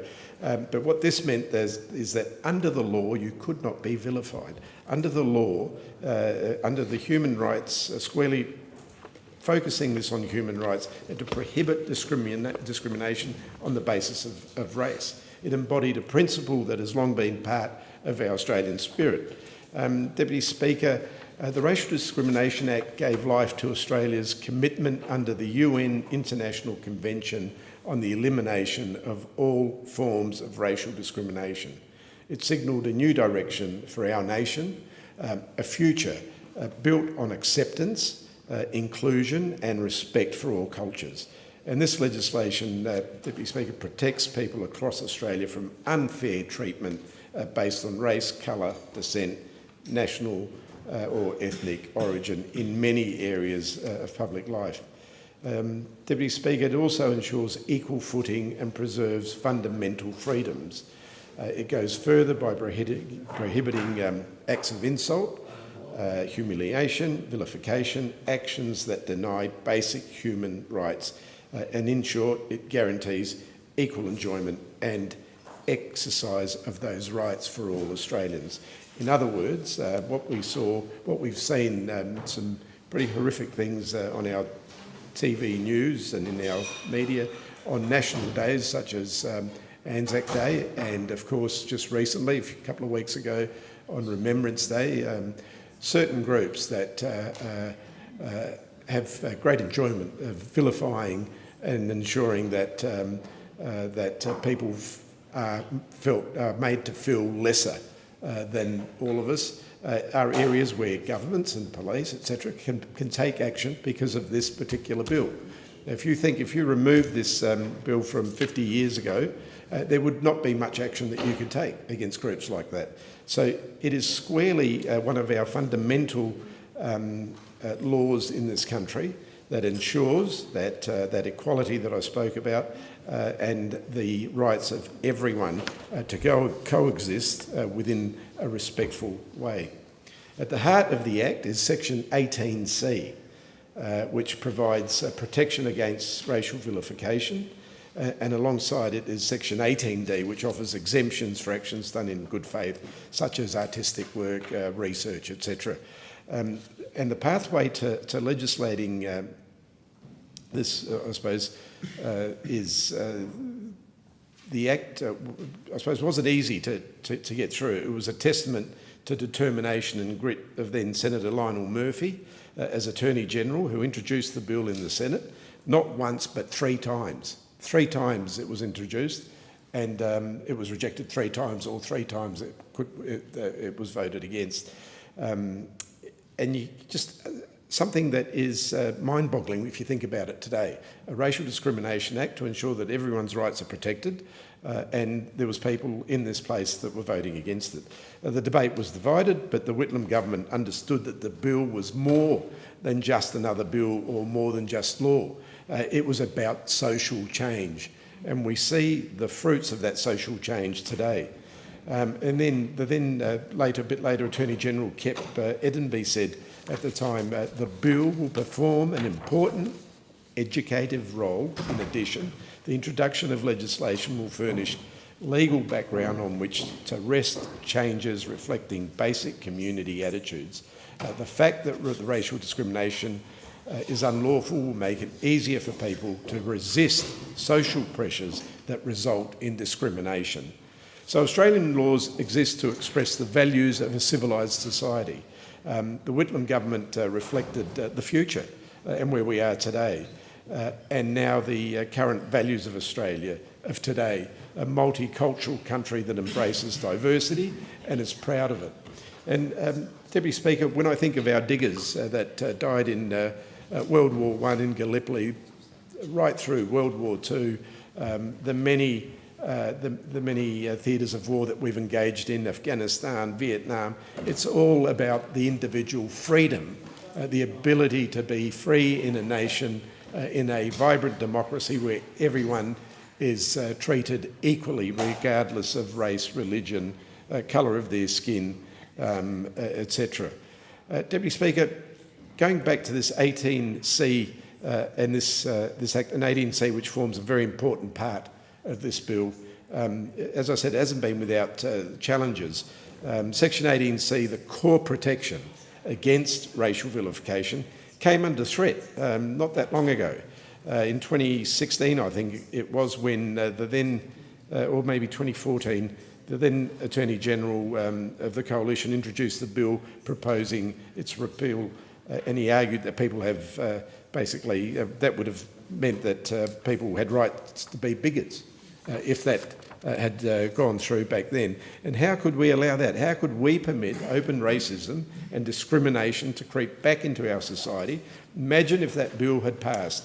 Australia would not be the country it is today. We would not be the country we are today. Migrant families could have been relegated to second-class citizenship, denied their fair life that they deserve. And if you think back, and I've made this statement in this place a couple of times, when we were negotiating mass migration in the late 40s, there was a mindset in this place that before the bills went through to be able to bring migrants in to basically fill labour shortages and to populate or perish, as we'd heard, the argument was that migrant workers should be paid less than Australian workers. And that was the argument that was taking place in this chamber back then. Thank God the unions and the Labor Party relentlessly disagreed to it. But could you imagine the country that we would be today had that gone through?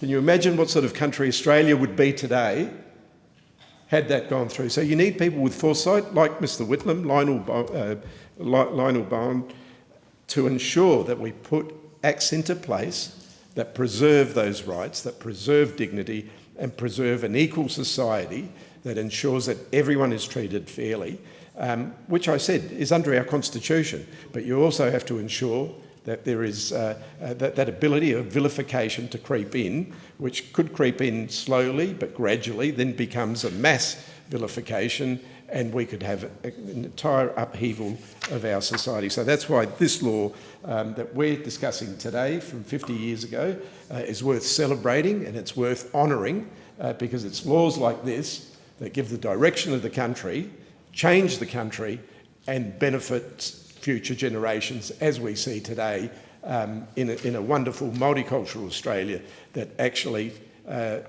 treats everyone fairly. We have good laws in place, regardless, as I said, of your religion, your ethnicity, your place of birth. We ensure that people are treated equally with the same opportunity and the same hopes for future that everyone has. I thank the member for Adelaide and call the clerk.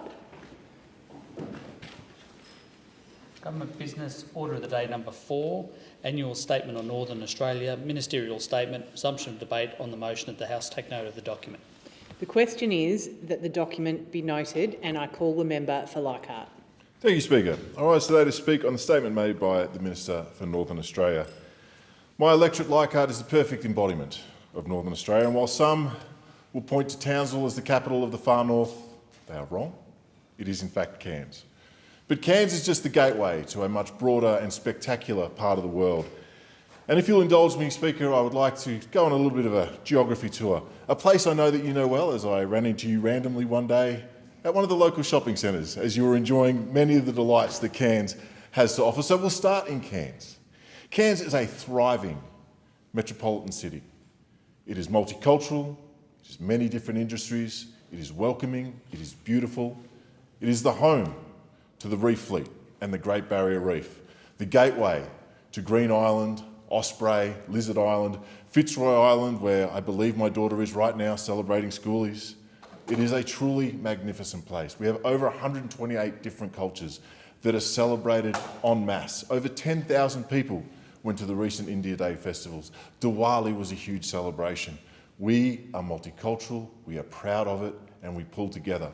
We have a shipping industry. Over $250 million is run through our shipping repairs, including working on our naval boats. It is a truly beautiful place. It is also home to the Far North's only national sporting team, my beloved Cairns Taipans, who we wish were going better, but we can't have everything. If you spend a few days in Cairns, you might think, what else is on offer? So you'll start driving north. You'll get to the tourism hotspot, the destination that is Port Douglas, one of the most beautiful places on the planet. The golf course there, Palmer's Golf Course, the crocodile on the first hole, lurking in the water trap there. You just let the ball go if it's too close to the edge. It is one of the places that people put on their bucket list. Port Douglas is amazing. I would encourage everybody to get there as soon as possible. A little bit further on, we've got Mossman, home of the Mossman Gorge Cultural Centre, a world-renowned Indigenous cultural area. Mossman is currently transitioning away from sugarcane. They're having discussions about what their future looks like. And while this is a tough time for them, they are built of really strong stuff. There is a frontier attitude, a pioneering attitude that is part of the far north that I know will serve them greatly. If you leave Mossman, you've got to head up a bit further. Now we're at the gateway to Cape York. The gateway itself positions itself as Lakeland.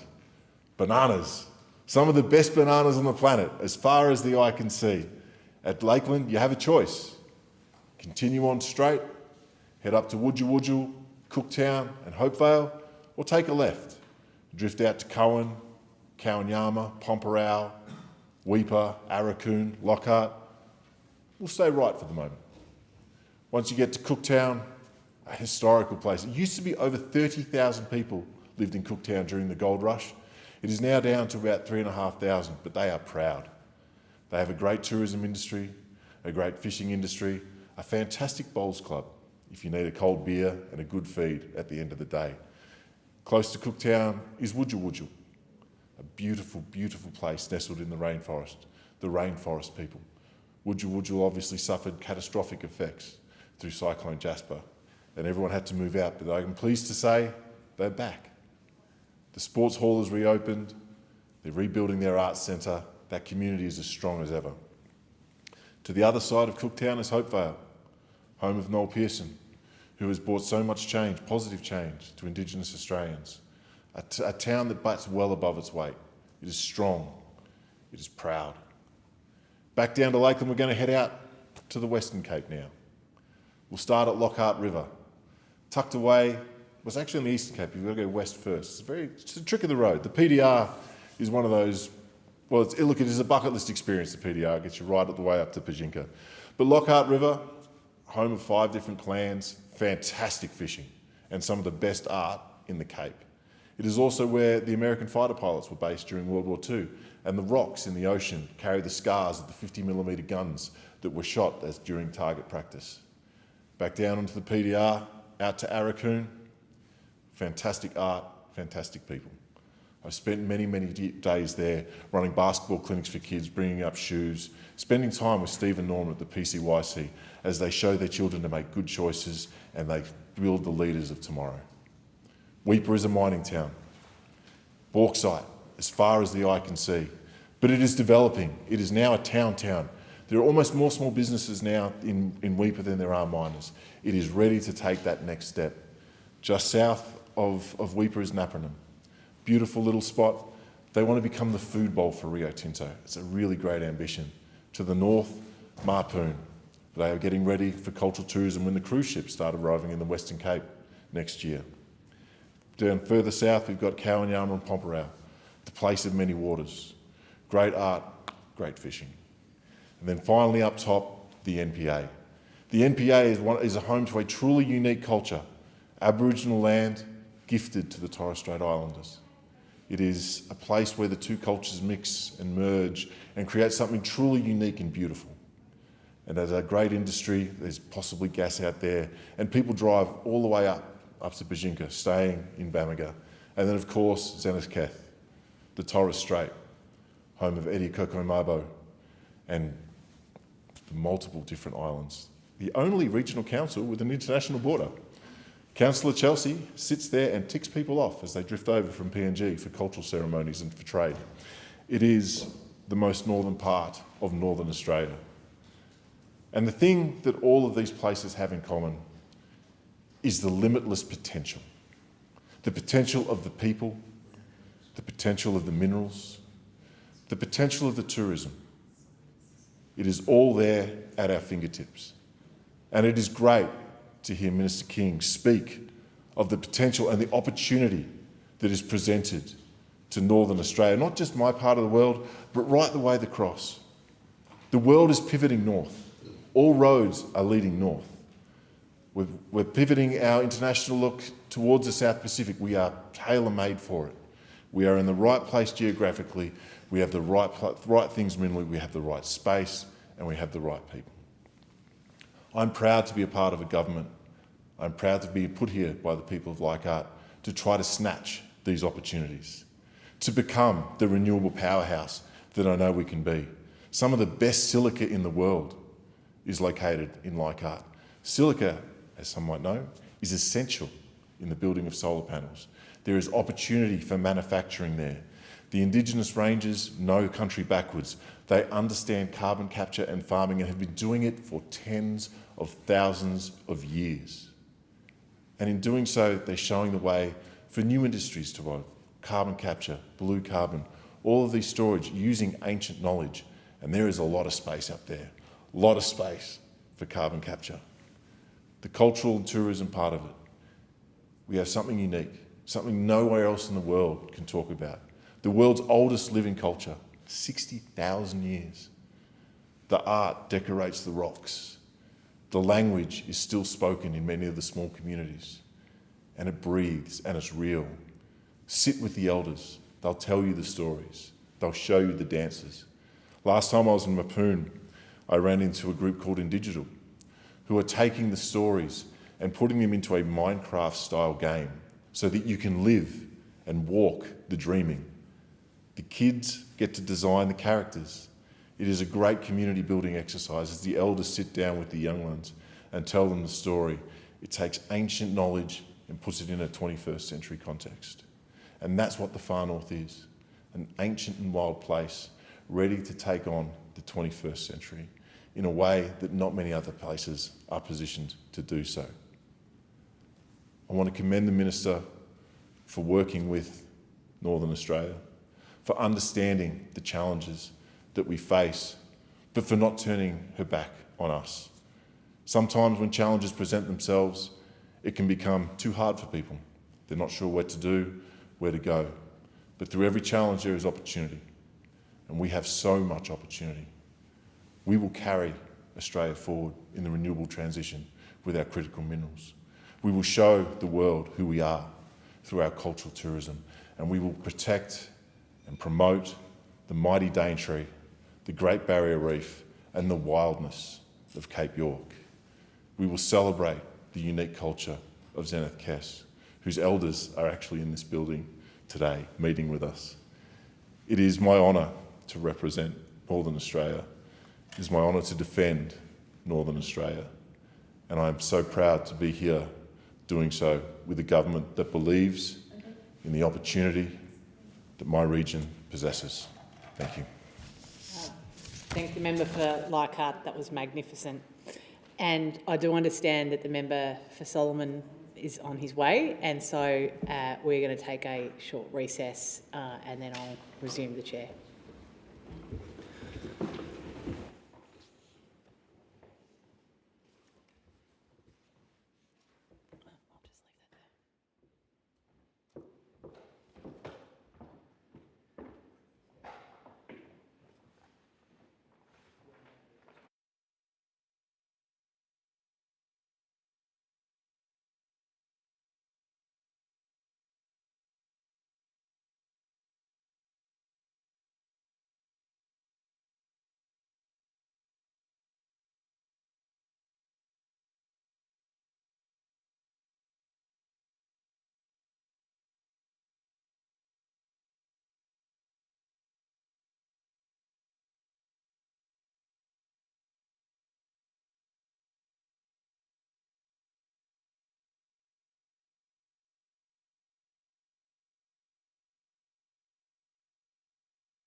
call the member for Solomon. Thank you, Deputy Speaker, and I do appreciate that short recess as I come from the other chamber. But it is it's an absolute privilege to be speaking in the Federation Chamber this afternoon around Northern Australia, something very close to my heart, obviously, representing the people of Darwin and Palmerston and Territorians in our federal parliament. And I was particularly proud of Territorians over the weekend when Cyclone Fina came through from the east, moving across the top end and now down to WA.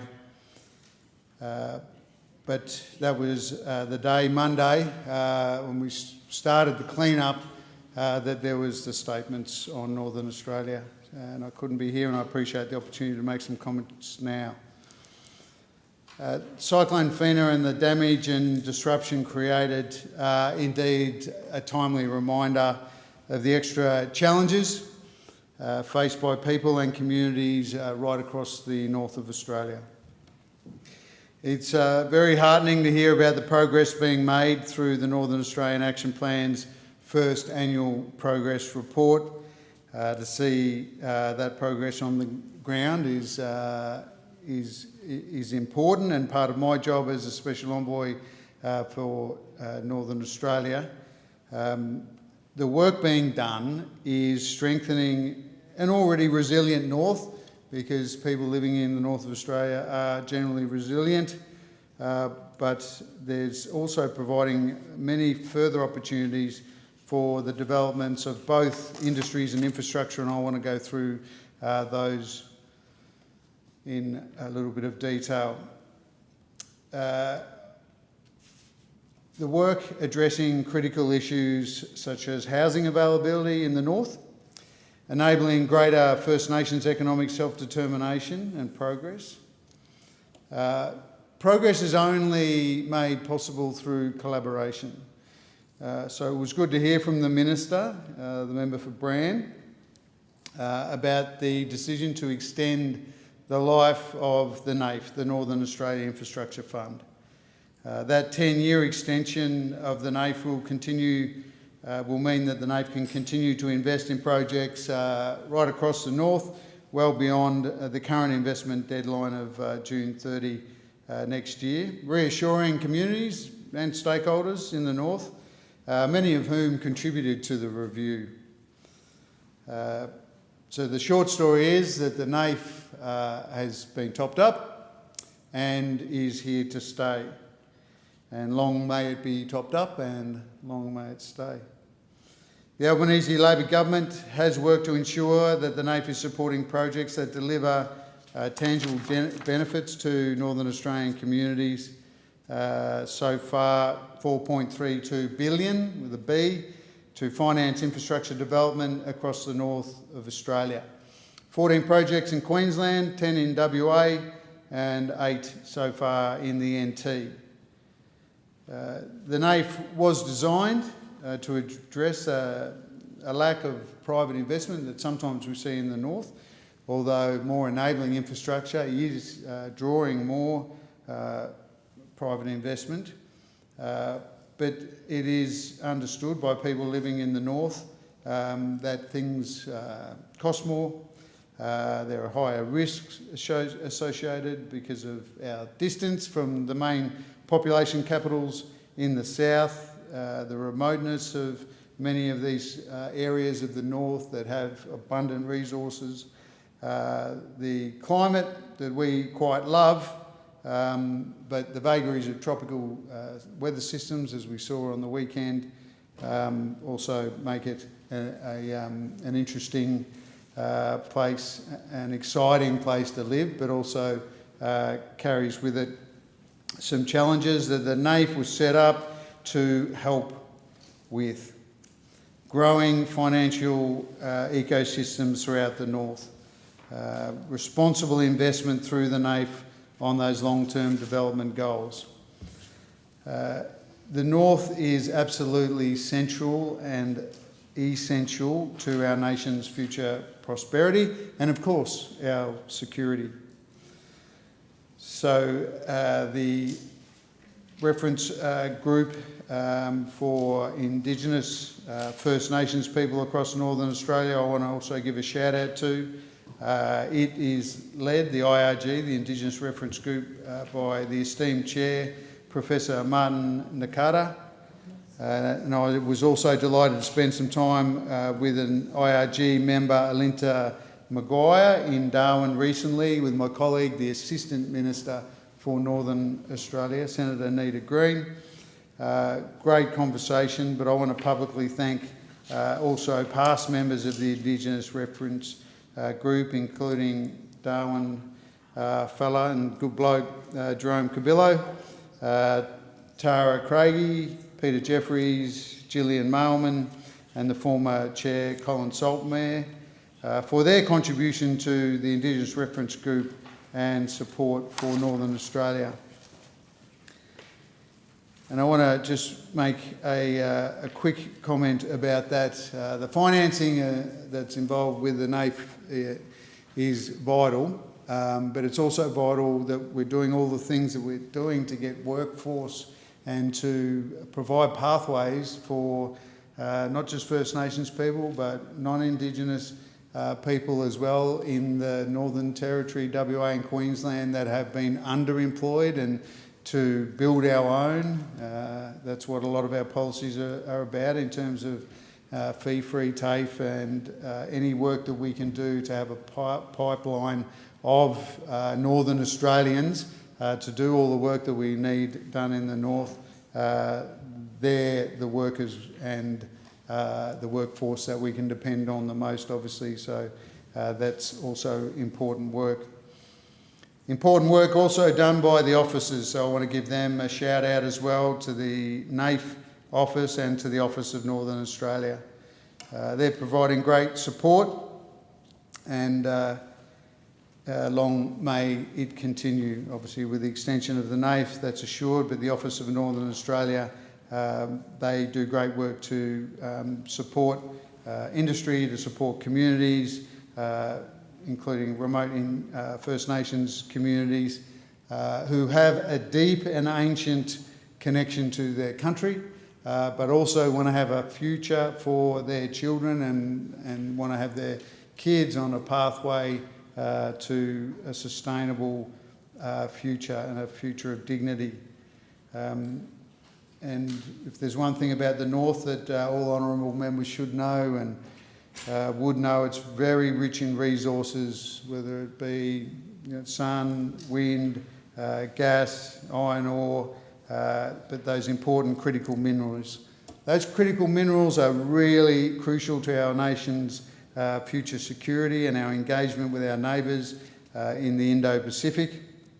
And the development of Northern Australia is for all those reasons, and for the fact that we are a united country that wants the best for every Australian, including people living in the North. That is why the North is such a priority for our Albanese Labor government. We are committed to realising the full potential of the region, because the potential was often talked about, but the action to turn that potential into opportunity and to futures is what's really important, because a strong North means a strong Australia. So just quickly, the action plan 24 to 29 and the annual progress report shows that we are progressing those priorities, activating the northern economy. Part of the NAIF has been earmarked for 500 million for projects under the government's critical minerals strategy. We are putting substantial resources into the Arafura Nolans rare earths integrated mine and processing facility near Alice Springs. And that's what a future made in Australia is all about, not just digging stuff up, but then doing the processing. And what that means is great jobs. What that means is logistic hubs up through central Australia that are going to support a whole range of industries into the future, making us more resilient. And that is important for our sovereignty. The Australian nation has a bright future because, in part, of Northern Australians and what we can bring to the table, and we thank the federal government for that support. I thank the member for Solomon. I move the debate be adjourned and the resumption of debate be made in the order of the day for the next sitting. The question is that debate be adjourned and the resumption of debate be made in order of the day for the next sitting. All those of the opinion say aye. Aye. Against say no. I think the ayes have it. The Federation Chamber do now adjourn. The question is that the motion be agreed to. All those of that opinion say aye. Of the contrary, no. I think the ayes have it. The Federation Chamber stands adjourned until 9:30 a.m. tomorrow morning.